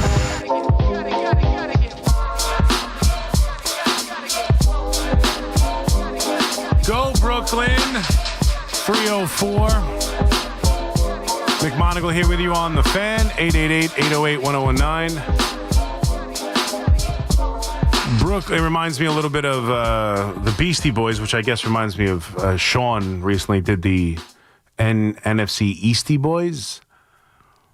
And I have to admit, it was, I don't know if it worked necessarily. I give him credit on, see, I disagreed. I was listening when they did it the other day. I disagreed with Tiki completely. I thought the content and trying to make, you got to fight for the right to start Jackson, I thought that was terrible. I thought the execution was bad, and I thought the execution was actually better than the idea. I don't think like the content was that good, but I thought he did a good job singing it and everything. Good for him. You got to fight for your right to start Jackson Dart. They got to play better to start Jackson Dart. And I'm starting to get, I'm starting to build my confidence up with the New York Giants. I'm starting to believe again. They're probably going to get killed by the Cowboys. But I don't think the Cowboys defense is going to be able to create the pressure. It's not even necessarily about winning the game. It really isn't. It should be. It should be. But unfortunately, we're not there as Giants. I just want to see an offense. And I think they have a better chance against this Cowboys team now. To give me offense, to go get touchdowns, to make an offense function and work. They better. I've been a Dable guy. I've been a defender of Brian Dable. I wanted him back. I'm glad they kept him. That was one hell of a performance on Sunday. It's got to look a hell of a lot better. Now, are they going to be able to stop Dak and CeeDee Lamb? I have no idea. Probably not. I don't care if they give up 62 points. You better score 21-30. I just better see some touchdowns. And in the game when it matters before the game's a blowout, I just need to see some functioning offense. We'll get to whether or not Andrew Thomas is going to play. He's not practicing today. Or he didn't practice yesterday, rather. I guess there's some thought he's going to practice now today and tomorrow, and will be a decision then. I don't know if they're going to play him. I don't know what this offensive line looks without him. It better look like it's improved from week one. You're looking for improvement. I mean, baby steps. That's where we're at right now with the New York Giants. The Jets made a big move and backed up the coach's words. I mean, that's really, we talk about accountability, and I think many times, most times, I think it's just a crutch word that we like to use. I really do. I think accountability, I'm not saying it's not important. I'm not saying it doesn't exist. I'm not saying that you got to have it on some level, but I just think it's an easy thing to blame. I think it's, there's no accountability. What would you like them to do? Now, on a 53-man roster, and this is why the coach is smart. On a 53-man roster and a wide receiver that hasn't done anything since making a name for himself on Hard Knocks a couple of years ago, and he just fumbles and then obviously the touchdown on the Aaron Rodgers game, when Aaron Rodgers goes down 4 snaps in, they come back and beat Buffalo. He has the big kick return. Outside of that, he's done nothing for this team on a 53-man roster. To talk tough after the game about accountability, and if you don't help this team, you're not going to be on it. To back up those words and cut Gipson, that's what that is what will start to build. Everyone takes note of that. Now, again, and I'm not trying to dismiss it because I do agree with it. I think it sets a tone. I think it does, in this instance, show true accountability, and that should send some sort, I don't know about shockwaves, but it should send a message through the rest of that clubhouse. But I do, locker room. Baseball's a clubhouse. Football's a locker room. Get it straight, dope. But at the same time, it was one of those, you kind of make an easy, it's easy to cut Gipson. It's easy. Let's see, there was a bad penalty from Williams. Let's see Let's see if he cuts Quincy Williams. Like, that would be Gipson's easy. And I'm not trying to knock this. It's a good move. It's smart. That's part of it. Like, it's smart. It's one that you could just easily make that decision. There's a chance. I mean, not a lot of people thought he wouldn't make the initial roster. You put him in a position to help the team. He didn't. He was probably the 51st to 53rd man on the roster. Anyway, that is a good move, but it's an easy one. But it should send a message. Can't fumble. Can't fumble. If you are on the peripheral of this roster, if you're a guy who has one opportunity a game to make an impact on it, you better make it. You're on the punt team. You're on the kick return team. You're a special teams guy. You better not miss an assignment. You better not blow a block. You better not have a penalty that kills us. You better not make that mistake if you are on the edge of this roster, because I have no problem. There are a bunch of people who want to play for this team, and I can't have people who make mistakes. That is, we talk about building a culture. He's done that. He is starting to do that. He's continued to do that. And the way they played the other day, despite losing the football game, and I get it, starting to build. Now, let's see what happens if they get waxed by Buffalo. You don't know how you're going to feel about it, but I have a feeling they're going to play well against Buffalo. They traditionally have. They've given Josh Allen as tough a time as any other team in the NFL. I think the offense could create problems with this Buffalo Bills defense that's banged up. The run game against Baltimore, I know they have Derrick Henry, but Baltimore absolutely ran the football down their throat. I should still think with this offensive line and that run game the Jets had, you're going to try and run the football down this Bills' throat, keep the game, keep the ball on offense, keep it away from Josh Allen. I think they have a chance to make this a close game. Are they going to beat the Bills? That would be one hell of a performance. The Bills are a damn good team, and they have arguably the best player in the world playing quarterback. But I do think it's a fairly tough matchup for the Jets, for the Bills. We'll get into that tomorrow when we go through the picks, but football around the corner for week number 2. New York Yankees, New York Mets with 2 losses. 2 losses for the Yankees off of a brutal bullpen performance, and the Mets have now dropped 5 in a row and find themselves a mere 2 games up over the Cincinnati Reds for that final spot. And not to get on the guy, I just found it funny, and just so we can clear this up for anybody who's confused about the math here, Bob Nightingale put out a tweet that said, the Mets now, after this loss, have, I'm paraphrasing here, find themselves only 2 games up over the Cincinnati Reds, and the Cincinnati Reds hold a tiebreaker, so it's essentially only 1 game up. That, along with many other things Bob Nightingale says, I'm not trying to pick on him, but it's just funny. Along with many other things Bob Nightingale says, that is inaccurate. It is still 2 games. No matter who has the tiebreaker or not, the Mets have a 2-game lead in the loss column. The Reds still have to make up 2 games. When it's the other way and you're trying to catch a team that you have that has the tiebreaker over you, you have to surpass them.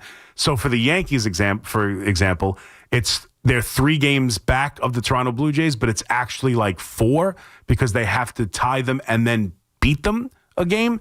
So 3 actually becomes 4, but it doesn't go the other way. When you're chasing a team, you still have to catch them. And the Reds are 2 games behind the New York Mets. 888-808-1019. Let's get to Moose in Jamaica. What's up, Moose? What's going on, C-Mac? What's up, brother? I just got home from the game maybe 40 minutes ago. What? Really? There was, I live in Jamaica, Queens, and I'm going to the South Bronx. So going there wasn't the issue. There was track work. So the trains heading into Queens all stopped at the 1 stop or 2 into Queens for the track maintenance, but I'm not here to talk about that. That's personal issues. And Mr. Brightside, once again, you're, Cash and Shell, Booney, Disciple, you name it. But I want to preface this by saying they are playing, 16 games in 17 days, mentally draining road trip, combined with the pressure to at least win the series against the Blue Jays. They did, and had a somewhat successful road trip with the Houston culmination and the 7-game winning streak. Also, they're mentally exhausted and physically exhausted. Plus, the players have all these commitments to CC Gala, the other Gala that was on the off day. That's way too much excuse making. I mean, I hear what you say. I mean, so they went out that night. There's no reason they were able to go to bed with plenty of time. Like that's not an issue. Yeah. So, but like all these factors combined with the postseason push and the priorities that the players are putting on themselves on their own personal achievements for whatever reason, whether it be free agency or meeting contractual agreements, and also I've never played I've played high school basketball but didn't have a playoff system. But I know that when preparing for anything of massive importance, there's that calm before the storm. And I guess the last 3 weeks of the season, probably entering this week, because it is the final 21 days of play, that doesn't matter until they guarantee a spot with that game when they win it to clinch a playoff spot, and then the subsequent seed.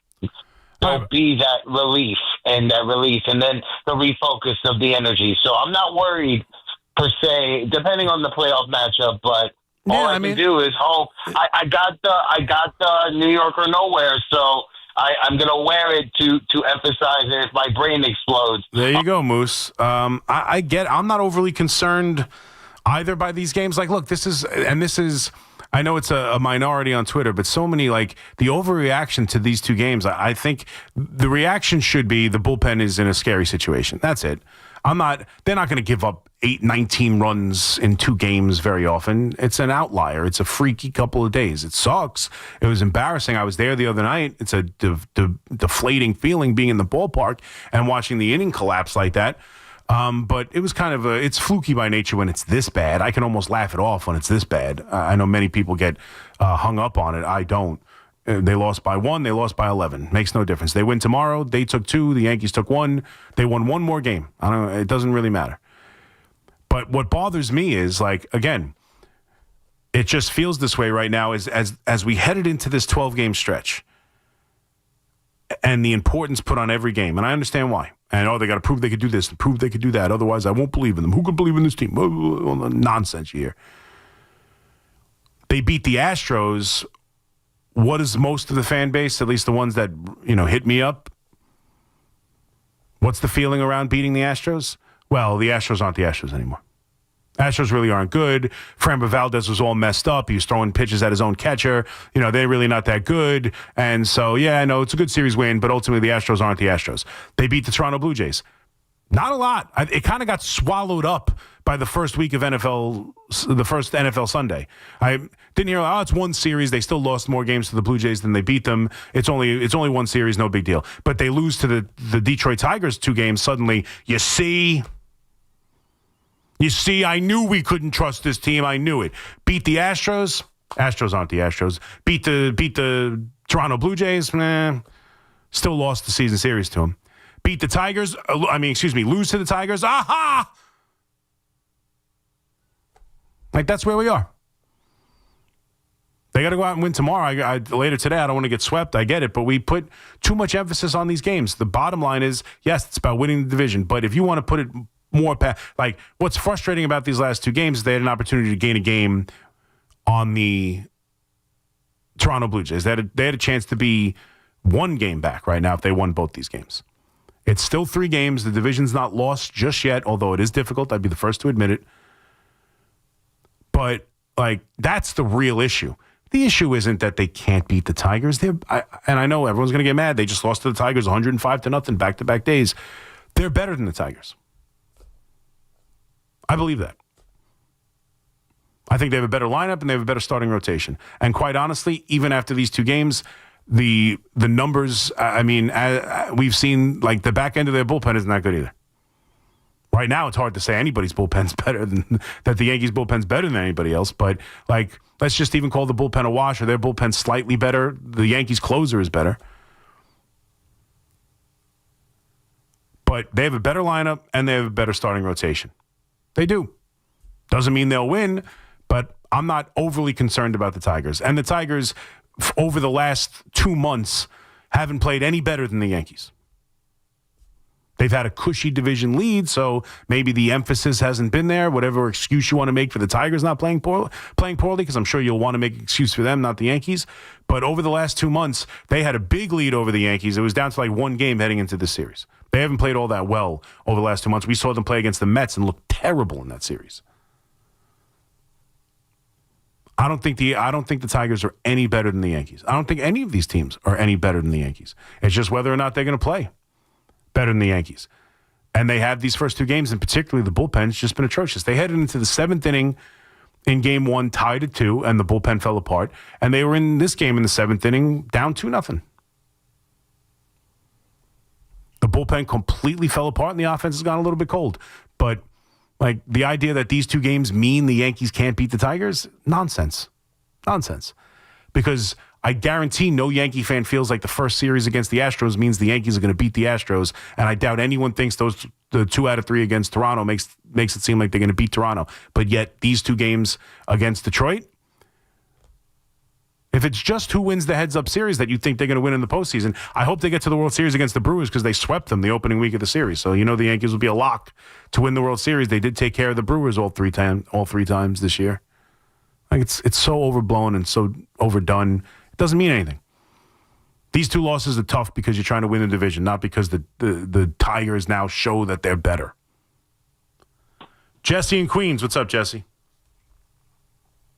Chris, how are you? Good, Jesse. How are you?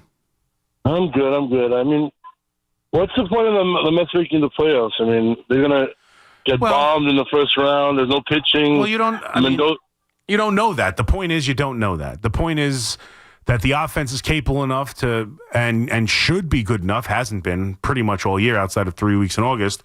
But the offense does have the potential to carry them above any faults in their starting pitching. But like you got to get there and see what happens. That's the point. You give yourself a chance. Don't you want a chance? Yeah, sure, but I don't think they're playing so inconsistent, and Mendoza is making so many mistakes. I don't know if he's the guy for them. You know, Mendoza this year. Yeah, I don't think he holds them accountable. You know, I think they need. There it is. You know, we're going to keep getting. We're going to get better, and you know, we're a good team, and we have the talent, and it's the same thing. You know, it's like Boone. It's like they need a guy to say, you know what, we're playing like crap. I told them that. You don't think they know they're playing like crap? Yeah, but I don't know. Mendoza can go and rip them apart. Well, I mean, I don't know. He took Minaya into the tunnel. What do you think he told him? Like, what do you think he said to him? What's your favorite color? Yeah, but he doesn't come across as that type of guy. You know, I get it, but you don't necessarily need that type of guy. Like, that's not the only way to go about it. Those type of guys don't always win. It's not like that. Again, everybody tells me that right now they're playing the Tigers and Hinch. Right? Hinch is a great manager. I heard Keith and Hinch is managing circles around Boone again. Every bullpen guy Boone brought in gave up runs. So sure, yeah, I guess he got outmanaged in the game. I suppose. If every bullpen guy that Hinch brought in, nobody would say, "Oh my God, Hinch is an idiot." Like it's just, but the Yankees and Boone, he's an idiot. Anyway, my point is, Hinch is this guy, right, who's clearly a great manager, won a championship, blah blah blah blah blah. Again, I'm going to relay the story because I find it very fascinating. When the Astros were cheating their asses off in 2017 and looking at a camera and banging drums, he was the manager for that team. You want to talk about a manager who yells and gets mad and tells them what's what and gets in their face. And he was so annoyed that they were cheating. And now this is a story from him. Who knows if it's true, but he says it's true, and nobody said he wasn't telling the truth. He was so annoyed by their cheating and so disapproved of it that he took a baseball bat 2 separate times. Took a baseball bat to the monitor that they were using to cheat with and smashed it to smithereens. Took a baseball bat and smashed the monitor to smithereens. The next day, a new monitor was there. The next day. Is that the manager who holds people accountable? Is that a manager who tells you what's what? Is that a manager who gets in your face? Is that a manager who, tells you stink? Smashed the screen to pieces. And the players were so scared of him and took such a real, well, man, the manager said, we better cut this out. The next day, the screen was back up. And he's a great manager. He's doing a great job in Detroit, won a championship, a real true winner, as Nick Turturro called him. A true winner. Great manager. Alex Cora is probably the guy who put up the monitor again. He's another great manager, true winner. But I'm just saying, Hinge is this great manager, tough, accountability, blah, blah, blah. Smashed it to smithereens. They laughed in his face and put another screen up. A lot of this stuff is overblown. They don't need Mendy to necessarily all, be a taskmaster. They know they're playing like crap. They know what's what. They're not stupid. You think they need to be told that losing 5 in a row and being 2 games out of the postseason is not good enough? If they do, then that's on them. If there are players in that room who don't understand the situation they're in and that, the manager hasn't made it clear that they need to win baseball games, I think he's made some real bad decisions as of late. The other night where, he pinch hits Acuna early in the game and he doesn't have him to pinch run later. He pinch hits for Beatty. There have been obviously what happened in Milwaukee and not pinch running for Marte and all the other things that have happened. There have been some real boneheaded decisions. There's no doubt. And ultimately, it's about winning, and this team has not been a winning baseball team since June 13th. He has not done a good job this year. There is no doubt about it. And maybe there's a little bit, to be fair, to even push back on myself here a little bit, I do think there's been a little bit of where the Mets will be fine. I don't know if that's happening right this second. I know the comments were made by Pete Alonso the other day in that vein. But I think what they want to project and what they're actually told and believe can be different things. But I don't know. Whatever the issue is, whether or not you think Mendoza's the guy, I just think it's so overblown that every time we do it, it's about accountability. Every manager who's ever not been successful, it's been about, well, he doesn't hold players accountable. That's just, I don't know if that's the case. Last year, how much accountability did he have? It's not like he's a manager. Last year, Hauser traded here. And we're not pitching well enough. The GM loved him. The GM brought him to Milwaukee. The GM brought him back to New York. Not pitching well enough. See ya.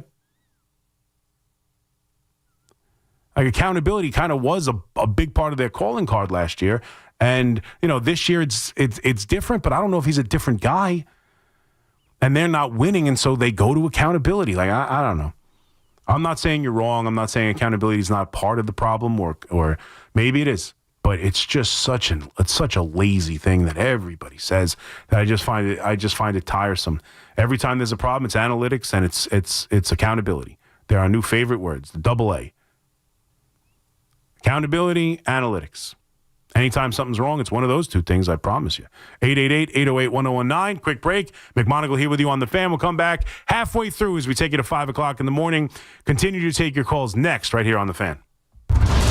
Every Saturday at 8 a.m., it's Kickoff with Boomer and Mike Valenti, where the guys break down the biggest headlines and storylines from across the NFL. I look forward to breaking down that game with you, but I know we do have some NFL news to get into and talk about. Kickoff with Boomer and Valenti is brought to you by Nationwide. For your insurance and financial needs, Nationwide is on your side. The Fan, 101.9 FM, and always streaming on Odyssey, TuneIn, and the iHeartRadio app. Town Fair Tire became New England's #1 discount tire dealer by giving you the absolute lowest prices guaranteed. And with over 100 stores from Connecticut to Maine, we'll beat anybody's price. Other dealers, we beat them. Warehouse clubs, we beat them. Online sites, we beat them all every day. So remember, for the absolute guaranteed lowest price on name brand tires, nobody beats Town Fair Tire. Nobody. Name brands at discount prices. Town Fair Tire. Salicata here, and wow, are we thrilled with the incredible job CertaPro Painters did on our house. So clean, so efficient, they actually listened to us and even satisfied my wife, which, as you know, isn't easy.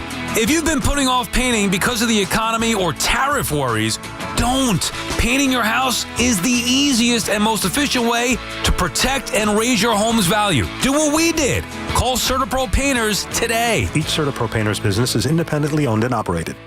We all hear the radio ads about the IRS. They tell you to be afraid, to be scared, and they try to frighten you into calling. I'm not here to do that. Tax Relief Advocates is different. TRA is here to tell you that if you owe money to the IRS, whether it's $5,000, $50,000, or $500,000, we have a solution. It doesn't matter if you're sitting in your car, at work, or with your kids. No matter where you are, call now. 800-575-6812. Don't lose hope. TRA can eliminate or reduce what you owe to the IRS. Generous programs are now available that can give you a fresh start. Our passion is taxes and helping individuals fix their IRS problems. We have over 1,000 5-star reviews on Google and an A+ with the Better Business Bureau. You don't need to be afraid of the IRS any longer. End your tax nightmare today by visiting us online at TRA.com or call 800-575-6812. That's 800-575-6812. Tax Relief Advocates. Real solutions for real people. This is Alex Shulman. And this is JJ Hill of Shulman & Hill, New York's premier injury law firm. We'll always fight for you when you're injured at work. If you've ever wished you had a lawyer in the family, now you will. At Shulman & Hill, it's never one and done. Once you're a client, you're always part of our family. We'll always go the extra mile for you. New Yorkers in every borough and on every block know us by name. Shulman & Hill. Get your free consultation at hurtny.com. That's hurtny.com. Attention. Have you racked up $10,000 or more in credit card debt? Are you barely getting by making minimum payments? With credit card debt reaching all-time highs, National Debt Relief is notifying consumers about significant debt relief options currently being made available to help those with overwhelming credit card debt. These options may reduce a large portion of credit card debt for those who qualify. You don't need to declare bankruptcy or take out a consolidation loan, and you may only have to pay back a fraction of what you owe, even if you have bad credit. National Debt Relief has already reduced the credit card debt for more than 550,000 consumers, so don't wait. If you owe $10,000, $20,000, or even $100,000 in credit card debt, you can now take advantage of this financial debt relief as the cost of living continues to skyrocket. To check what debt reduction you may qualify for, call 800-894-7722. That's 800-894-7722. Again, 800-894-7722. Now at Verizon, lock in our low price, plus free roaming included in Puerto Rico. Discover the best mofongo, post that perfect sunset on La Isla, and save big with Verizon while you do it. Switch and get 4 lines for just $30 per line.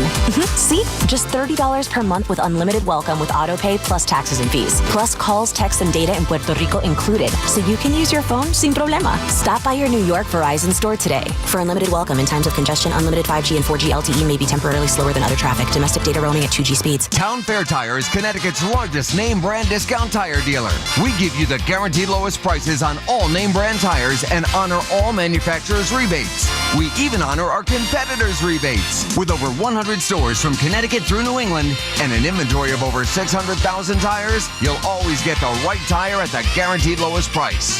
Nobody beats Town Fair Tire. Nobody! Name brands at discount prices. Town Fair Tire.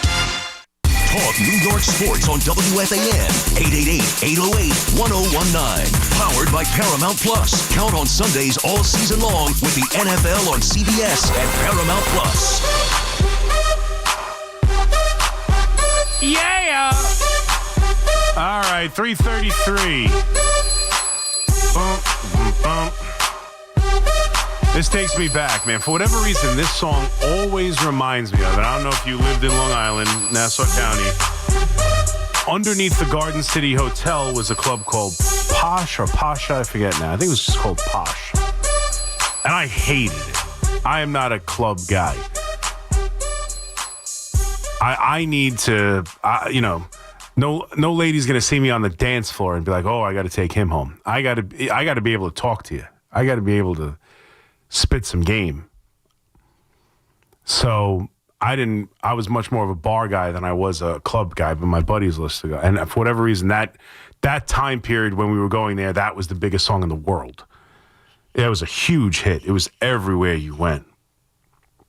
And whatever reason, that time period reminds me of going to Posh, and I hated it. Oh, I hate it. We were there till like 3 o'clock in the morning. I was like, this place, I just can't. Not a fan. Was not a fan. Great. The Garden City Hotel is great. It was a nice place and everything, but not my scene. You know what my scene is, quite honestly? Pickleball. And the city's biggest indoor pickleball event is coming back October 10th and 11th, and it will sell.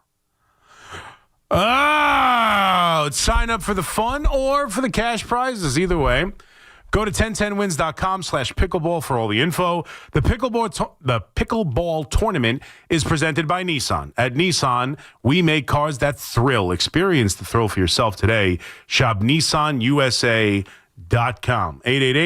888-808-1019. Let's get back to the calls here. Walt in Oceanport. What's up, Walt? Hey, Chris. What's up, buddy? Well, shit. If you want to talk about... Yeah, we'll give him another shot. You got to be careful with that potty mouth of yours, Walt. I'm sorry. That's okay. Now, you have a lot of confidence in Dable, and honestly, I mean, I wouldn't say a lot. I just want to see if he's given what he needs, can he make it work? And I felt like he was never given what he needs, and he did have. I know it's a long time ago now, but we have not seen good head coaching in forever. And year one, it's hard not to feel like he transformed the whole freaking team. So I feel like he had a great year one. He won Coach of the Year. I felt like he's been given a terrible quarterback room, and I just want to see it. Now, we didn't see it week one. If we don't see it week two, if we don't see it this season, then nothing else to say, but let's move on. But I just haven't. I don't feel like he's been given a great shake here, and I felt like he deserved one more chance, and I do want to see him develop a young quarterback. I think the Giants are going to get smacked next week. Yeah, I mean, it's very likely. I mean, and I think they're going to go 0-4. The one game that I did have them winning, okay, was the Charger game. And I was like, but after the Chargers beat the Chiefs in week one, I was like, forget that. I think they're going to go 0-4. Yeah, I mean, it's possible. It's definitely possible. The schedule's tough, no doubt. At this point, I'm obviously want wins. I just want to see offense. If they lose to the Chargers 35-31, we'll see how we feel about it moving on. I need to see that this coach can give me some offense. Well, let me ask you this, okay? Because Russell Wilson looked like a deer in the headlights, okay? Yep. He was the Hall of Fame quarterback, okay? And this is another situation where, Danny Dimes goes to another team. He goes to Indianapolis, and he looks like a stud. Just like Gleyber Torres goes to Detroit, and he's doing fine. Okay. Can I push back on both of those things? Would you like me to can I push back on both of them? Gleyber Torres, after having a really good start to the year, has cooled off. I know he had 3 RBIs yesterday. He's got pretty much the same numbers he had last year. He's not doing all that much better with the Tigers. And Danny Dimes, again, has had good games with the Giants. And if you listen to Tiki Barber, and he had no reason to say anything other than the truth, because he's kind of been a Daniel Jones supporter. Daniel Jones threw 22 passes. The Dolphins are imploding from inside. Let's just see what Daniel Jones does. It was 1 week. It was one game against what might be the worst defensive backfield in the NFL, and a team that's going to fire their coach within a few weeks, and they are literally crumbling from inside with Hill and everybody else inside that organization. And a quarterback who continues to get hurt. The Dolphins are a disaster. Well, Hill looks like he's going to be the next Antonio Brown. Right. So, I mean, and he just had accusations made against them earlier in the week. Like, the Miami situation's a disaster. So I wish Daniel Jones the best. I truly do. But let's not just make it seem like suddenly he's going to be great for the Colts. He had one really good week that he threw 22 passes. Like, it's not like he went there and slung it all over the place. They were able to run the ball down the Dolphins' throat. They have the worst defensive backfield. But I don't want to waste time on this. I get your point. I No, I totally understand. But my frustration is that I'm a Yankee and Giant fan. Okay, but I wish the best for the Jets. I hope you do recognize the difference between the Yankees and the Giants. I hope you don't feel like being a fan base of both teams feels the same to you. No, it does. I mean, the Yankees. Come on, they went to the World Series last year. Okay, thank you. At least we're dealing in a world of reasonable sanity here, Walt. Thank you. And I'm highly, but I'm frustrated, and yeah, sure. and the Giants, but when your screener is like, oh well, listen, I'll talk to C-Mac about the Yankees or the Mets or whatever he wants to talk about. But the Giants, it's very frustrating because I do, and I've heard, and I want Dable to be a good coach. Okay. Yeah. And I mean, we'll see. We'll see, Walt. And thank you for the call. I still believe, and again, and it's probably because we saw the end of Tom Coughlin, which I think Tom Coughlin had a couple of bad years as a coach. Certainly still better than what we've seen since. But, like, it was I had no problem moving on from Tom at the time. But then we saw Shermer and we saw Joe Judge. And then, and I'm missing, obviously, Ben McAdoo. We saw McAdoo and Sherman and Judge. Like, we saw disasters. And he came in here game one. Daniel Jones threw a miserable and again, for Daniel Jones to say Brian Dable and use Daniel Jones against Brian Dable, he turned Daniel Jones into you know how much money Brian Dable made Daniel Jones? You know how much money he made him? He turned him from a turnover machine into the least turned over quarterback in the league and won a road playoff game with him. Like, I understand then it didn't work with Daniel Jones, but to point to Daniel Jones and say, look, Brian Dable couldn't. Brian Dable took Daniel Jones and won a road playoff game. Let's see if he does that with the Colts. Let's see. Let's see if he goes on the road in the AFC and wins a playoff game. We'll see. But he threw a miserable red zone interception. Dable got in his face, and it changed from that moment on. Then he goes for 2 in Tennessee in that game. They win that game, and it just felt like there was competence for the first time in forever. And I know that doesn't excuse the next 2 seasons. I get it. I truly do get it. And I'm not saying he's done a good job in his tenure. 1 year and 3 years is not good enough, and week 1 was a freaking disaster. But I do believe he can develop quarterbacks. Again, I know people get mad when I say this. It's just the truth. He was there for the transition of Josh Allen from quarterback that was awful to start his career, could barely compete a pass and was just running everywhere, to the beginnings of him becoming what he is now. He was there for that transition. He was the offensive coordinator. He was the guy who worked with him. Then he turned Daniel Jones from the most turned over quarterback to the least turned over quarterback, went to the playoffs with him and won a road playoff game with him. Then he turned Tommy DeVito from a player who wasn't allowed to throw a pass in the rain against the Jets to a guy who was beating the Packers in prime time.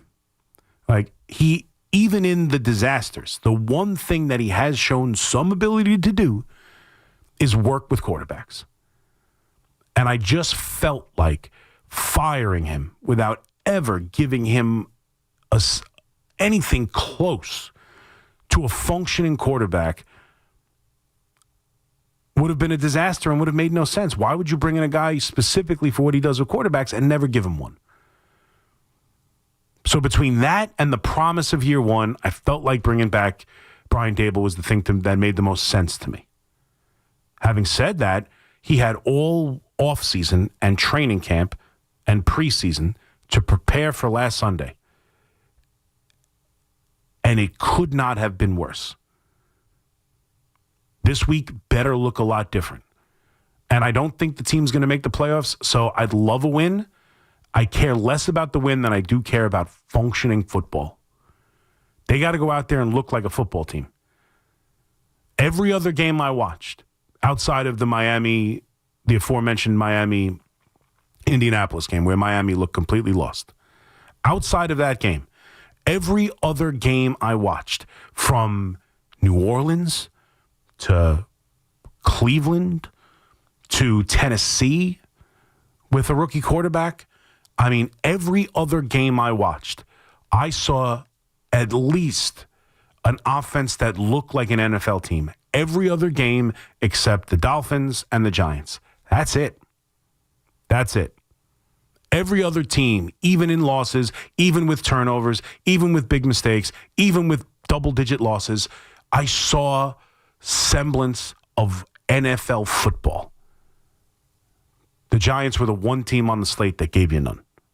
That's unacceptable. It's unacceptable. Stuart in Brooklyn. What's up, Stu? Yeah, good morning. Another disastrous night. It was an ugly night. The bullpen is really, the last 2 days has been just atrocious. And like you said, we can only trust three guys, Weaver, Bednar, and Cruz. And they implode. And I don't know, Judge has not looked the same since even before the injury. Yeah, he was slumping a little bit before the injury, too. That is fair. Right, and so I don't know, they have to get things straightened out very soon, like starting today, because you have to go up there. But again, I mean, they just beat the Astros. They just beat the Blue Jays. It's not like they have to figure. They have to end this whole thing quickly. Otherwise, like the last 25 games, they had the best record in Major League Baseball. They just beat the Astros and the Blue Jays to start this gauntlet. Let's not make it seem like they've been a disaster as of late. No, they've been playing well. I'm not saying there's a disaster, that they can't afford these slight letdowns in the middle of something that they have to get to 8 not if you want. Yeah, not if you want to win the division. I get it. I do get it. But I'm just saying, let's not. I mean, already like an embarrassment of the team. I get everyone's doing these videos. I got to see Nick Totoro in Costco screaming about the embarrassment the team is. They've just rolled off the best 25 games in Major League Baseball over the last month. They just beat the Blue Jays. They just beat the Astros. They have one game where the bullpen implodes. And it's like, it's embarrassing. I'm so embarrassed. It like drives me nuts. They have the third best record in the American League. And we're embarrassed. I'm embarrassed. I can't take this anymore. I got to scream about it as I'm buying, a 5-pound can of string beans.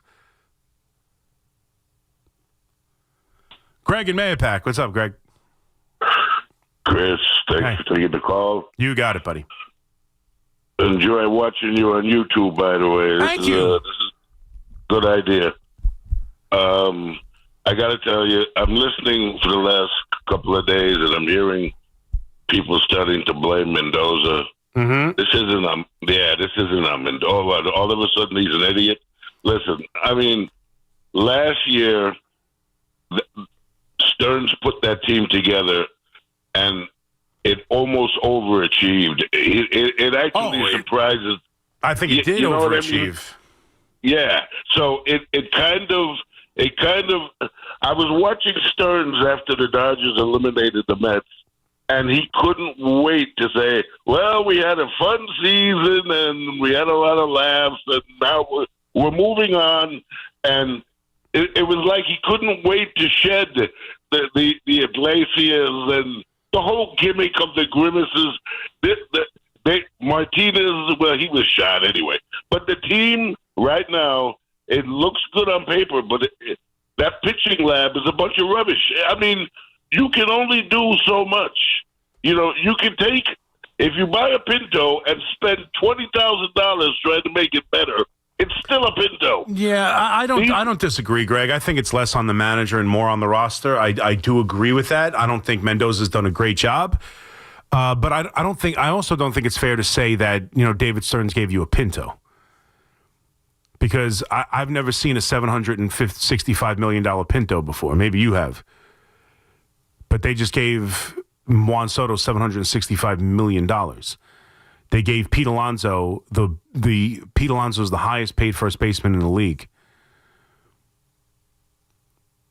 Like, they have what everyone thought should have been the MVP last year in Lindor. Now, the pitching rotation, yes, right? They didn't go out and spend big.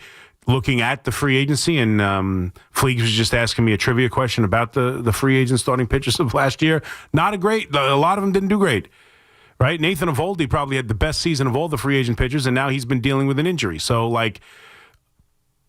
there wasn't a great, Burns was someone we all wanted or thought the Mets should have went after on some level. He blew out his arm.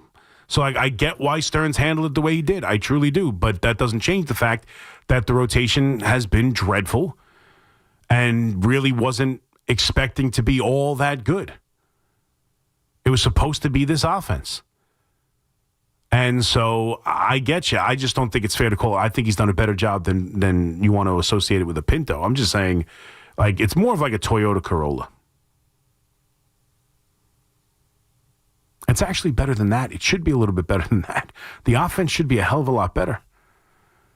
I mean, think of that. And Vientos has been a disappointment, although he's starting to get it together now. But think of that.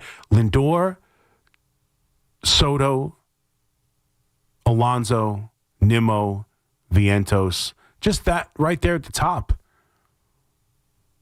That should be a hell of a lot better than what this offense has been. A hell of a lot better. So I do think most of this is the roster. The trade deadline was a disaster. I mean, a disaster. It's amazing. It's not easy. The trade deadline is not easy. And when you're a contender and you have to go make moves, I've been talking about this forever with Brian Cashman. Oh, his trade deadline moves are terrible, terrible, terrible. Well, every year he's got to go out there and try and do something. He can't just sit back and wait for the perfect guy. He can't sit back and, he's got to take what he can get. He's got to go out and get what he can for the prospects he has and who he's willing to move on from. And then you got to hope they come and perform well. Jazz has done a great job. It was a great trade deadline acquisition. A lot of them are bad. And you look at Stearns right now. He had to go out, everyone praising the Mets. Oh, my God, praising the Mets. I was at the Yankee game the night before the trade deadline when they made the move, the day before the trade deadline when they made the moves for Rodgers and Helsley. Oh, my God, the buzz inside. I was in the press box. The buzz, oh my God, the Mets, the super bullpen. I'm listening to MLB radio or whatever podcast I listen to, and it was like, well, now it's the Padres, it's the Mets. Who's got the best bullpen in baseball? That was the conversation after the trade deadline. Wow, it's the Mets and the Padres who's got the best bullpen in baseball this year now? And Helsley's been awful. Rodgers has been okay at best. Soto, you saw him in the game today, not all that good. Reed has been hurt and pitched okay at times. Stanek's been tough. You lose Minter at the beginning of the year. But, he went out there and made moves that everybody loved. And they've fallen on their face. Same thing with the Yankees. Everybody loved the Devin Williams trade. It was a slam dunk. It was a no-brainer. It was a steal. He's killed them this year. And Doval, and they got Doval. They got a second closer. Oh, my God, they got Doval. He can't get an out. It's amazing. It is amazing. Phil in Tom's River. What's up, Phil? What's going on, Chris? How are you? What's up, buddy? How are you? I didn't get to call you all week, but I want to talk about the Giants. All right. I'm going to bring up the offensive line one time, and that's it. When Andrew Thomas comes back, I think they'll be a lot better. I'm not worried about it. The assignments were missed, people helping out, whatever. But 4 things that really stuck out to me with the Giants. First possession. They go downfield, 13-minute drive. You're telling me your play is a play-action pass to your backup right guard? Yeah. Then on second down, the weak side's wide open. Wide open. Yeah. And the strong side's wide open. He hands on the scatter with 2 yards lost in the backfield. All right. Whatever. Take that. Then you got the 4th and 2nd from the 46-yard line with 12:43 left to go in the game. Mm-hmm. You're driving. You're moving the ball finally after 2 quarters of doing nothing. You punt the ball. You punt the ball and give it back to him with 12-13 left. When I'm watching the field, I don't see Thibodeau, Burns, Lawrence, or Abdul Carter. What are you doing? The zone. They're playing way too much zone with this pass rush. I don't know what they're doing. They got this guy from the Saints. He's a lockdown corner. We're sitting in zone. Our linebackers aren't that good to play zone. Mm-hmm. Why is Abdul Carter playing 42% of the plays? He's your number 3 pick. Yeah. This is the things that make me upset. Yeah, I mean, with Abdul Carter and you know, I mean, I don't know if you're easing him into the season a little bit. Like, I didn't get so hung up. I mean, the percentage has to go up. I agree with you, but on opening day, you know, against a quarterback that had continually like avoided the rush and makes plays outside the pocket. It didn't kill me that he played only that much. It's got to go up. I agree with you. It's not going to be that way all year. Same thing with Dexter Lawrence. He's getting into shape after missing a lot of time. I mean, we'll see. And he impacted the game. Now, I know he's dealing with Micah Parsons played in less percentage of that and impacted the game for Green Bay. Like, these pass rushers, they don't always play every snap of the game. They don't. So that didn't bother me as much. The offensive play calling was much more of an issue for me. Much more of an issue for me. And you're right about down the goal line. I mean, embarrassing. And there was a couple of, listen, I forget which play it was, but there was a play where they ran some motion and they had, was it Wan'Dale Robinson or was it Tracy? I forget who was in motion. And he's running out to the left. And if Russell Wilson just turns his head left, he's got him with like 10-yard space on one defender that he's got a chance to have a walk-in touchdown. They missed plays. They didn't execute. The play calling was bad. Each play seemed like, if you re-look at it, and I was watching Baldinger stuff and I went back and watched the game. Like, if you watch, there's just one block missed on so many plays. One block that just blows up the whole play. So it was the execution at the goal line. It was the play calling at the goal line. And if they score a touchdown there, the game feels different. And that's what I'm hoping. You know, listen, go down there, get in the end zone. You'll feel the game will instantly feel different. And this Cowboys defense isn't as good. The pass rush is pretty much non-existent now.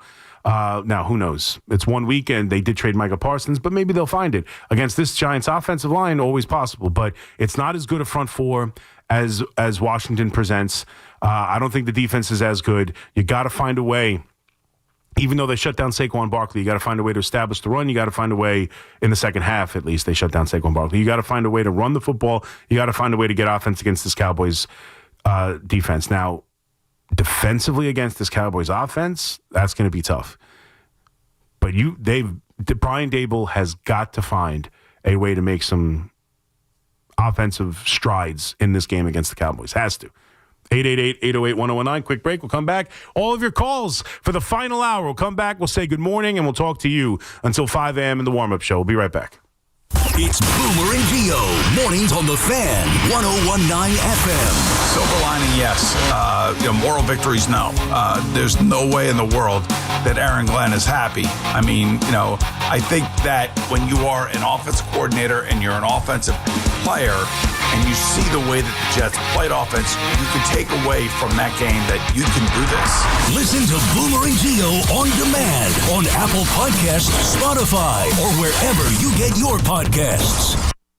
Imagine a gentleman's club with over 200 gorgeous exotic dancers every week. Hey, big boy. From the people who make fantasies come true, Gallagher's 2000 in Long Island City is the place to be. Gallagher's 2000, a gentleman's club for today, gentlemen. Gallagher's 2000 features 2 floors, 3 stages, discounted drinks, VIP, champagne rooms, and dinner specials every night. Gallagher's 2000 offers complimentary lunch Thursdays and Fridays with any drink purchase. Come on down, big boy. Gallagher's 2000 is New York's largest upscale gentlemen's club, and Gallagher's 2000's bachelor parties will blow you away. For their bachelor party specials, call 718-361-1348. Gallagher's 2000 is located at 4319 37th Street in Long Island City, Queens, just a half a block north of Queens Boulevard. Call 718-361-1348. Gallagher's 2000 is unlike any club in New York. Come tonight for the time of your life. Gallagher's 2000. Let your imagination run wild. Injured? Don't be a whiner. Call me, Attorney Mark Miner. I'm Mark Miner, and I have over 30 years of experience handling personal injury cases. If you or a loved one has been injured in an accident, don't whine. Call 1-800-LAW-LINE. You can trust that the personal injury law firm of Zalman, Schnurman, and Miner will treat you with respect and fight for your rights. Don't whine. Call 1-800-LAW-LINE for a free consultation. Our goal is to transform your pain into payment. If there is no recovery, there is no fee. We handle all type of accident cases and value the opportunity to help you. The sooner you call, the better. If you are injured, call 1-800-LAW-LINE so we can discuss how to transform your pain into payment. Don't be a whiner. Call Zalman, Schnurman, and Miner at 1-800-LAW-LINE. Zalman, Schnurman, and Miner, personal injury attorneys. Don't whine. Call 1-800-LAW-LINE. That's 1-800-LAW-LINE. Hey, Connecticut, if you want name brand tires at the guaranteed lowest price and the most free services, then get to Town Fair Tire. Because nobody beats a Town Fair Tire deal. Nobody. Town Fair Tire. Attention. Have you racked up $10,000 or more in credit card debt? Are you barely getting by making minimum payments? With credit card debt reaching all-time highs, National Debt Relief is notifying consumers about significant debt relief options currently being made available to help those with overwhelming credit card debt. These options may reduce a large portion of credit card debt for those who qualify. You don't need to declare bankruptcy or take out a consolidation loan, and you may only have to pay back a fraction of what you owe, even if you have bad credit.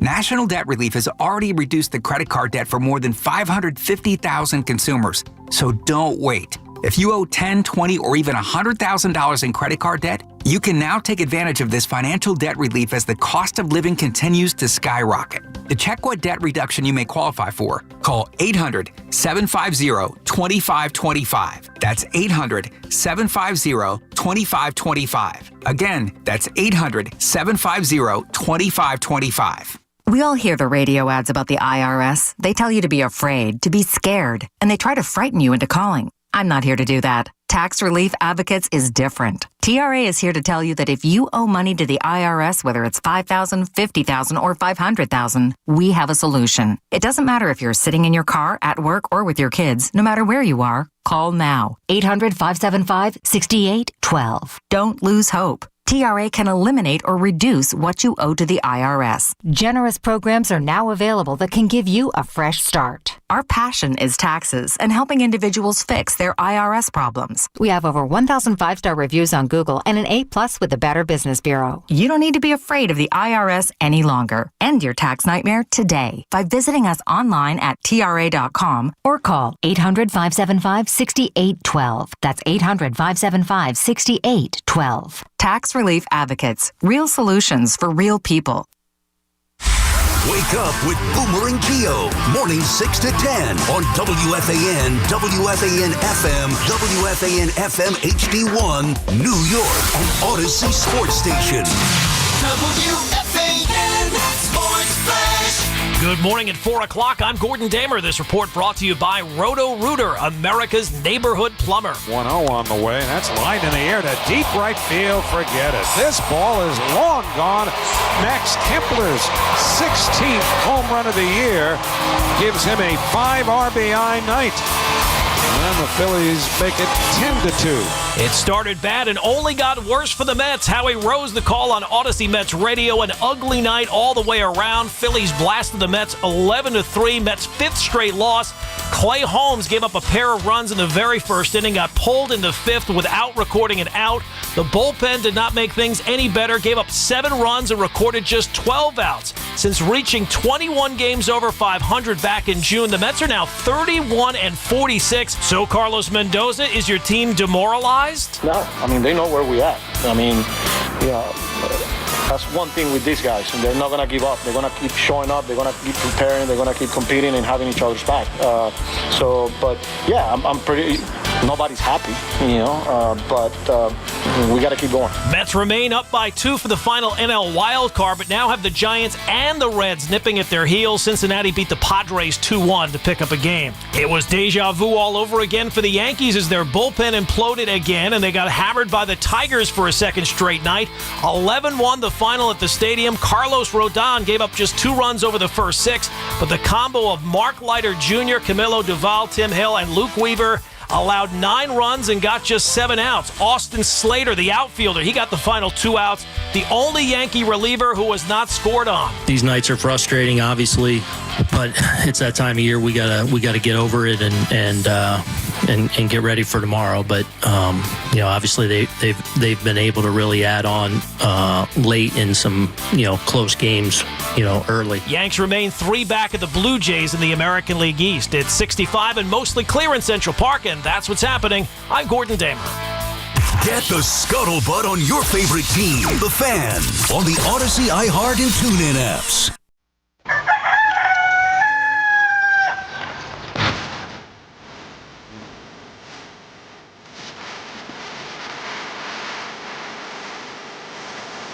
Oh, good morning! Comes rising. Hey, 404. How's your boy been? McMonigle here with you. I got you for one more hour as we take you till 5 o'clock in the warm-up show. 888-808-1019. Talking a lot about our 2 miserable baseball teams. At least they were last night. The Mets have now lost 5 in a row. Clay Holmes in it as he did it, give up a couple runs early on, wild hitting batters. And that Met team, once they fall behind, and I know the pitching has been bad, they give up a ton of runs. The bullpen came in and got beat up again. They lose 11-3 last night. And it just feels like, and I know the pitching's bad, and I know when you think about this team who is now, amazingly enough, it's hard to fathom. They are 2 games out. Cincinnati Reds won yesterday. They are 2 games ahead of both the Reds and the Giants. The difference is the Reds are the team that they have lost the season series against. So if the Reds catch them and tie them, they will be the team in the postseason. The Mets will be the ones with their face pressed up against the glass looking in. Amazingly enough, that's where we are as we sit here on this Thursday morning. But as bad as that rotation's been, and as bad as Manaea was yesterday, or 2 days ago now, as bad as Clay Holmes was last night, as frustrating as it's been, and you try and think about, even if they make the playoffs, what does this rotation look like, and who should be in it, and should Clay Holmes go to the bullpen, and everything else that's been in the flux that has been the Mets rotation. This offense continues. I'm sorry. That's the problem. Because they're supposed to be what carries you, and for a while they were in August, but it has gone ice cold again, and you can just feel it the minute they fall behind. And I know their starting pitching has put them behind, and it's not easy necessarily, but they're the one team in Major League Baseball that has not won a game when trailing after the 8th inning. The one team. And you can just feel it. And what sucks about that and the feel of this series is that heading into it, although the division was probably lost heading into the series, it's not about that necessarily, as they've just absolutely gotten annihilated here by Philadelphia, and clearly the division's long, long over. But it's that they've played well against Philadelphia. All the talk with the Yankees, and we'll get to them in their miserable bullpen over the last 2 days, and Aaron Judge and his struggles, and Volpe not in the lineup, and we've done that all morning long at 888-808-1019. For all the talk about playing good teams and sending a message, and they need to prove that they could beat these teams, the Astros and the Blue Jays, and now the Tigers, who they apparently can't beat. So hopefully they don't see them in the postseason, because that would be over. And all of the talk around the Yankees and that, the thing about the Mets they have played well against Philadelphia, and not just this season, going back seasons into the playoffs last year, taking them down in 4 in the NLDS last year, and sweeping them the last time they saw them, and beating them up this regular season. There has been a dynamic of, sure, when they see the Braves, they struggle, but when they see the Phillies, they have played well. And the Phillies feel it. The Phillies are the ones complaining about glares off microphones out in the distance. They're the ones who don't know how to beat the Mets. And during these 3 games, and hopefully it ends last night and begins anew today, they have absolutely owned the Mets, and they have done it in convincing fashion. And that tide is completely changed. And the Phillies absolutely are comfortable playing the Mets and have dominated the series and have pounded the starting pitching and pounded the bullpen and completely shut down this lineup that kind of came in, maybe off a couple of cold games in Cincinnati, but as an offense that was kind of killing it for a month. Best batting average of runners in scoring position in all of Major League Baseball. And they have gone ice cold, and, the manager was calling for fight, and he got everything but in this game.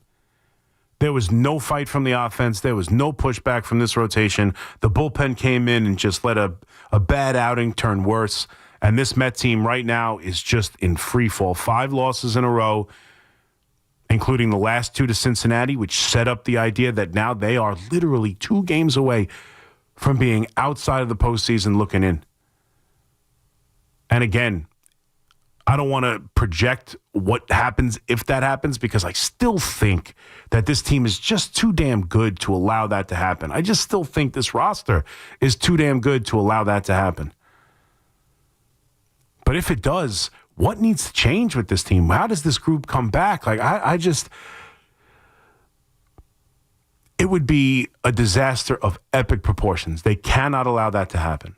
This manager, this team, Juan Soto, Francisco Lindor, or anybody else who calls themselves a leader on this team cannot allow the next 3 weeks to end without making it to the postseason. It just can't happen.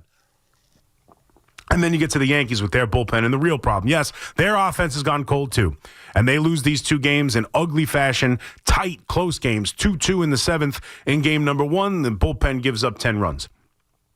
2-0 in games in the 7th inning of this game, and the bullpen comes in and gives up 9 runs. I mean, and we have the nerve and the audacity as Yankee fans to blame Aaron Boone when every person who answered the phone in that bullpen came out and gave up bombs. Like, it's laughable to get on Boone. And that's really the problem with this team, because we know they don't hit in the postseason, and that's been their issue over the last handful of years. More so than even fundamentals and accountability and analytics. It's been the offense, without question. And even though the offense has gone cold, and we did a whole thing on Judge, he's not playing well enough. There's no doubt about it. But even having said that, this lineup has been really good all year. They've been the best offense in the American League. They up and down the lineup. They have guys who are having really good seasons, surprise seasons, career seasons. Like, the offense is good. Now they've gone cold the last couple of days, and I'll just never know if they'll hit in the postseason. That's always going to be a fear. But I believe they have good players and are capable of being a dominant force. This bullpen, I mean, I don't know who you trust. You got Bednar as your closer, and you feel pretty good about him. Fernando Cruz is part of this bullpen over the last 2 nights who just completely imploded, but he's been so clutch and so big, and big strikeouts, and his split finger is one of the best swing and miss pitches in the league, and he's been really great. Outside of the other night, since he's come back from injury, you kind of trust him. Weaver was your closer last year in the World Series. He's had an up and down year, but you still kind of have faith in him a little bit. Outside of that, it is tough to have a bullpen where you feel like you can't throw anybody but 3 guys in any kind of close situation. Doval comes in last night. He's terrible. Leiter, back-to-back nights, can't get out. Can't get outs. Even Tim Hill, who everybody loves, comes in and throws gasoline on the fire last night and is giving up home runs to left-handed hitters. Right now, the Yankees have to figure out the bullpen. The problem isn't that they're losing to the Tigers and they can't be the Tigers. They're better than the Tigers. I still believe that. Their starting pitching is better. Their bullpen is better. Their starting pitching is better. Their lineup is better.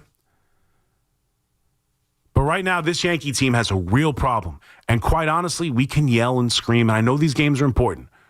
And this is my feeling towards the Yankee bullpen. I know these games are important. I know you want to win the division. Last night, the Blue Jays lost, thankfully.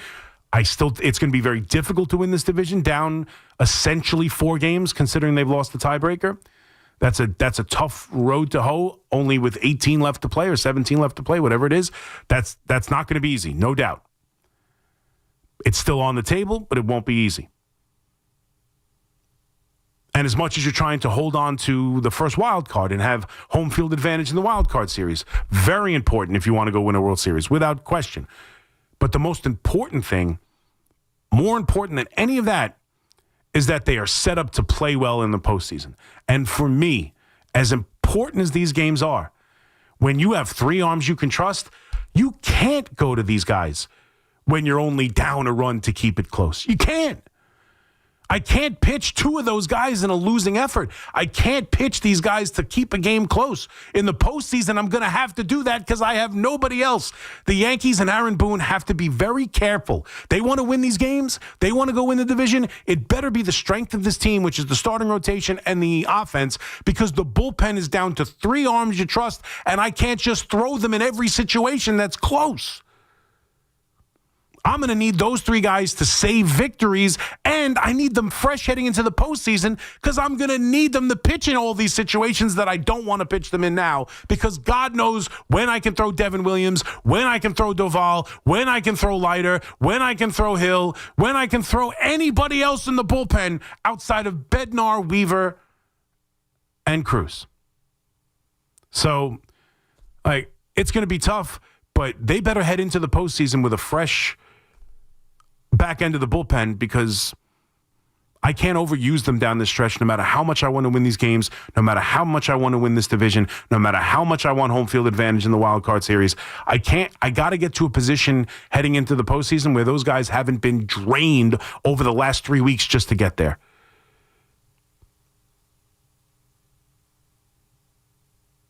But they've lost 2 or 3. They get a big game today. You do not want to get swept.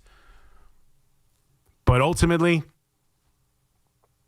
it's about getting straight for the postseason. And they've got to figure out this bullpen, because the postseason's coming for the New York Yankees. They're up 5 games. They're the first wild card. They're going to the playoffs. The Mets are clinging for dear life, trying to figure out how to get in. The Yankees are in.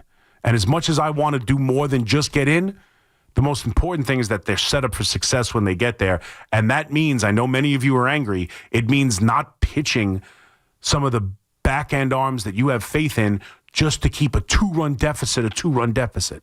Can't do it. 888-808-1019. Let's go to Eric in Ronkonkoma. What's up, Eric? Hold on, C-Mac. How are you? Good, buddy. How are you? Good. Before I get to the Mets, you mentioned that nightclub under the hotel. Yes, under the Garden City Hotel. I haven't heard that brought up in a while, and it's funny because everybody used to go to the Garden City Bowling Alley afterwards because at the time it was open 24/7. Mm-hmm. So, that brought back an interesting memory. Yeah, I mean, that was back in, back in my early 20s. We used to go to that club at the bottom of the Garden City Hotel, and that's when that song, Oh Right. Yeah, by Usher was like the biggest thing in the world. You touched on it, as far as the Mets. I mean, how do you... It's so bizarre, and depressing's not the right word, but disappointing, I guess, to go from last year when the Mets never seemed like they were out of a game to being completely out of it. After the first couple innings, I'm like, the game's over. It does feel that way. It feels like the minute that, and it shouldn't. And as bad as the starting's been, and as much of a, Manai gave up 4 runs the other day before you touched, pretty much before the game gets started. It's 2-0 Phils last night. I get that, but it shouldn't feel like the offense has no chance of overcoming those. 4-0 in the second inning should not be a massive hole you can't get out of. But yet that's how it feels. How it feels, and no doubt. And it's such a pendulum swing. It's like, this is why it's frustrating, and as far as the Mets' success with getting into the postseason, it's only been a handful of times. And I said the other day when I called, I said, if they're not careful by this time next week, they could be out of a playoff spot. Mm-hmm. And they're really on the precipice right now of that being the case. I mean, it is. It's scary. And then you have to ask questions. Like you said, they don't make the playoffs a lot. They haven't done back-to-back playoff runs in many times in their history. 15, 16, 99, 2000. Like there's not a lot. I don't even count 16. I get it, but I mean that's essentially like tying at the end of the season and having to play that one game playoff anyway. I mean, it was one game. Mm-hmm. I mean, I'm sorry that to me that doesn't count. I need an actual series for me to count it as a playoff. Mm-hmm. That's just me. I mean, I know technically they made it. I understand what you're saying, but I don't look at it that way. Yeah. But yeah, I mean, it's literally only been a handful of times, and it's a shame that the teams in the '80s were the team that really would have gone on 3-4 year run in the playoffs, but it wasn't structured that way back then. Right, right. No, I get it. And Eric, you have to wonder about the core of this team. I remember Mike, I don't know if it was after 07 or 08 or 09, I forget which year it was, but talking about the idea of breaking up the core of Reyes and Wright and that team because it had hit its limits. And like, I don't know what the options are other than allow Pete Alonso to leave. And I know a lot of Met fans, especially Joe Beningo, as I hear every Saturday morning before me, I know you don't want to necessarily lose Pete Alonso here, and I get it. But, again, and was it Gio this morning who said it? I saw some of the website put it out this morning. I think it was Gio talking about this. He's not wrong. I don't know the right answer. I don't. But you have to at least consider it. You have to think about it. Because last year was the exception. Last year was the one time where they really played well for a long stretch and headed into the postseason playing well and performed. Like, that's it. Like, you look at this group. They had the 101-win season under Buck Showalter, completely faded down the stretch, allowed the Braves to win the division, and then, Max Scherzer didn't give them much help, but, kind of no-showed in the series against the Padres. Then they had a miserable year, sold at the deadline, traded everybody away, traded Scherzer, traded Verlander, traded David Robertson, traded everybody. And did a great job doing it, did the superpower that is that David Stearns has, Steve Cohen has, where he's able to trade prospects and money for better trade pitching and money for better prospects, eating up contracts for better prospects. Great, did a great job. But then you got last year as the one outlier of this group, and especially offensively. So, I mean, as much as I think Pete Alonso deserves to be back, and as much as I think Pete Alonso's been good for this team, and as much as I hate to lose your guy, at what point, if this thing collapses, which I still don't think it will, but if it does, you do have to consider looking at the core of this team. Like, you have to, and Stearns has no loyalty to any of these guys. Stearns, I know he signed Pete Alonso to this contract, but Pete Alonso's not his guy. McNeil's not his guy. Nimmo's not his guy. Vientos is not his guy. Beatty's not his guy. Mauricio's not his guy. Like, this would be an epic fail. There's no doubt it would be a failure of epic proportion that would justify a look deep inside the team into how they need to move forward. It just would. It doesn't mean that they can't bring those guys back, but you'd have to really look at what the options are around Major League Baseball. Brett in Long Island. What's up, Brett? I'm not arguing with Fleet. I just don't think it's logical if the Jets make the playoffs that he absolutely won't root for them if Woody Johnson's the owner. That's all. If you're a diehard fan. But Chris, I hear you. Daniel Jones. Yes. There's three things that you're embarrassing yourself on. One, they're saying that he should be happy that he got a contract and thank you for all they've done. They cut him 2 years. He lost $80 million. So stop with that. Don't say that anymore. They made him a lot of money. He got a contract for significant money. He deserved it. We already agreed he deserved it at the Viking game, and he got it. So but Brian Dable's part of the reason he got it. Brian Dable's part of the reason he got it. Part of Brian Dable's he should thank Brian Dable for that contract. But he earned it. No, he earned it. Yeah, I know, but Brian Dable game that they hadn't done. Okay, and then you're saying he just got $14 million. So no, it wasn't 14. He played for $40 million. He paid for $40 million. He played the whole year, $40 million. I'm talking about the Colts right now. His new contract. They got rid of him. The contract he signed with the Giants. The contract he signed with the Giants. You should thank him for. Yeah. Right. Okay. Right, Okay, Chris. Now, second thing is that you said this is your facts. You said the Dana Zone sucks. We need to move on from it. We did. Mm-hmm. Okay. And we're not going to talk about him anymore, thank God. Okay, what do you do? I caught you last week. We talked. You said, I don't know if you saw the game. I watched almost the entire game. Mm-hmm. When's the last time you watched almost an entire game of the Colts Dolphins? Why did you watch it? You watched it because of Daniel Jones, didn't you, Chris? No, I did it because the biggest bet I had the biggest bet I had all week was the Dolphins. That's why I watched it. You watched the Dolphins? Okay. I watched the game because I bet the Dolphins, yes. That was my biggest bet of the week. It was my biggest pick of the week. Okay. I'm in a stupid survivor pick where I'm in two separate pools. I mean, not really, no, a little bit about Daniel Jones, but I bet against Daniel Jones. I'm open to watch the whole Dolphin Patriot game this week too. Yeah. I didn't bet. I don't know if I'm going to bet it the same. It's week one. I don't have a lot of big bets because I don't have a great feel of the league just yet. It's week one. I've talked about this. On the picks, I picked it. I'm in two survivor pools where one is against the spread. The Miami was my survivor pool pick. I'm out of that pool already after the Miami Dolphins. I thought they were going to go in there and score a bunch of points. I get it. Mm-hmm. You can follow the game, Chris. You said you watched almost the game. That's all. I did. I watched a lot of that. I did it because of this. Right, because of Daniel Jones. So had nothing to do with Daniel Jones. Had nothing to do with Daniel Jones. Fine, whatever. Fine. Tell yourself that. The next thing is that you're saying Dable. Hold on.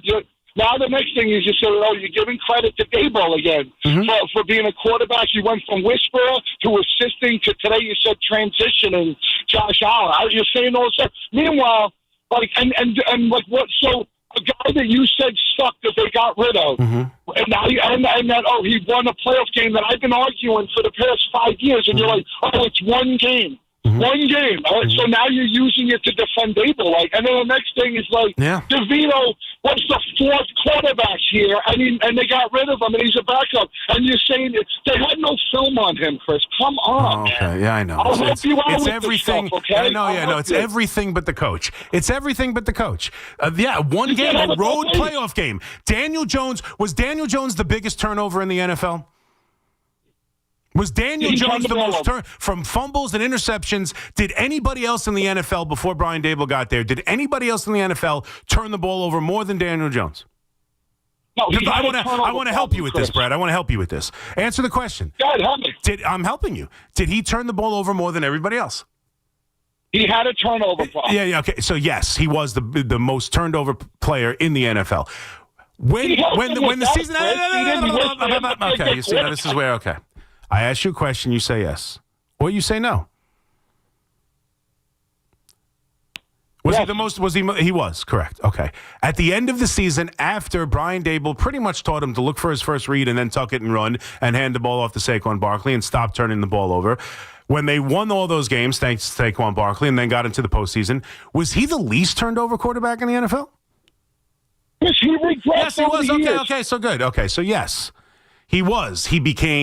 He went from the least turned over quarterback in the NFL, the most turned over quarterback in the NFL, to the least turned over quarterback in the NFL.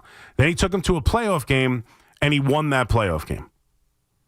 Right? And he played great in that playoff game. I'll never take it away from him. Daniel Jones played great. You don't think Brian Dable had anything to do with that? And yes, it's one game. One game. And then Daniel Jones reverted back. And I guess you want to blame, I can blame the coach for it. I can blame the coach for him turning back into a pumpkin the next year and getting hurt and everything else. Sure, we'll blame the coach. I'm fine with that. What I'm telling you is Daniel Jones didn't win a damn thing and turn the ball over every time the wind blew for the 2 years prior to Brian Dable getting there. Then he stopped turning the ball over. The Giants won 9 games, went into the playoffs and won a playoff game. And then Daniel Jones got a big-ass contract. So, yes, they decided to move on from him. They cut him early. They didn't let him get the back end of that contract. He went out and signed another team and played well in week 1. If you think he should be bitter about Brian Daboll, should he be bitter about the New York Giants franchise? Sure. He was a young, promising prospect. They drafted him, and then they changed coaches on him. They couldn't give him an offensive line. I have no problem with Daniel Jones feeling like the Giants didn't do him any favors. Brian Daboll, on the other hand, Brian Daboll came in, taught him how to not turn the ball over, got him to a playoff game, helped him win a playoff game, and then got him a massive contract. So yes, I do think Daniel Jones should have a positive view of Brian Daboll than he should have a negative view of Brian Daboll. Brian Daboll is about to be out the door, Chris. Maybe. What are you talking about? He's about to lose his job. You're sitting here telling me how he did a better. Oh, he got the turnovers. Chris, he regressed. Everybody who's screaming from the mountaintops. The quarterback's terrible. You can't have it both ways. You're trying right now to have it both ways. No, I'm not trying to have it both ways. This is the way. And then you're trying the quarterback is terrible. What is it then? The quarterback is terrible, and for one magical year, somehow Brian Daboll transformed him into a winning quarterback. And then the powers wore off the year after. That's my point. That's my point. What's that? He's not terrible on the Colts, is he? Yes, he will be. It's one game against the lousy Dolphins. It's one game. He played great for one game against Minnesota. I'm willing to give you that. I never said Daniel Jones will never play a good game ever again. I never said that. He's not a winning quarterback. He's not taking the Colts to the playoffs. He's not a winning quarterback. He can have the odd game here or there. I don't believe him to be a winning quarterback. I don't believe him to be suddenly discovered in Indianapolis. Maybe he will be, and I'll be wrong. You can't say that over 1 week. And again, the reason I say I watched the game had nothing to do with Daniel Jones other than I bet against him. And I thought Miami was going to be able to score points, and I thought the biggest issue Miami has, which clearly it is the defensive backfield, and I didn't think Daniel Jones could take advantage of it week 1. And he did. Good for him. I wish him the best. Despite the idea that I'll get yelled at from you every day, I truly do wish him the best. Because he's a tough son of a gun. And he gave the Giants everything he had. Everything he had. He played through knee injuries. He played through a neck injury that there was speculation could end his career, and he still attacked, and he still ran, and he still ran through contact. He is a tough son of a gun who did everything he could in his power to help the New York Giants win. His powers just aren't very prowess. I don't think that's the right word. His powers just aren't very powerful. I have a gift for the English language. I'm just telling you, that's how I feel. If you watch that game, the Dolphins have quit on their coach. They've quit on their coach. Their defensive backfield's terrible. And Daniel Jones completed 22 of 29 passes. He completed 22 passes for 272 yards. He threw one touchdown pass and ran two others. He got a bunch of field goals as well. Congrats. The idea that he is somehow transformed into this great quarterback because week 1 he beat the worst team in the NFL, we will see. And again, the idea we haven't seen it. Week 2 against the Cardinals. Do we remember that? After the 40-0 blowout that the Cowboys put on the Giants. And I'll even give you this. Daniel Jones had no chance in that game. That's one of those games that the offensive line gave Daniel Jones zero chance against the Cowboys. They get blown out 40-0. Social media groups Brett's involved in. And then Daniel Jones in the second half of that game was damn near perfect. Perfect. He slung the ball all over the place and led a second half comeback and won that football game. I have never said that Daniel Jones is void of any talent. I have never said Daniel Jones is not capable of having a good game. I have never said Daniel Jones shouldn't get another chance to be a starting quarterback somewhere. Daniel Jones isn't consistently good. Daniel Jones isn't the kind of quarterback that leads you anywhere of significance. He might win you the odd game. He might be a quarterback. You put him in the perfect situation with a real talented team and a good head coach. He might be able to give you a quarterback managing type job and lead you to 9-10 wins. It's not the craziest thing I've ever seen. He ain't winning anything. That's all I've ever said. He's not winning anything, and he wasn't good enough to play behind that offensive line with this Giant team anymore. And more than I needed the terrible quarterback of Daniel Jones gone, I just needed Daniel Jones gone to end it. Because I couldn't continue with, is it him? Is it the offensive line? What about next year? I was done with continuing the debate of Daniel Jones. And yet here I am at 4:33 in the morning, continuing the debate of Daniel Jones. I don't care. He's not here. I think the Giants are better off for it, and hopefully maybe the Colts are. And maybe he is. Great. But the idea he has somehow turned around his career because he went and threw against the Dolphins, who literally have the worst defensive backfield in the sport. I'm not there just yet, but I wish him well. 888-808-1019. Quick break. McMonigle here with you. More of your calls next right here on The Fan. Keep listening for your chance to score a pair to see Mike Tyson.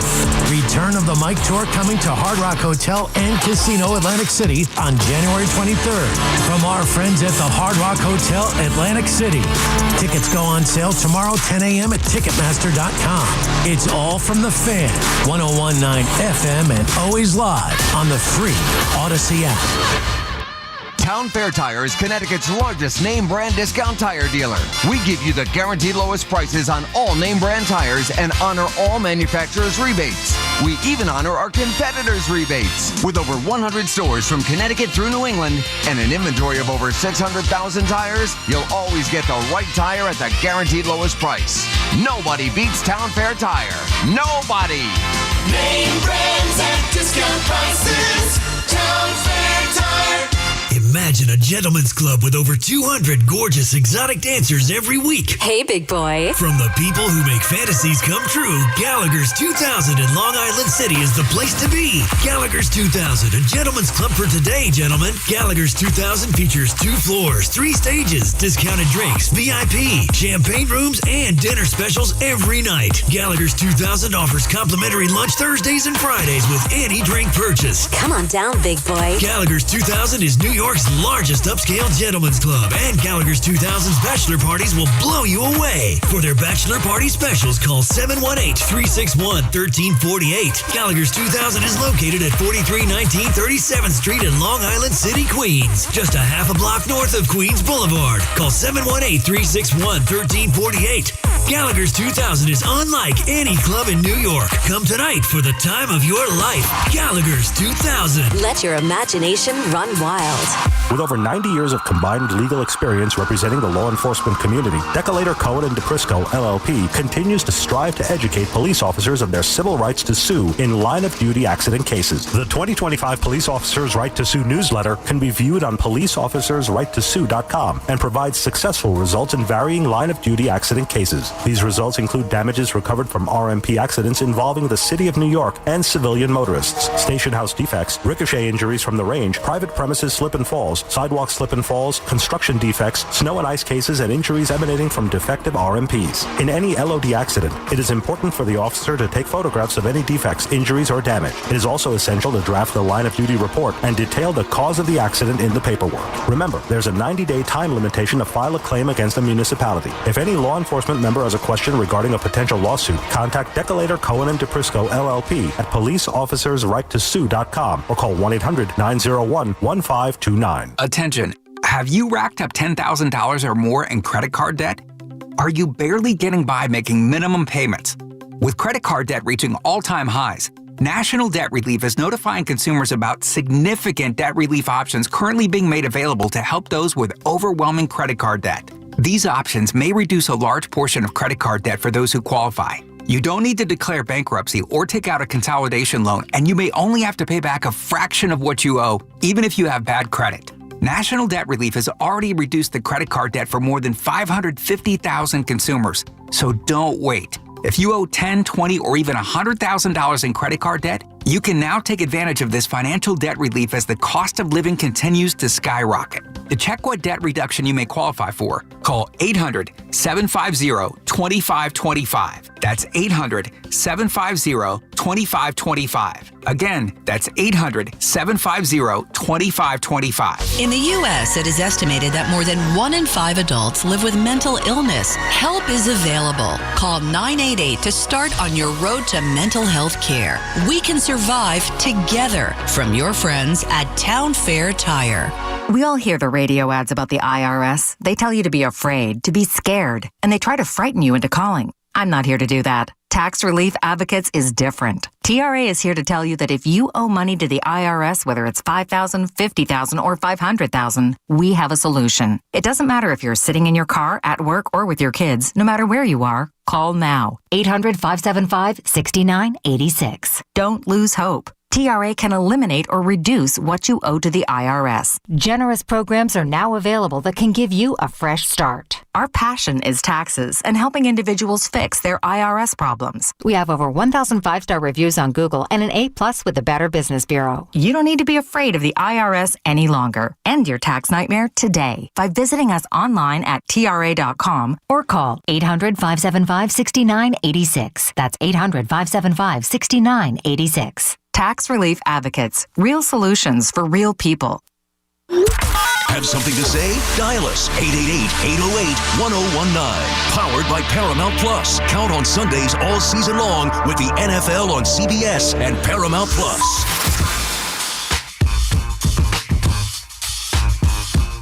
All right, Chris McMonigle here with you. I got you for another 20 minutes or so as we take you to 5 a.m. and the warm-up show, 888-808-1019 on this Thursday morning, the 24th anniversary of 9/11 on this September 11th morning. 24 years ago already. It is amazing. And it's become something that marks the time. It's become something, for those of us who were there for that day, it's a landmark moment in your life. And it's just one of those things. Every year it comes, obviously, a sad day, a day of remembrance for all the tragic loss of life and all the heroes that went into those buildings that day and everything that followed in the city coming together. President Trump is going to be at the Yankee game tonight. If you are going to the Yankee game,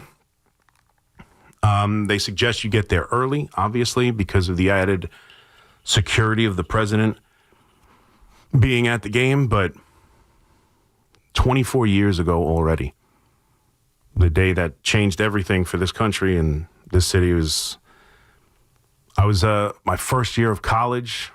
I remember I overslept that day and missed a math class, which ended up becoming a trend for me. But I remember sleeping in that day and my mother calling me in a panic and turning on the television and just disbelief of what we were watching. So 24 years ago today, it's amazing. And it's because I've said a couple times, if you were around for it, to think, because my wife's a teacher and she teaches high school students, and she'll come home and talk, and obviously I have kids and young kids, and to just think that this is for so many, for a generation now. I mean, we're going on a quarter century. Next year will be a quarter century. The idea that it's just something in a history book for so many it's such a bizarre thing to think that there are full adults now living their life, having we have jobs. People who work here. People who work here who have no, not even, and obviously you have to be over 30 to kind of remember it even. I mean, something like right around, I guess, maybe a little, 28. But, there are people who work here who weren't born for it yet. Who aren't, it's crazy to think it's been almost a quarter century since that day. And obviously, yesterday, more gun violence in this country. As, Charlie Kirk, a prominent political figure in this country, was shot and killed tragically, and another school shooting. It's just, we try and do what we do to talk sports, and as angry as we get, and as, much as we'll argue about, Daniel Jones or bullpens and starting rotations and offensive line, it is days like yesterday and obviously 9/11 that remind you that this is the toy department for a reason, and we call it that for a reason, and we do what we do here, but Sometimes life just makes it very difficult. But we'll get back to it. Today, obviously, the 24th anniversary of September 11th, so we'll watch the names be read as we always do every year and try and remember everybody who was critical to saving lives that day and building the city back up after that tragedy. 888-808-1019.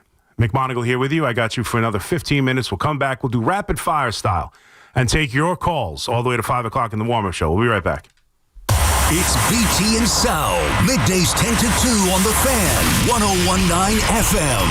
I was a believer in Brian Dable. It's the same thing year after year after year. And then he stands up there in the post-game press conference and says the same thing. Nothing. No, well, this is not on Russell Wilson. Well, then who's it on? Listen to BT and Sal on demand on Apple Podcasts, Spotify, or wherever you get your podcasts. Hey, New York. Looking for a great deal to stay connected? Now, for a limited time, Verizon's offering Fios home internet and one line of mobile for just $69.99. Yes, that's right, just $69.99 per month. Get unlimited welcome for $50 per month with autopay plus taxes and fees when you bring your phone. And add Fios for just $19.99 per month with autopay, mobile plus home discount, and bonus discount. Visit your tri-state area Verizon store today to get this limited time offer and switch to our 100% fiber optic network and reliable 5G network. Fios, for eligible new Fios internet and mobile customers. Fios $15 monthly bonus discount applied over 36 months. Mobile and home discount enrollment required. $99 Fios setup charge applies. Bring your phone. $15 monthly promo credits applied over 36 months. In times of congestion, unlimited 5G and 4G LTE may be temporarily slower than other traffic. Domestic data roaming at 2G speeds. This is Alex Shulman of Shulman & Hill, New York's premier injury law firm. We'll always fight for you if you're injured at a construction site. If you've ever wished you've had a lawyer in the family, now you will. At Shulman & Hill, it's never one and done. Once you're a client, you're always part of our family. New Yorkers in every borough and on every block know us by name. Shulman & Hill. Get your free consultation at hurtny.com. That's hurtny.com. Hey, let me ask you something. Would you seat your 3-year-old child on a windowsill? Would you seat them beside a lit fireplace or by the deep end of a pool? One last question. Would you seat your child in a car seat that's not correct for them? Car crashes are a leading killer of children ages 1 to 13. Secure their future. Seat them in the correct car seat. For more information, visit safercar.gov/the-right seat. Sponsored by the New York State Governor's Traffic Safety Committee. Injured? Don't be a whiner. Call me, Attorney Mark Miner. I'm Mark Miner, and I have over 30 years of experience handling personal injury cases. If you or a loved one has been injured in an accident, don't whine. Call 1-800-LAW-LINE. You can trust that the personal injury law firm of Zalman, Schnurman, and Miner will treat you with respect and fight for your rights. Don't whine. Call 1-800-LAW-LINE for a free consultation. Our goal is to transform your pain into payment. If there is no recovery, there is no fee. We handle all type of accident cases and value the opportunity to help you. The sooner you call, the better. If you are injured, call 1-800-LAW-LINE so we can discuss how to transform your pain into payment. Don't be a whiner. Call Zalman, Schnurman, and Miner at 1-800-LAW-LINE. Zalman, Schnurman, and Miner, personal injury attorneys. Don't whine. Call 1-800-LAW-LINE. That's 1-800-LAW-LINE. Town Fair Tire, Connecticut's largest discount tire dealer. Because we give you the guaranteed lowest price and we honor every manufacturer's rebate. We even honor all our competitors' rebates. Nobody beats Town Fair Tire. Nobody. Town Fair Tire. We all hear the radio ads about the IRS. They tell you to be afraid, to be scared, and they try to frighten you into calling. I'm not here to do that. Tax Relief Advocates is different. TRA is here to tell you that if you owe money to the IRS, whether it's $5,000, $50,000, or $500,000, we have a solution. It doesn't matter if you're sitting in your car, at work, or with your kids. No matter where you are, call now. 800-575-6812. Don't lose hope. TRA can eliminate or reduce what you owe to the IRS. Generous programs are now available that can give you a fresh start. Our passion is taxes and helping individuals fix their IRS problems. We have over 1,000 5-star reviews on Google and an A+ with the Better Business Bureau. You don't need to be afraid of the IRS any longer. End your tax nightmare today by visiting us online at TRA.com or call 800-575-6812. That's 800-575-6812. Tax Relief Advocates. Real solutions for real people. Your friends pretend they know sports. WFAN actually does. Get smarter, louder, and way more annoying at watch parties. The Fan, 101.9 FM, and always streaming on the Odyssey, iHeartRadio, and TuneIn apps. All right.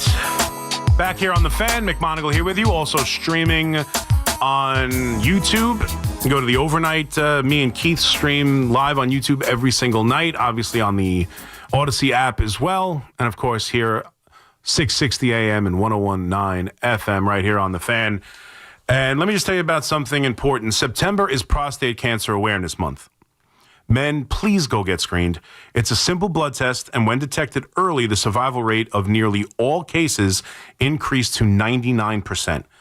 The Yankees, Montefiore, and fans for the cure will have a free screening at Yankee Stadium before and during the game on September 25th. Everyone who gets screened gets a voucher for 2 tickets to a game in 2026. So next year, you go to the game on September 25th, you get screened, and you will get a voucher for 2 games for next season. For more information, visit fansforthecure.org. 888-808-1019. Let's go to Richie in Queens. What's up, Richie? Very somber day, Chris. Always is. Drove in that day 24 years ago. There was all kinds of debris in the air.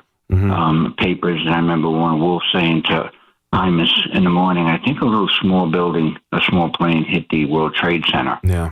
And when I parked, I went to park the car. I saw the second plane hit the tower, left the car. My brother worked there. He lost 64 people. Thank God he was late that day. Yeah. He was never late.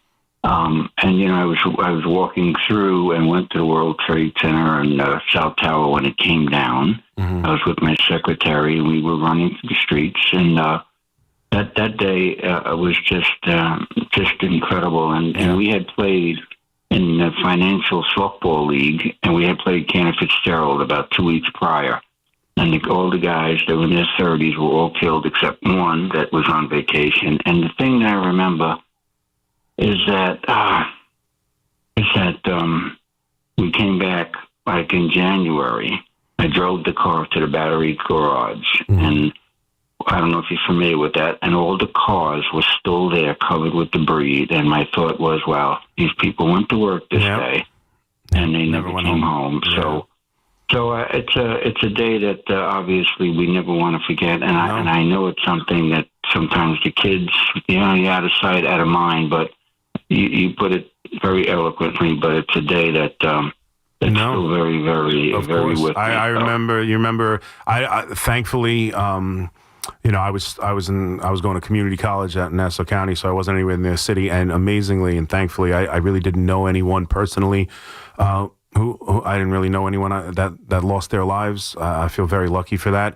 And my father and a few family members, my aunts and an uncle, all worked in the city. And I remember the panic of that day. I remember how beautiful and perfect that day was weather-wise, too. I mean, everyone talks about it, but that day really was. It was just, there wasn't a cloud in the sky. It was a perfect September morning. And it was... it was because I was supposed to be off that day, and my boss said, you have to come in. I was supposed to play golf that day. And I had met a fellow with my brother that Friday. And I'll never forget him. He was 32 years old, and he was trying to help, and he was killed by debris that morning. So it was just something that... And when we left that day, and we left the city, and my car was covered with almost 10 inches of soot from the debris from the building coming down. Right. And I remember people just walking aimlessly uptown. And they were just trying to get out, and we had to walk all the way up to Pleasure Street because the traffic was stopped. And It's a day and my wife had no idea that I had gone to work. She didn't know where I was. Obviously, the cell phones were down, couldn't get contact. Yep. It's just, it's something.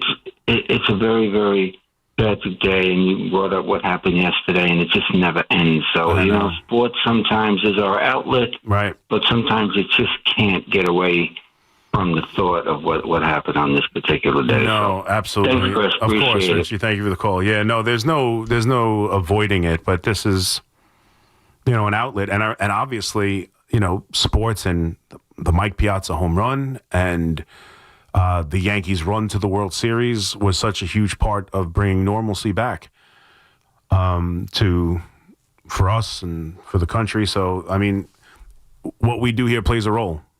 There's no doubt about it. But yeah, that day, it's amazing. It's 24 years ago. It's, obviously you remember it like it was yesterday, everything about that day, and how all of our lives changed. And you're right. Like, we all thought it was just some sort of accident. And then the second plane, you recognized, well, this isn't an accident. Let's go to Demetrius in Woodbury. What's up, Demetrius? How are you? What's up, Chris? How you doing? Good. How are you, buddy? Doing all right. Yeah, it's, today, time flies in 24 years. I know. 2 weeks after the towers were down, I was on a plane going to Chicago, going to boot camp. I enlisted before the towers went down. And that's incredible. Thank you for your service. Yeah, thank you. Appreciate it. It was a big moment in my family's life because I enlisted before I went, and I followed through. I had the opportunity to back out, but I didn't. I still went and served. But kind of, my thoughts and prayers to the families of the first responders and the people who actually lost their lives in that tower. And, not only in D.C. and Pennsylvania, but switching gears real quick. Talk about Boone. Yeah. Chris, can you please, it's embarrassing to watch. I don't know how much more as a fan can I take to sit there and take Boone allowing this bullpen to implode. Like, does he not see what we see? I guess I'm not. I don't know if you saw anything other than every arm he called for being awful. I really don't know what you expect him to do. Luckily, Boston and Houston lost, so we didn't gain or lose anything. Yeah. So yeah, I'm sorry. But what would you have liked Boone to do? What could have Boone done differently the last two games? Every single reliever he called on. Should he bring in Bednar to keep a 5-run deficit? I think they're gassed. Yeah. I think they're just completely, they're just exhausted. Yeah, I want to get to the other calls, and I'm sorry, Demetrius, and again, thank you for your service, but I just don't know what Boone. Like, I think it's laughable that any fan would have a real problem with how Aaron Boone handled the bullpen the last 2 days. I don't know what do you want him to do? In a 2-2 game, in the 7th inning, and I understand that Warren was pitching fairly well. He was coming up to the bottom of the order that had killed him all game. The catcher was on twice. Meadows hit the 2-run home run. Sweeney had a home run robbed by Grisham earlier in the game. The bottom of the order had pounded him both times through the lineup. The bottom of the order is coming up for the 3rd. He's already gone 6th, and he's got Cruz, Weaver, Bednar lined up in a 2-2 game. He brings in Cruz, and Cruz spits the bit. Like, I don't know what you want him to do. And then you want him to bring in Weaver to keep it a 2-run deficit or whatever, and you want to waste 2 of the only 3 arms you trust in a loss?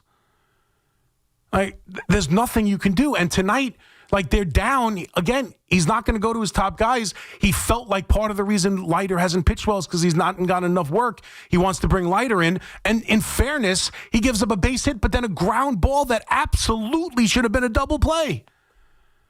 And then the inning gets out, and he brings in Doval, and Doval stinks. Like, I don't know.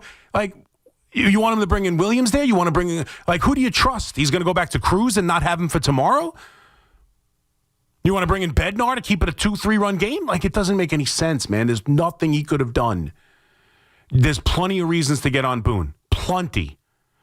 And certainly sticking with Volpe as long as he has, and he's probably going to go back to him here, that I have a major problem with. Volpe does not deserve to be in the lineup. But when literally every arm you bring out of the bullpen gives up runs, I really don't know what you think the manager can do. Eddie in Rockland. What's up, Eddie? Hey, Chris, what's happening? What's up, buddy? How are you? Did you say you bet on the Dolphins? I did, yes. Because why? Because I thought that when Tua plays, that offense usually does well. They play well on turf and in domes. I thought that they would go in there. The Colts are kind of a team that's struggling with who they are. They made the quarterback switch late. What do you mean? They showed something last year. They showed they had a defense. They had a. Did they? When the Giants and the great Drew Lock went and put up. They fell apart at the end of the year, buddy. Fell apart at the end of the year. And when Tua plays, they win. Yes. Can you just do me a favor? No. Every time Daniel Jones has a good week, can you address him as Danny Dimes? No. I don't think I will. I know. But every time Dable has a terrible week, you go right back to he was the matriarch of the Buffalo I killed system. Dable all week. I've killed him all week. After 3.5 years. I talked about is that the only reason I bring up his development of Josh Allen is because when people push back on the idea he should have never been brought back. When I talk about why I wanted to bring him back, I bring that up. I didn't bring it up in any way to justify the lousy performance he gave against Washington. I killed him. I killed him all week. He had all offseason to come up with a game plan for that defense, and it looked like that. And then the play calling in the red zone was atrocious. I've been all over the guy all week. I don't know what you want from me. He had an awful week, and it better look better this week. And I don't want to go to the young quarterback and give him a break. I want him to show me why he picked Russell Wilson and show me he can go make it work with Russell Wilson. And he better. That's it for me. Everybody, take care.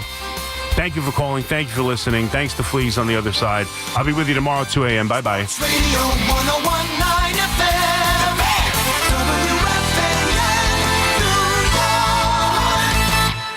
WFAN Talk sports with Evan and Tiki. Afternoons from 2 to 7. WFAN, WFAN FM, WFAN FM HD1, New York, and Odyssey Sports Station. WFAN Sports Flash. Good morning at 5 o'clock. I'm Gordon Damer. For a second straight game, the Yankee offense could not get started, and the bullpen could not stop giving up runs. Tigers hammered the Yankees at the stadium 11-1. Carlos Rodon pitched well, but it really didn't matter because the offense only scored on an Austin Wells solo home run in the 8th inning, and the bullpen got absolutely torched for a second straight night. Mark Leiter, Camilo Doval, Tim Hill, and Luke Weaver combined to give up 9 runs and record only 7 outs. This is what we have. I have a lot of confidence in their ability and their stuff, but we got to bring it together, and we haven't done that consistently enough yet. Can we do it? We're going to find out, and that's what we're going to need to do if we're going to make a big run at this. Since having a 2-0 lead in the series opener, the Yankees have now been outscored by the Tigers 23-1. The only silver lining is they do remain 3 back of the Blue Jays. Toronto lost to the Astros 3-2. Meanwhile, the Mets have their own problems. Got blasted by the Phillies again, 11-3 the final, so make it 5 straight losses. And a lot of the same issues: a starter who could not go 5, an offense that did next to nothing, and a bullpen that imploded again. 3 Met relievers combined for 4 innings and allowed 7 runs to score. Since the Mets hit their high water mark of 21 games over 500, they're now 31-46, the 4th worst record in baseball in that span. Francisco Lindor putting it on himself. We just got to play better. I have to play better. I haven't got a hit this series, and this late in the year, I got to get on base, and I got to help the team. Pete's having good at bats, Nino's having good at bats, Soto having good at bats. I have to be better for this team. Mets still up by 2 games, though, for the final wild card, but now 2 teams chasing them. Giants remain 2 back. They lost to the Diamondbacks 5-3. The Reds beat the Padres 2-1, so Cincinnati also just 2 games behind the Mets for that final NL wild card. It's 64, mostly clear in Central Park, and that's what's happening. I'm Gordon Damer.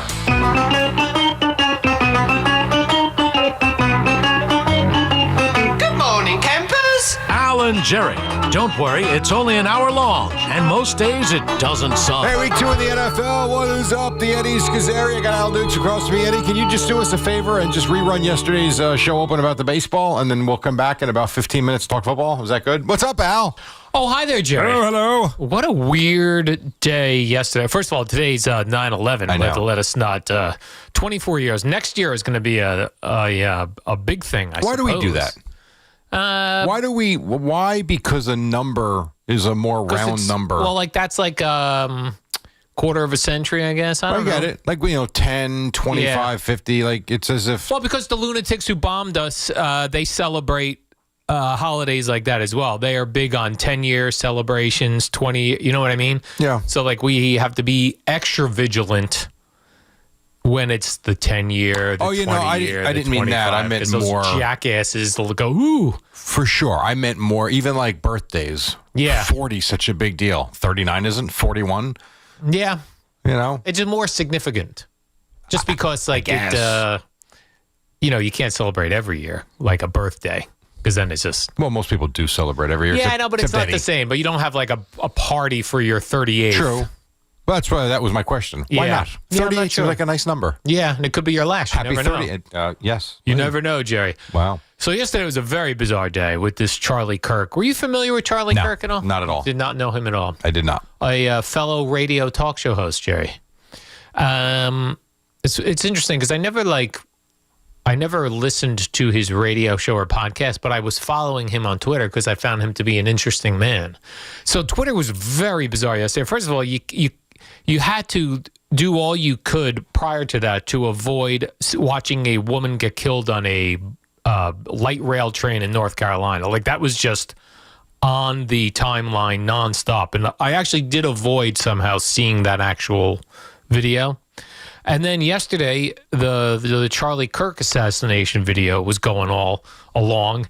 And just Twitter being Twitter and people going on with their lives, it'd be like, a thing about Charlie Kirk, then like Adam Schefter telling me about a kicker who the Colts took, and then more assassination video, and then Brock Purdy might not play. It just felt weird. Like people were in different worlds. Everybody's in a different world. I've told you this many times. When I drove down to Florida 2 weeks after 9/11, you bring that up, to start the show. I remember I stopped for gas in North Carolina. It was business as usual. It was weird. It was as if what happened to us in our world here, I know it was a USA thing, but it hit much closer to home for us. And I'm not saying that they weren't concerned or didn't think about it. Yeah. But it was daily life, and you would have never known what we were dealing with up here. And I think now that the internet brings everything so together and in front of you, people go on with their lives.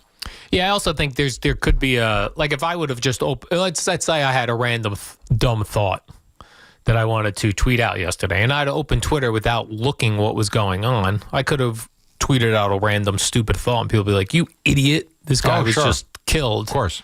So I don't know if that was a part of what happened, or people are just going about their day. It was what a strange. We were in a weird. I mean, this country's always done crazy things. We killed 2 Kennedys and Martin Luther King. So Abe Lincoln, you know what I mean? Like we love to assassinate people here for whatever reason. So I guess we shouldn't be too shocked. But I don't know. It really threw me off yesterday. Bunch of losers. Know what I'm saying, Jerry? I hear you. Nice of the Yankees to give a moment of silence before the game to Charlie Kirk and for Jackson Dart for speaking out. Because, I mean, Charlie was a conservative Republican, which people run away from, of course, around here. So it was nice that Jackson Dart put himself out there and did a whole Instagram story about the thing. So good for you, Jackson Dart. I saw Sage Steele ask the leagues to say something. Yes. Well, she's a very big proponent of normal common sense. She's interesting, too. When she left and I don't remember the circumstances when she left ESPN, I remember thinking, what is she going to do? Well, she's done quite well in politics. Oh, she sure has. I didn't realize that was her, I didn't know that was going to be her avenue. I'm thinking, who's going to hire her to do sports talk or whatever it was or whatever it might be? I didn't realize that was where she was going. Yeah, I think what happened was, for a lot of people, was they were doing sports.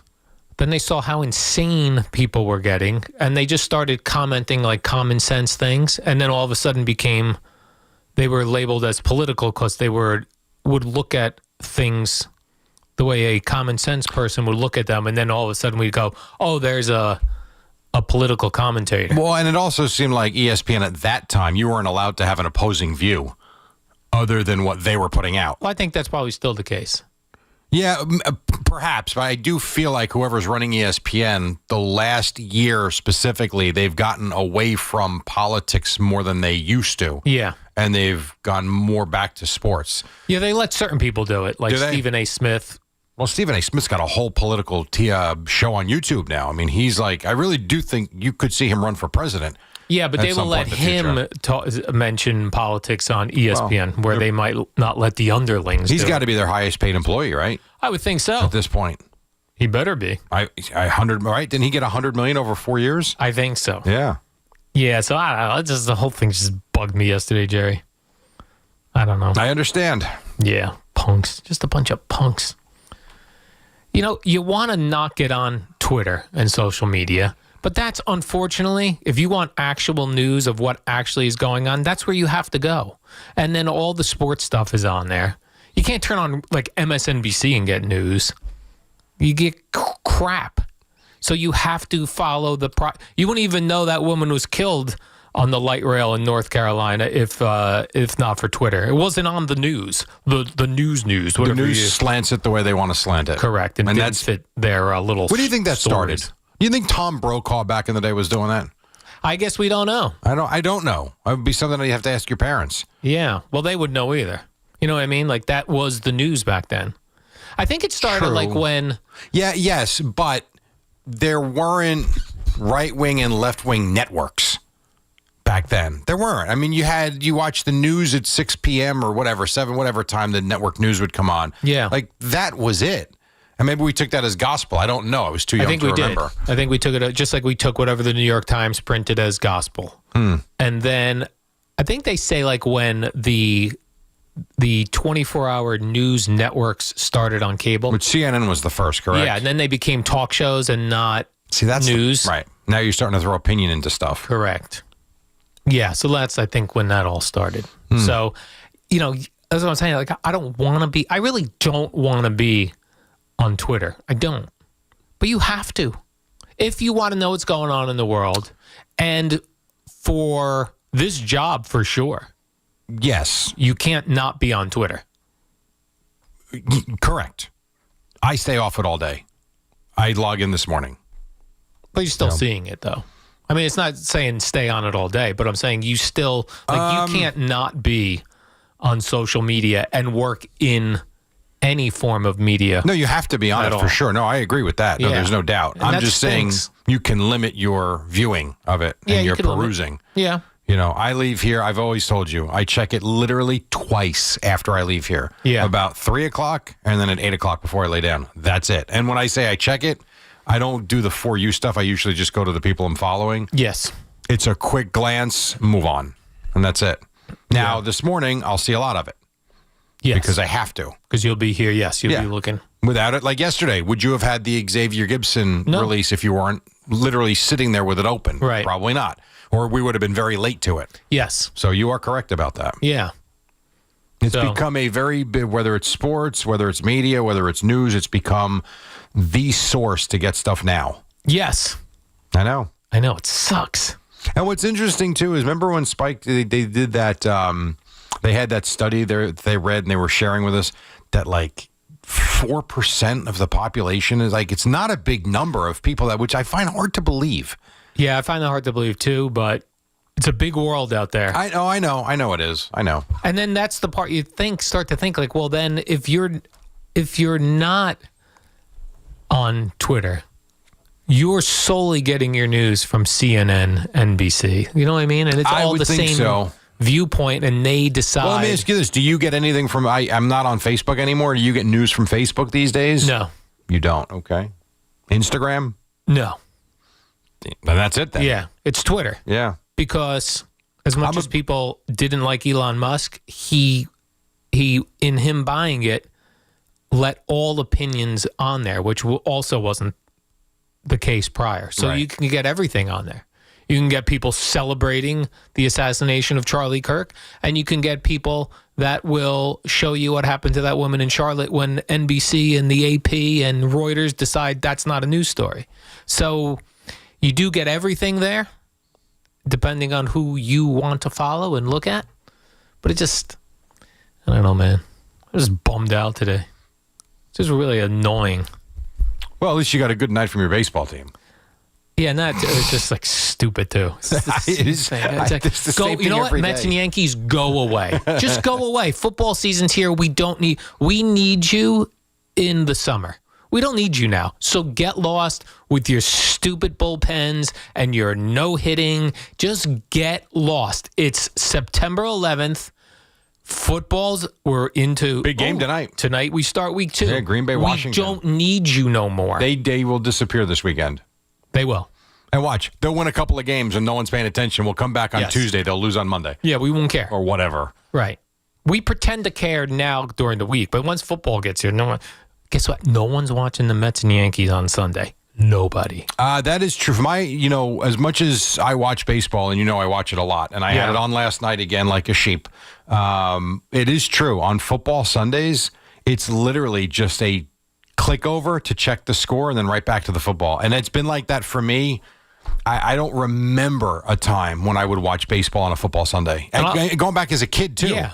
And I'll watch like the highlights and I'll see people there like, what are you doing there? No, people still go. Yeah, people still go. There are a lot of people that are baseball first. Not as many as football, not nearly as many. Yeah, but because they're all dying off. There are people that are baseball first. But this is a tough sell right now because both teams are bleh. Yeah. And is right. I can't wait. Remember yesterday?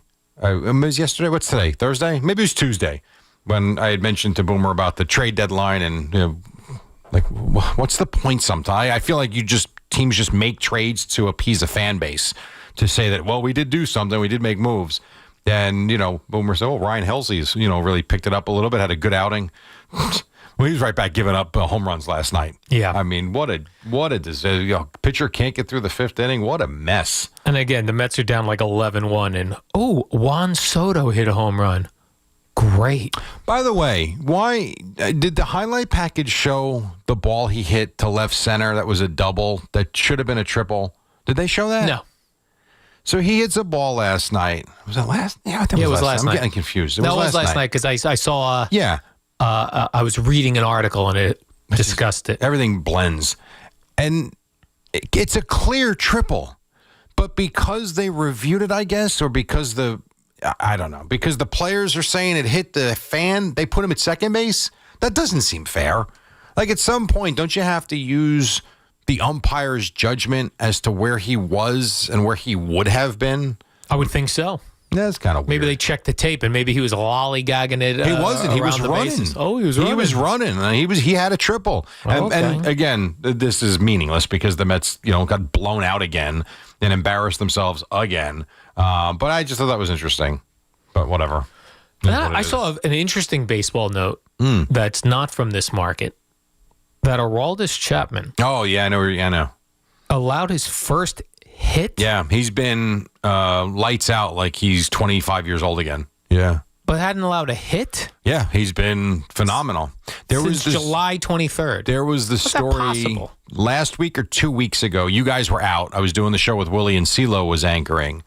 And supposedly he had told, because of PitchCom, where it gives you the pitch and location, he said, if I'm remembering this correctly, he said that his focus is so much better now because not only is he focusing on the pitch, but now in his head, pinpoint location. And he says that's been the difference in his pitching. I find that hard to believe, but okay. Yeah, this guy's crushing it. He's been lights out, absolutely lights out. And who would have thought? Like his career seemed to be over. He kind of could still throw hard, but would get hit, and it just seemed like, all right, guy at the end of his career. And now he's found the fountain of youth, whatever the hell he's doing. and he's been outstanding. Even as you were talking, I was like, let me Google that. Maybe I wrote down the wrong thing. Maybe it was that he has allowed his first run. No, it was a hit. His first hit. Yeah, really remarkable. They got to bring that guy in every game.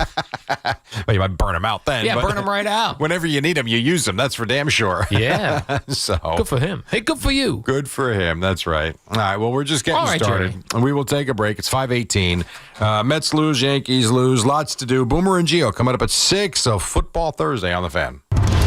Every Saturday at 8 a.m., it's Kickoff with Boomer and Mike Valenti, where the guys break down the biggest headlines and storylines from across the NFL. I look forward to breaking down that game with you, but I know we do have some NFL news to get into and talk about. Kickoff with Boomer and Valenti is brought to you by Nationwide. For your insurance and financial needs, Nationwide is on your side. The Fan, 101.9 FM, and always streaming on Odyssey, TuneIn, and the iHeartRadio app.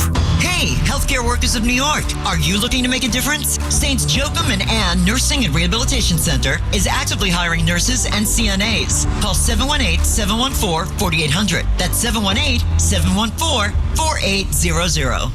Connecticut's best values at Town Fair Tire. They honor all manufacturer and valid competitor rebates, offer the most free services for life, plus give you the guaranteed lowest price. Nobody beats Town Fair Tire. Nobody. Town Fair Tire. Ugh, my phone takes such bad pics. Girl, you gotta update that phone. I can't afford a new one. My hot tip, go to Metro. The iPhone 13 is on them. Wait, Metro's got it covered? Yeah, and iPhone 13 has a dual camera system. So bye-bye bad pics. Ooh, my profile pics are about to be on point. Get iPhone 13 on us when you join. Only at Metro by T-Mobile. With virtual MasterCard after third month, bring your number and ID to a $50 plan with AutoPay. $55 first month. At Progressive, we understand the bond you have with your boat. It's why people name theirs. I named my boat Sure Don't. Get it? The other day when my friend said, "Hey Larry, you want to head back in? It looks like it might rain." I said, "Sure don't." I guess they didn't get it because they didn't laugh. Whatever you call your boat, protect it by insuring it with Progressive, America's #1 boat insurer. Progressive Casualty Insurance Company and affiliates. #1 rating based on boat market share data from ratefilings.com.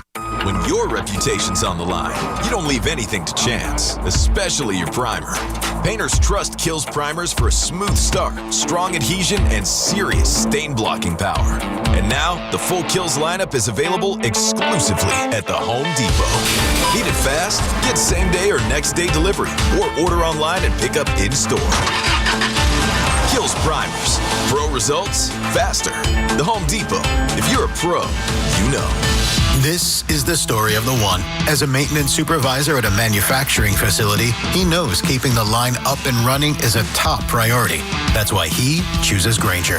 Because when a drive belt gets damaged, Grainger makes it easy to find the exact specs for the replacement product he needs. And next day delivery helps ensure he'll have everything in place and running like clockwork.